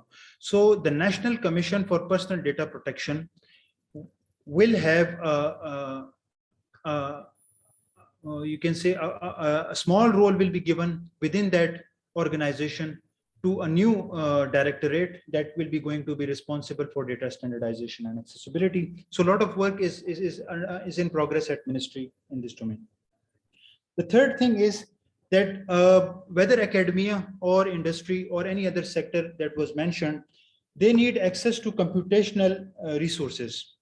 And also they need to have an access to the data that could be published in the public domain. So for that, a national cloud service is proposed under Pakistan Cloud First policy. Under Ignite, actually, I'm not allowed to share the details, but a lot of work is done. A lot of organizations are considered for this aspect. But the thing is that national cloud I was talking about will also be providing services regarding the computational capacity needed in all the sectors in Pakistan. The fourth one, which is very important regarding AI adoption, is the regulation, because especially in medical data, people will be more confident in sharing the data on the public domain if there are regulatory laws in place, like Personal Data Protection Act will basically cover this aspect as a law. So this is the work on it is going at a very fast scale, and we are hoping that in one year we will be able to establish this directorate and its regulatory role. And the last and the most important is human resource training and retainment. Retainment is also very important. So unless our strategy is retainment oriented, we will be able to achieve the targets. So the drivers that have been identified in the policy, the first driver to achieve the objective is skilled human resources in AI and retainment. For that, we need to train, not only train in AI, but actually, as we discussed in this session, in these 3 sessions, that awareness related to the AI needs to be increased, right? So it might not be the case that we are actually generating AI that is required by our society. It is highly possible that the AI tools and trained models become available from the Google App Store, let's say. Let's say there is a app which is a general practitioner in medicine, and that becomes available and globally acceptable, right? So what will be its impacts to the medical community here? Because people, you cannot restrict them that they cannot use an app in order to find diagnosis for very common ailments, right? So these kind of challenges needs an awareness as well at all levels, that AI is coming, right? Maybe soon, maybe later. If we are not making us at par with it, right, we will be on the receiving end. And then we will be also restricted to that. Then skill development is very necessary and reflected by our board of studies from Sinopark Center for Artificial Intelligence and our board of studies. There are companies like Analytics, which had a very nice presentation today. And also many notable companies are there. So these companies needs to be in the board of studies of all academic organizations as much as possible. Or if we gain an experience of interactions with them, we also plan to make that experience public so that other institutions can make benefit of it. And last is the labor transformation. So reskilling is also very important player. Then the second pillar is AI market enablement. So some of the interventions are needed from the government in order to establish an AI ecosystem. That includes the National Data Cloud that I talked about, AI Directorate under PDPA. And also I pitched with, of course, the team, national level programs in AI. So these programs, I am not going to talk because of the lack of the time, but these programs are very important that at national level, we identify some programs or projects at which we say there is a national emergency, or we basically say that all the organizations that are going to be funded working in artificial intelligence need to deliver on the KPIs derived from some projects at national level. So unless, for instance, if we want to do the standardization and if we leave it to the academic sector, maybe 5 or 10 years passed and there is no data standardization in the end. But we basically adopted from the Singapore model, which basically defined national projects. And then they had 2-year, 3-year, 5-year and 10-year agenda for those national projects. And the research organizations will only get funding if they deliver on those KPIs. So unless we or government, this is again a proposal to government, that if they work on those national programs that we have put forward, there are 10 in numbers. I will not talk about them here, but in renewable energy, one of the program I will talk about is a national level cloud, which provides high resolution solar irradiance forecast specific to a region and provide it as a service, hosted on the local cloud, for instance. Now, these kind of applications are required in order to enable a wider scale adoption of renewable energy. Then I will quickly talk about the third pillar, which is building progressive and trusted environment. So regulations must be in place specifically in health sector, and standardization needs to be done with the international collaboration. So we should not be standardizing from scratch. This is also one of the opinion from the experts, that global standardization experience needs to be modified here rather than spending 2 or 3 years in standardization. And the fourth pillar is transformation and evolution. So this is related to Again, training and awareness, that is about how we can transform our industry. So again, it depends on how we make them aware of the technologies available.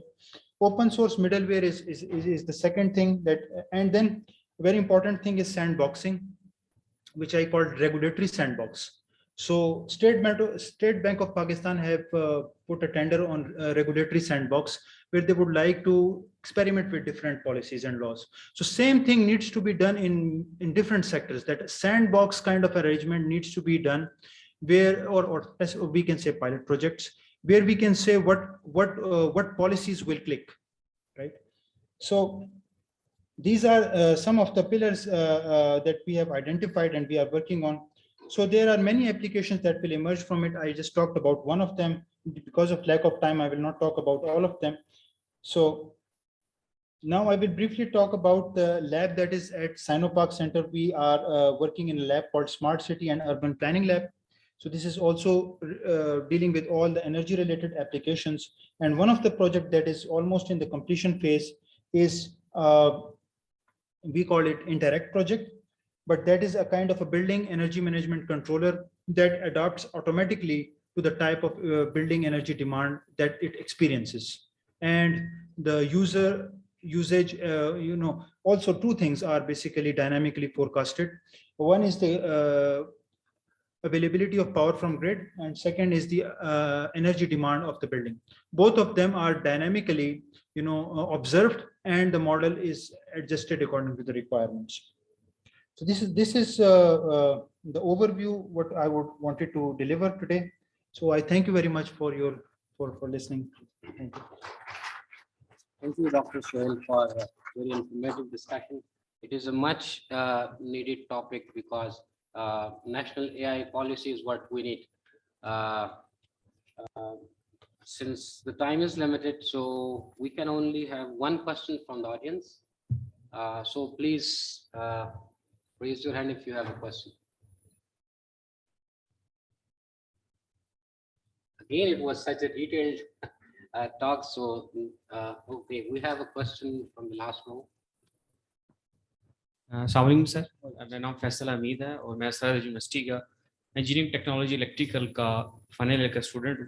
Sir हमें सबसे पहली बात तो हमारे youth के साथ मसला ये है कि हमें विजन ही क्लियर नहीं है कि हमें किधर जाना है, क्या करना है।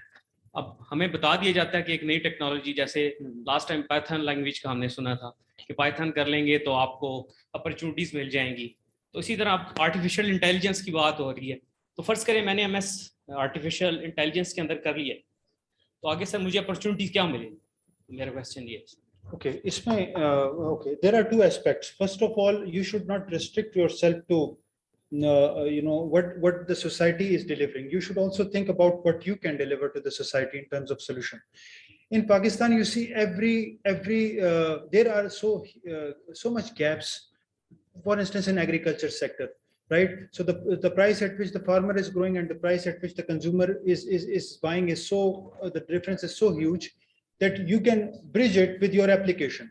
Yeah. So you need to be innovative now. This is the time of innovation, rather than thinking what kind of job I can get from government sector or private sector. Yes, there will be jobs, but bulk of opportunity lies in you taking the risk. Of course, everyone is not thinking like that to take the risk, but you should start thinking out of the box and start thinking about what I can deliver in terms of market, what kind of products are there for different applications, energy application, healthcare application, agriculture application, and what you can pitch in, right? So I am quite confident that if you can come up with and invest your time and energy in that, you can find good opportunities. The second possibility for you, if you are not oriented in that way, is not only to learn the tools that you talked about, like Python, but actually learn the mathematics for artificial intelligence in foundation, so that you get to know and understand the way you are interpreting a problem. Now, if you get that foundation, that will be that you will carry along the way, and that foundation will also make a lot of global opportunities available for you. right?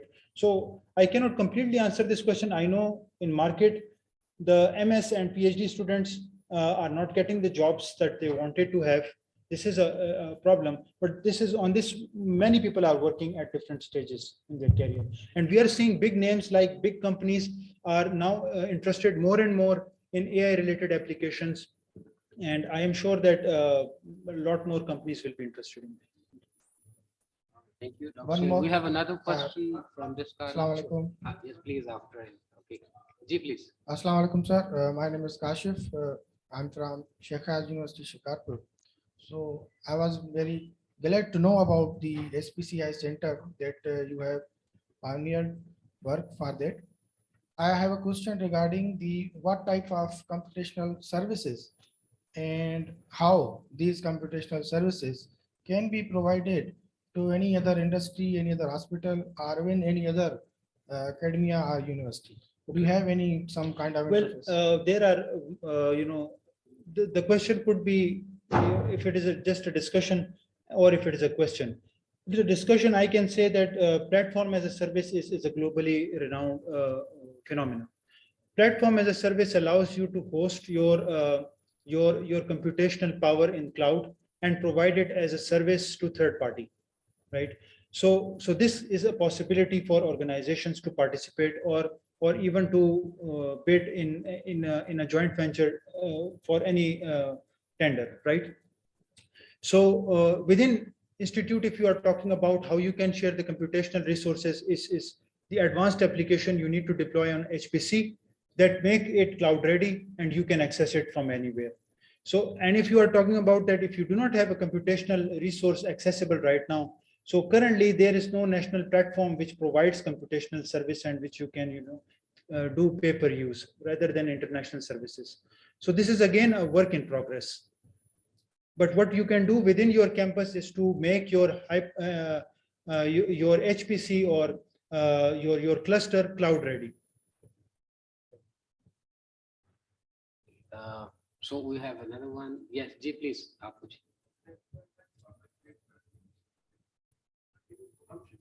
Mic bearing.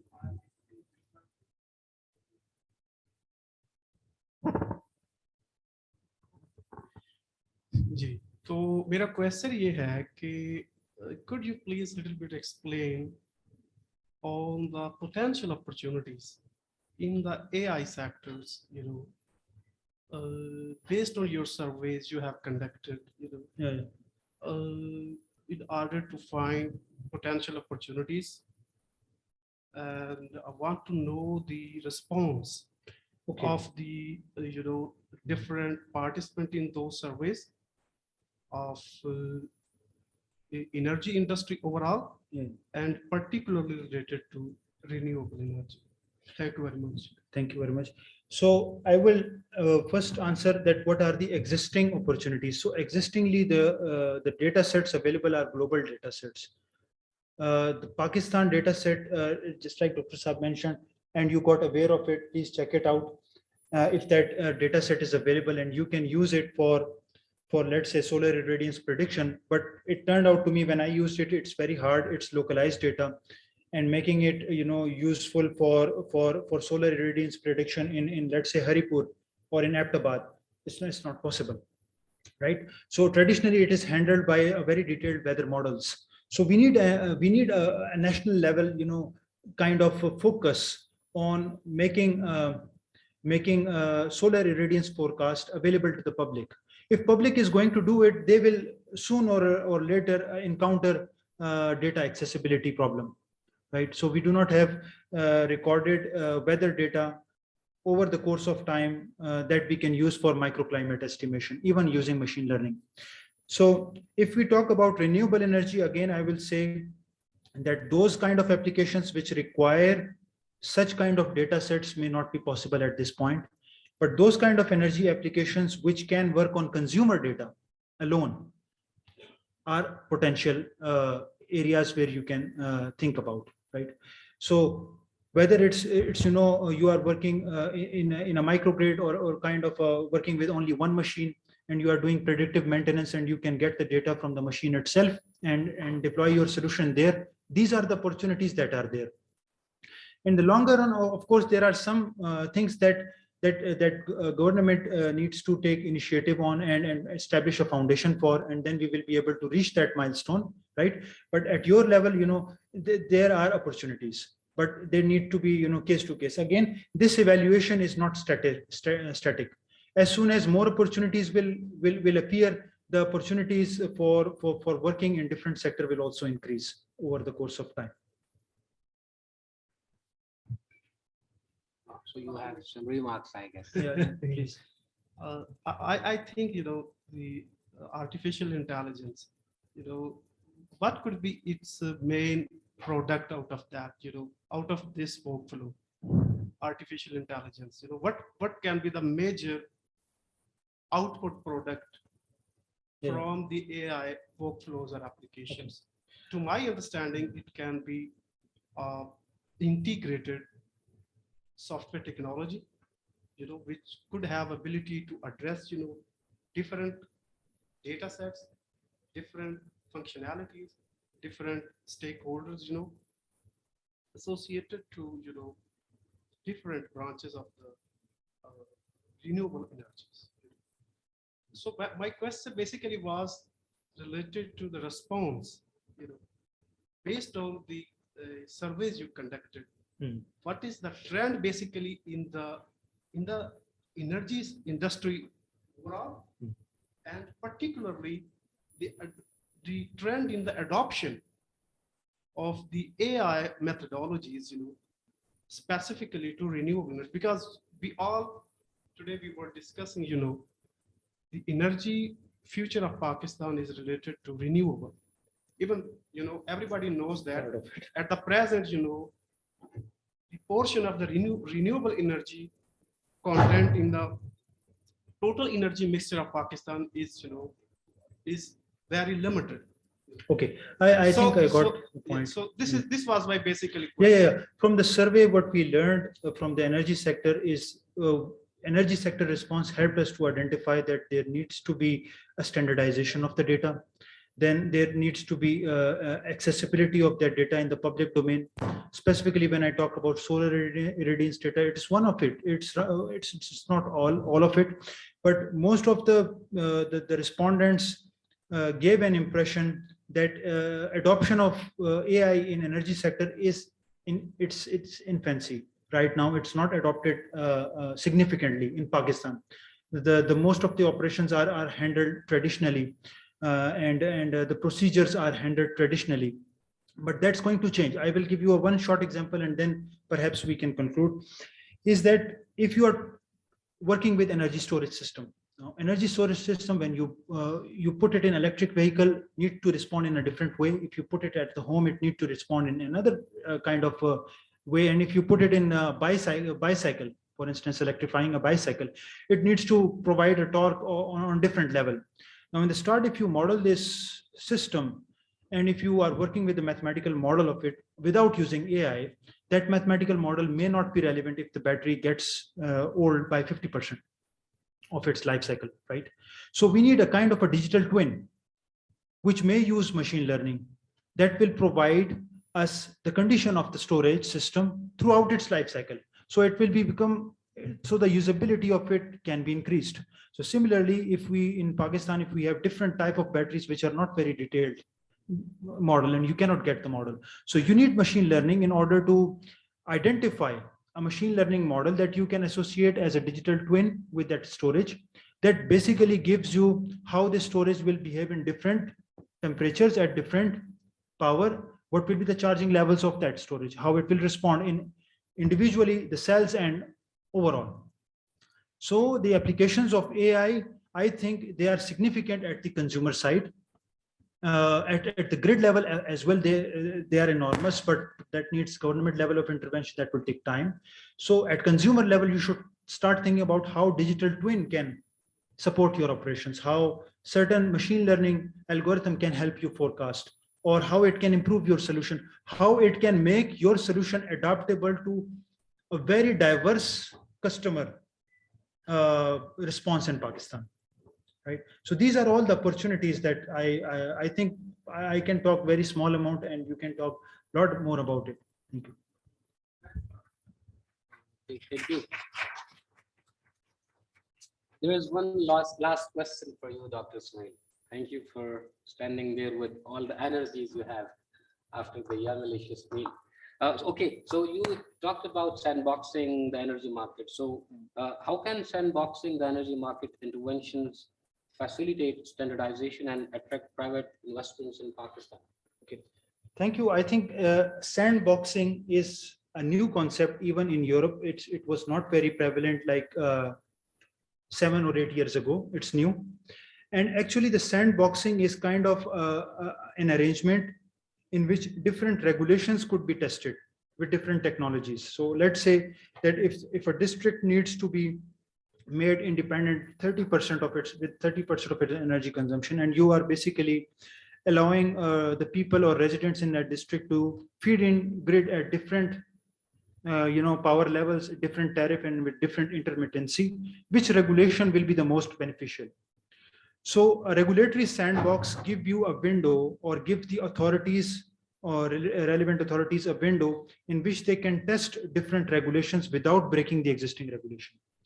And this is, I think we also need in Pakistan, that what regulations can increase the share of renewables in the grid in Pakistan, and what regulations can increase the reliability of the grid. So there could be companies who are investing in the solutions that improve the voltage in the grid or decrease the chances or likelihood of a fault in the system. So all of these things, if we do not do it in sandbox environment, the pace will be very slow. So sandboxing, not only it's an accepted phenomenon in the financial sector, even State Bank is doing it. So why not in energy sector, and even why not in health sector? So sandboxing is a major instrument that I think government needs to facilitate in order to actually improve the energy market scenario in Pakistan. So in Pakistan, the energy security is one of a big challenge, also because of how we have structured our energy market. So our energy market, if we do not evolve it in the right way, the system will remain like this for I don't know how many years, right? So this is my comment. Thank you so much, Dr. Suhail. It was a very interesting discussion from your side. And you are the real kryptonite that we were discussing, that who has all the energy. So, okay, before proceeding and concluding the session, I have to announce I have 2 gifts. But I need responses from those out of the organization. I have 2 very simple questions. One, what does PAFIAST stands for? Oh, not you. Not even you. Yes, please.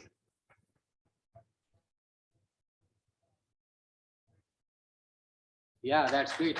Thank you. I have a gift for you. So you can come and receive.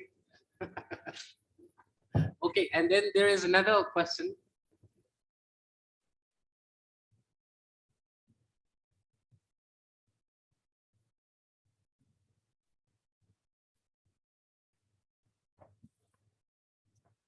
Yeah, it's a huge souvenir for us.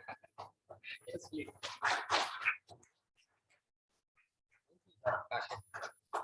Okay, there's another interesting question. You have been with us throughout the day, and you have been hearing this term, Sinopharm. What is Sinopharm?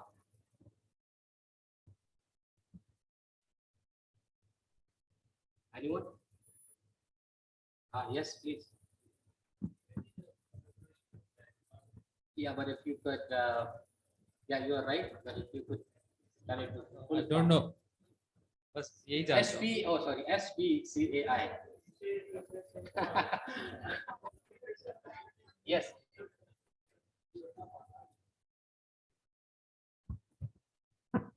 Sinopark Center Artificial Intelligence, SPCAI. Yes, yes. Okay, let's add another question to this. Brother Kashif told us that Austria Fachhochschule Institute of Applied Sciences and Technology. What is Fachhochschule?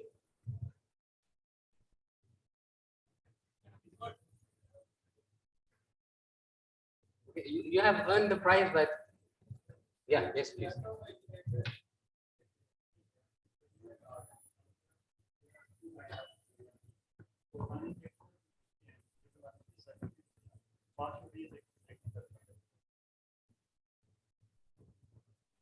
Yeah, it's some kind of an incident of my side. Thank you.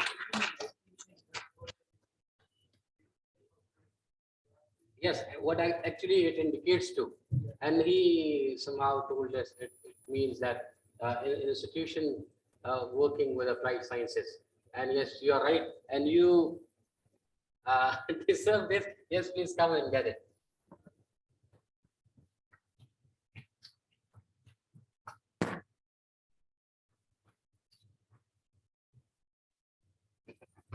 What's your name?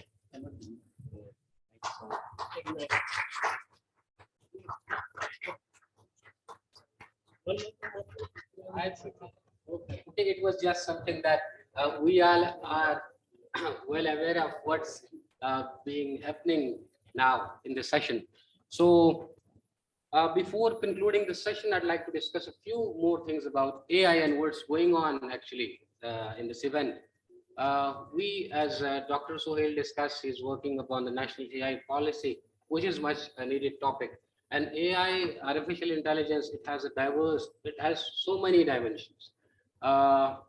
In which dimensions do we live? We need to identify that.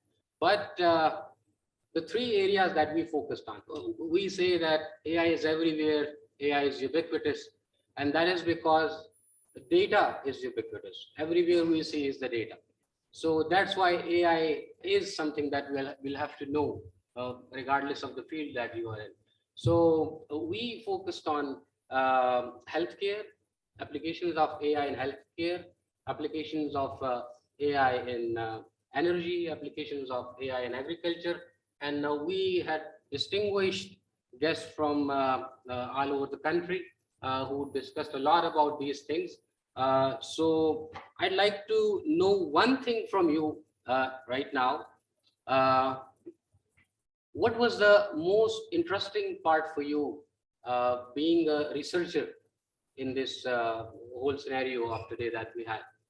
And I'd like to pinpoint someone from the administration who has been an academician as well. Dr. Mohammad Bilal Khan sir. Can someone please give him mic? Ji, please.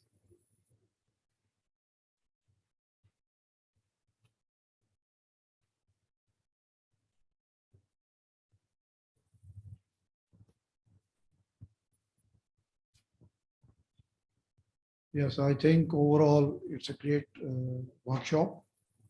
And initially, when I met Director Honorable Dr. Mujahid, I mentioned to him that he picked the very right sectors for this workshop, namely health, agriculture, and energy. All three are very important in Pakistan, and they have their own kind of problems. But the main thing is that they have potential to grow. They have also already have roots in Pakistan and great potential to grow. There are problems, which of course we discussed today in the various sectors, and the speakers were eloquent, and they were very knowledgeable and introduced a very leading edge technology to the audience and the experts. I think it bears a great potential in future for the country. As Dr. Ataur Rahman has always been saying, that Pakistan is trailing behind in high tech. We have agriculture. For example, I know that there is a Scottish university which is using drones and AI to measure the degree of cultivation of a crop using sensors on the drone. And that was also demonstrated by the Barani Agriculture Research Institute in Jakwal, which is quite advanced in research, and they have very good labs, 28 PhDs. So they demonstrated that technology, which I actually saw on a BBC program. So this is how the technology filtration takes place. It is coming in, it has got a good future, and to lay down the ground in an educational institution and academic environment is the first step and very important step for anything sustainable, to make it sustainable. Otherwise, it's all imported, and there are few people who get the training abroad and come and run those systems. But there should be indigenous crop of qualified people in AI who should furnish the fuel for future industries in this area. Now, the question you asked me was important, and there is one very important aspect to that question. And in a World Bank article by some expert who was a Pakistani, he wrote that human resource is not just qualification. Human resource has three components. Number one is qualification. Number two is the institution where that human resource is going to be absorbed. But these days, as rightly pointed out by you, individuals also can become entrepreneurs, and they can develop their own apps, and then they can go to the field and the stakeholder where that app might be very useful to them. And as an individual, he can also assist the industry. But in an ideal situation, we must develop institutions, institutional capacity other than the academic institutions in industry and other stakeholders where AI graduates will be absorbed. This goes hands in hand in the Western world, that when you start any institution, any degree program, the first thing they ask is, where is the alumni going to be absorbed? And that forms the basis of the feasibility of that institution. But you are lucky that in case of AI, there is a lot of power in the individual himself who can excel and develop apps and give his services, online services, offline services. So the world is changed now. People have developed their own companies individually, online companies, which are doing very well in these areas. So I think overall the workshop theme, the overall sectors which were chosen were very befitting for Pakistan, and there were a lot of fruitful discussions. And this is a very good beginning in Pakistan, which the credit goes to the Pak Austria Institute of Applied Science and Technology, Fachschule, to have this first academic workshop, as far as I know, in the country on AI, and it will grow in the future. Hopefully, it will become a truly international workshop. There will be speakers coming online, there will be speakers in person coming here, and there will be speakers, I hope, from China and Austria, with whom you already have got a very good collaboration to actually come and share their views with the Pakistani audience. Thank you very much. Thanks again for your words of wisdom. Now I would like to call upon the stage Dr. Suhail Khan for initiating the closing ceremony. Thank you so much.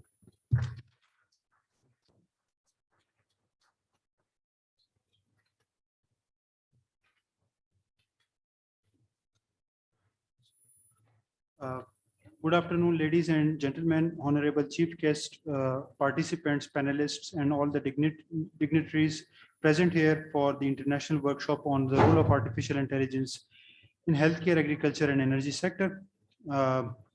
Okay, so this is the concluding session, And in this session, I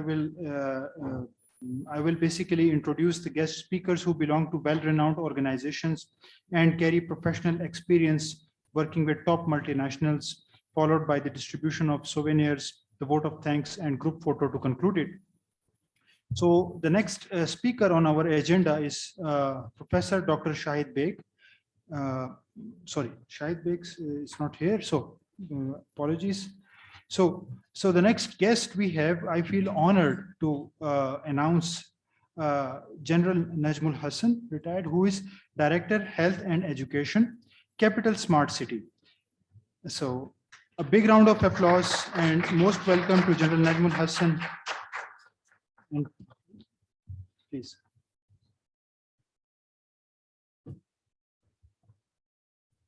Thank you, sir.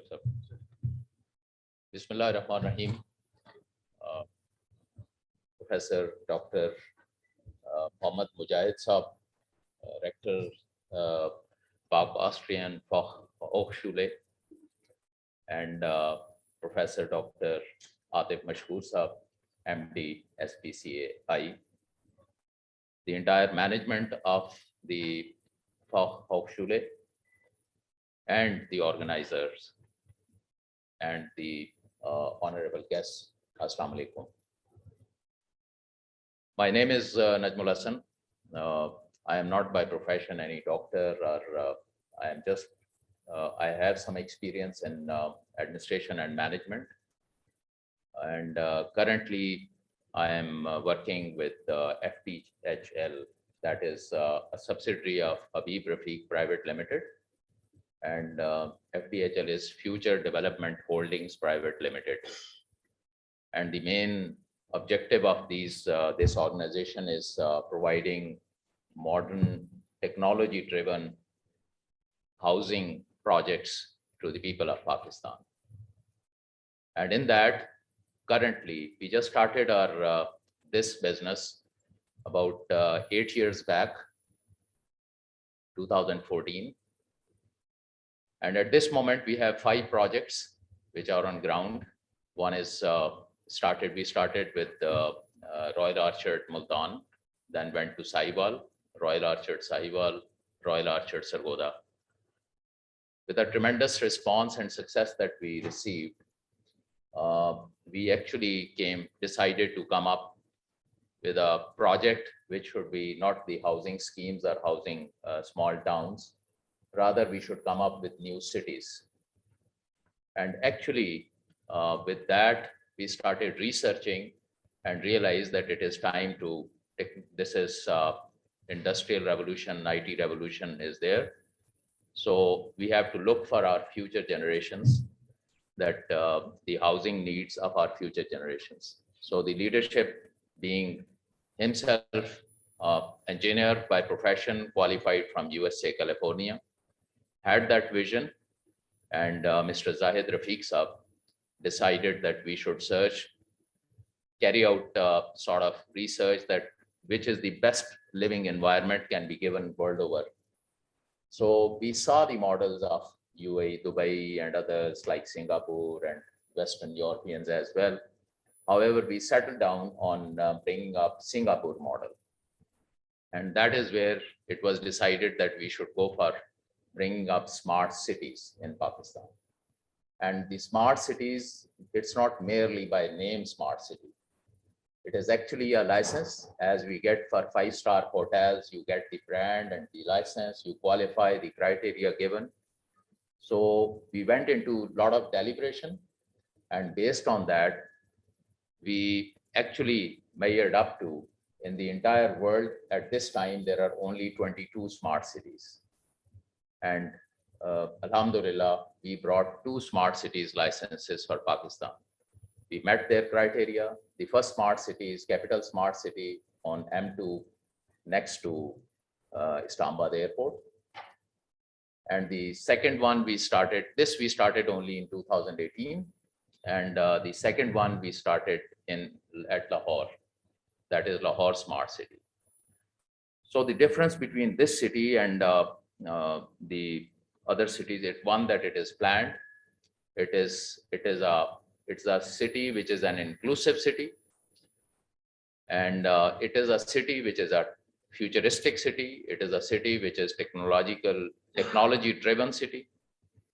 And it has to cover complete spectrum.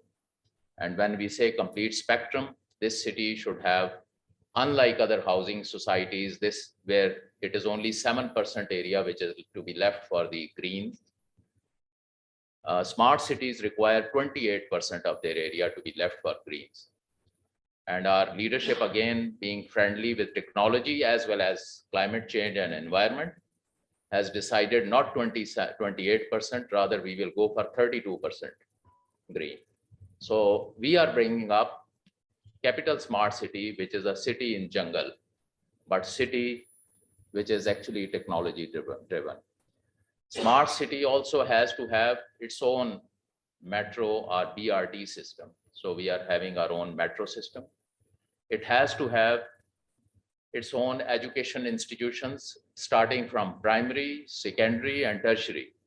So we are covering all these institutions. Education we are covering.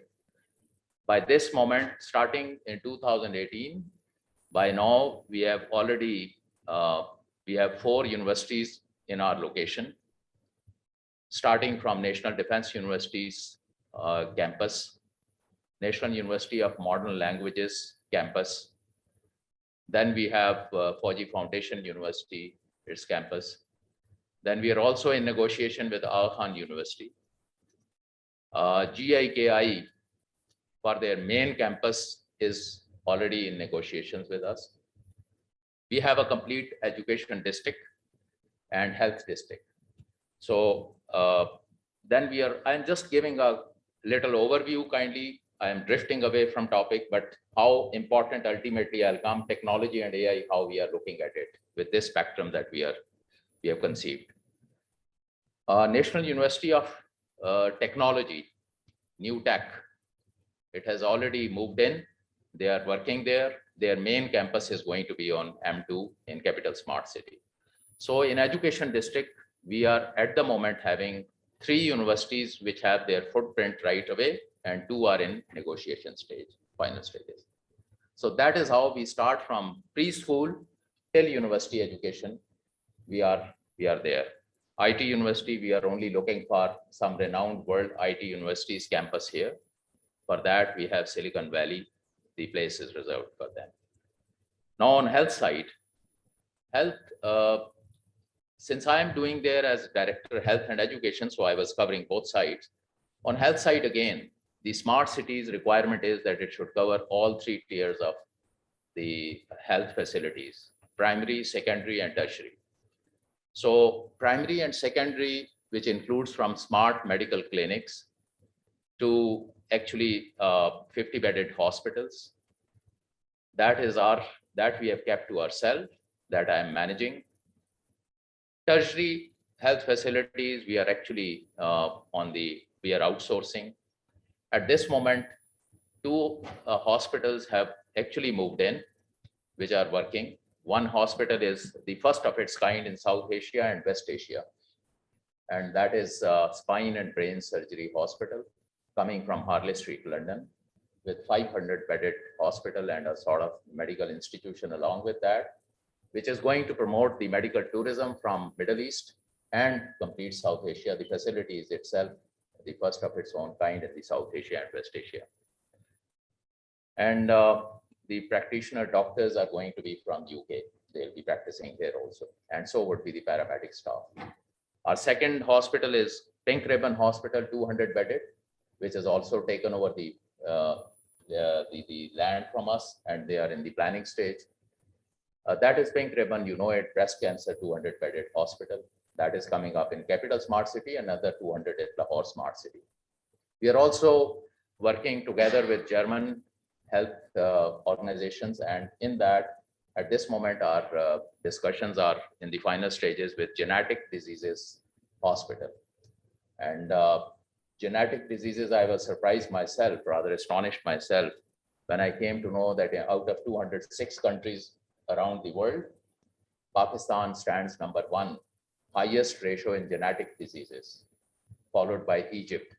Main reason, cousins marriages, and like that.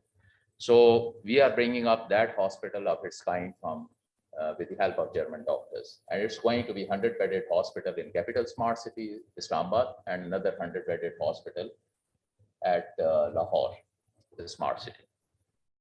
So these are 3 hospitals. We are already the top line renowned hospital, I'll not name, from Karachi.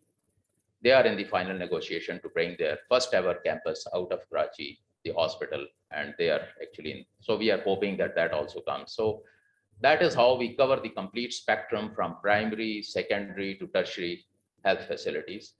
I'll focus now, come back to our own at this moment, right, that when I'm talking to you, I am managing these hospitals and bringing up these planning, etc. And as I said, I'm not a doctor, but I had the experience in under Ministry of Defense when I worked. I brought up about 3 500-bedded hospitals. I planned and then conceived the plan, brought up the requirement, and thinking that health and education, these are 2 things which are actually extremely important for our country like ours. And unfortunately, nothing much has been, we could not do much, and you know it well, almost 20% of the health facilities in the country are being provided for the population, or 20% of population, the health facilities are being provided by the government sector, whereas rest is actually being handled by the private sector. And in that, mostly we are doing business, and no doubt it has to be done business, but at the same time, we want to actually bring up the best of the medical facilities and the modern future medical healthcare facilities in these cities, that projects that we are thinking about. So I could develop and conceive, bring up, and commission 3 500-bedded hospitals under Ministry of Defense in various cities of Pakistan, various cantonments of Pakistan, and also I think over 60 medical clinics in different parts of, from Peshawar to Karachi, different parts of Pakistan, alhamdulillah, very successfully. Also, although in education sector, about 106 institutions all over Pakistan, again, starting from preschool to tertiary education. So that is the kind of experience that I had. That is how I could now contribute towards our own facilities for our people who are going to reside in these capital cities, smart cities.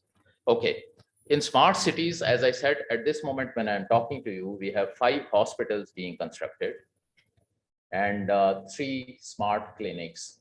5 hospitals that I'm talking, they range from 20-bedded to 50-bedded that we are constructing. We are going to complete them. We are going to operationalize them, equip them, operationalize and manage them. So that is where our interest lies, which brings us today to your this seminar. And when we say a technology-driven city, smart cities, we are very grateful to the rector that and the management, Dr. Atif Mashkoor also, who had few interactions, and we also find ourselves that in collaboration with your institution on part of health, health sector, healthcare.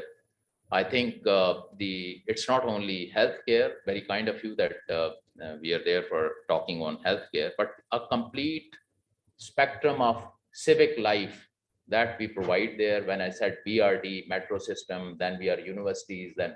So I think the AI application and technology-driven city, we are apt partners of yours, where we can benefit from your research and the industry, housing industry. It provides you a complete spectrum, where we also have our agro farm, we have our poultry farm when we talk of agro industry.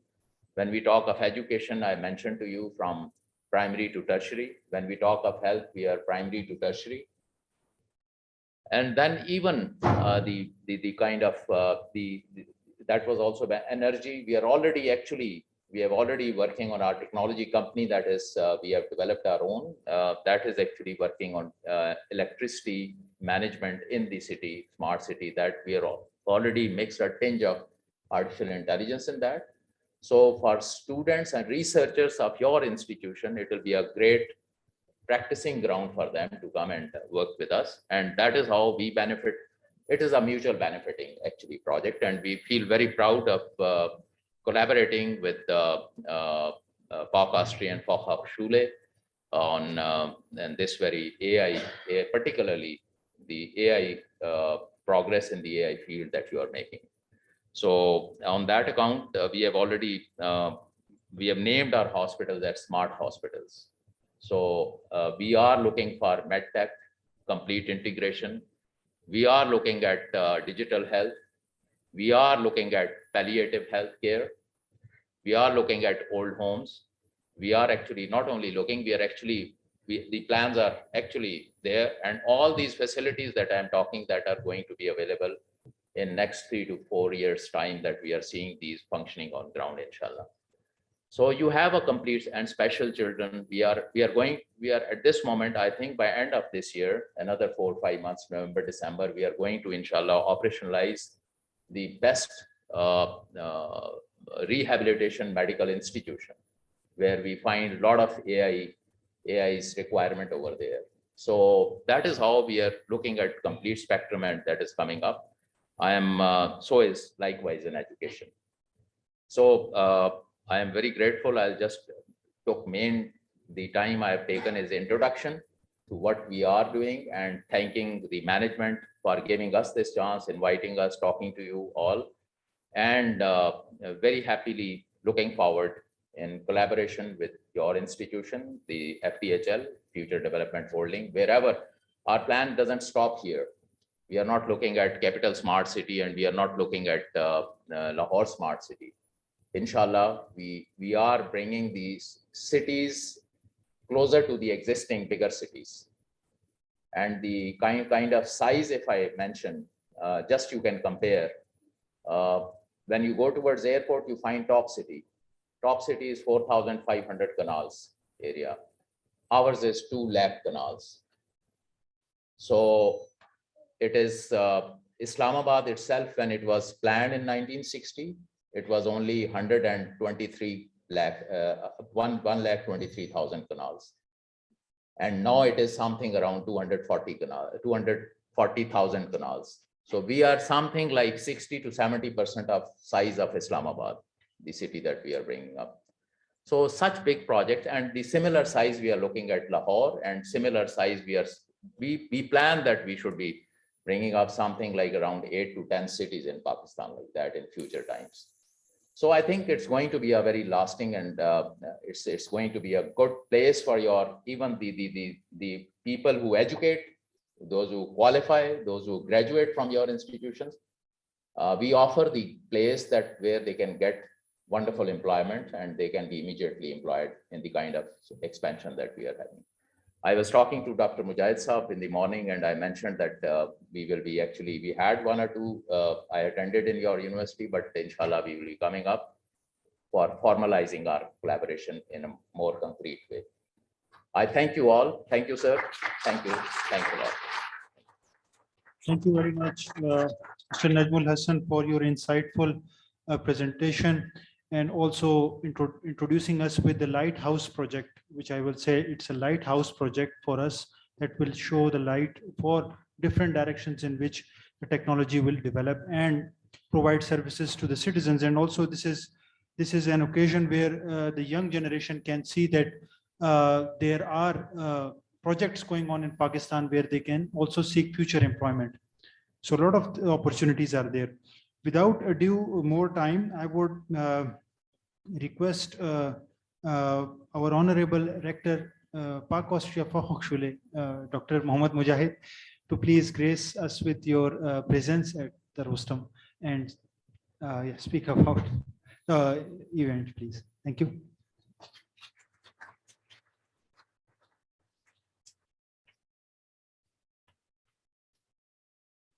Thank you, Dr. Suhail. Bismillahirrahmanirrahim. I think it's been a long day for everybody here.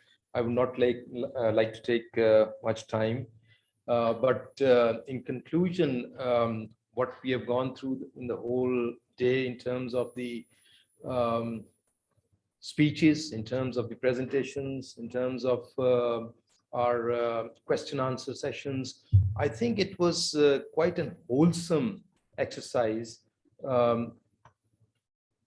taking into account the kind of work which has been done so far, the kind of problems that we see around us in the three areas that we had identified, and the opportunities that we see at the end of the tunnel coming up, especially when Dr. Suhail introduced the AI policy as well. I think it's a high time that the government bring up a policy based on the recommendations which are coming up, and that will have a very positive effect on the AI education related to artificial intelligence and the industry which is coming up in that area as well. So I would like to thank all the participants, especially the participants who have who spared time to come over here and listen to all the deliberations, and our worthy guests, honorable vice chancellors, Dr. Bilal Khan, General Najam, and all the worthy honorable guests. Also, I would like to thank the sponsors, the organizers, Dr. Atif and his team, Dr. Fida Khatak, and the team over here, the comstech, and all the organizers from student body as well that you see over here. Our staff, they have, I think, worked diligently, bringing in people in the morning from campus as well as from Islamabad. I think it was tough on that part because of the congestion and the situation in Islamabad. So thank you very much all for coming. And I think you have some souvenirs or mementos to distribute. Definitely. So Thank please you. go ahead. So I would like to request Dr. Mujahid to kindly stay for a while. And first in line, General Najmul Hassan, I would like to request General Saab to please come on stage and deliver the check for sponsorship, please.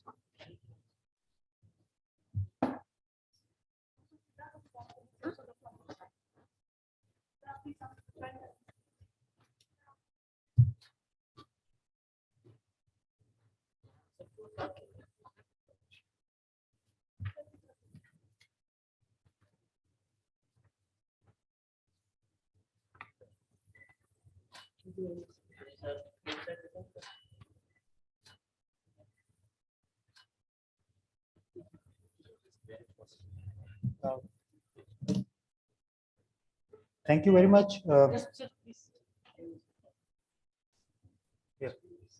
Okay, yeah, sure. So we would also like to request those participants who delivered the talks today. So first, I would like to request Dr. Riazuddin to please come on stage and receive the souvenir.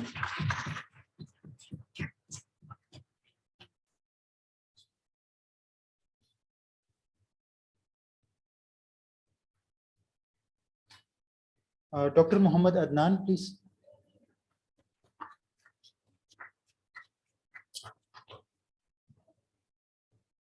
I would like to request Professor Dr. Muhammad Bilal Khan, please, to come on stage.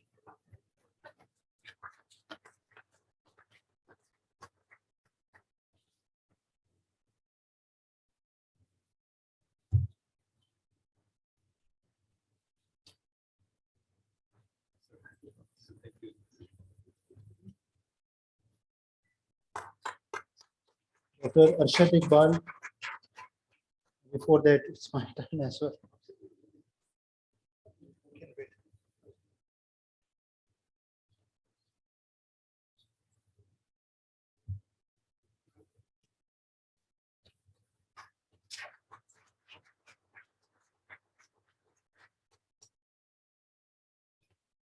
Dr. Arshad Iqbal, please.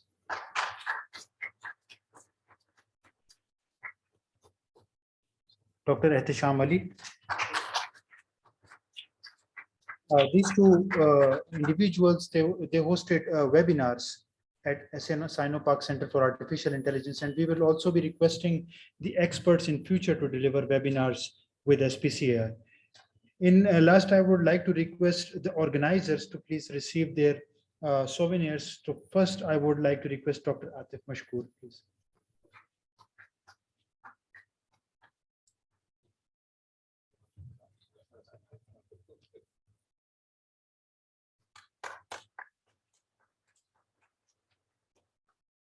Thank you very much. And second last but not the least, Mr. Babar Khan for organizing the whole event.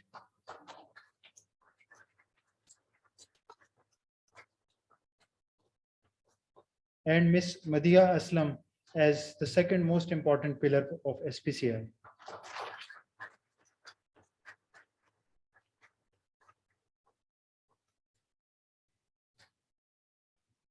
Thank you very much, everyone. I would like to request. Okay.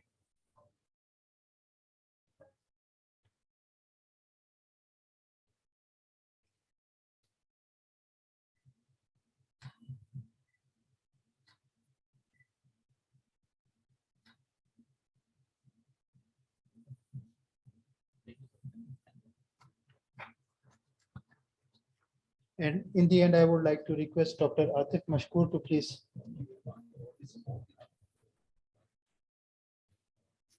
Just a final concluding remark, Dr. Atif Mashkoor, please. Gee, thank you very much. I hope you enjoyed the show. And by the end of the day, when you leave, you should have learned something. You should be able to network with right people who may be useful for your careers, for your research, for your professional life, and so on and so forth. So with that, I hope you really enjoyed the show. And SPCI will continue organizing such informative sessions for all of the people. And please stay tuned to our websites and our social media for the upcoming event. So with that, I would really like to thank Comstech, our colleagues, Mr. Haris, Mr. Hasib, Shabir, all the people from Comstech. And thank you very much, Dr. Mujahid, for your support, for your patronage. Dr. General Najam, thank you very much as well. All the PFISTs, staff, all the Vice Chancellor, thank you very much. And I really would like to wish you a nice evening. Thank you very much and see you next time. Bye-bye.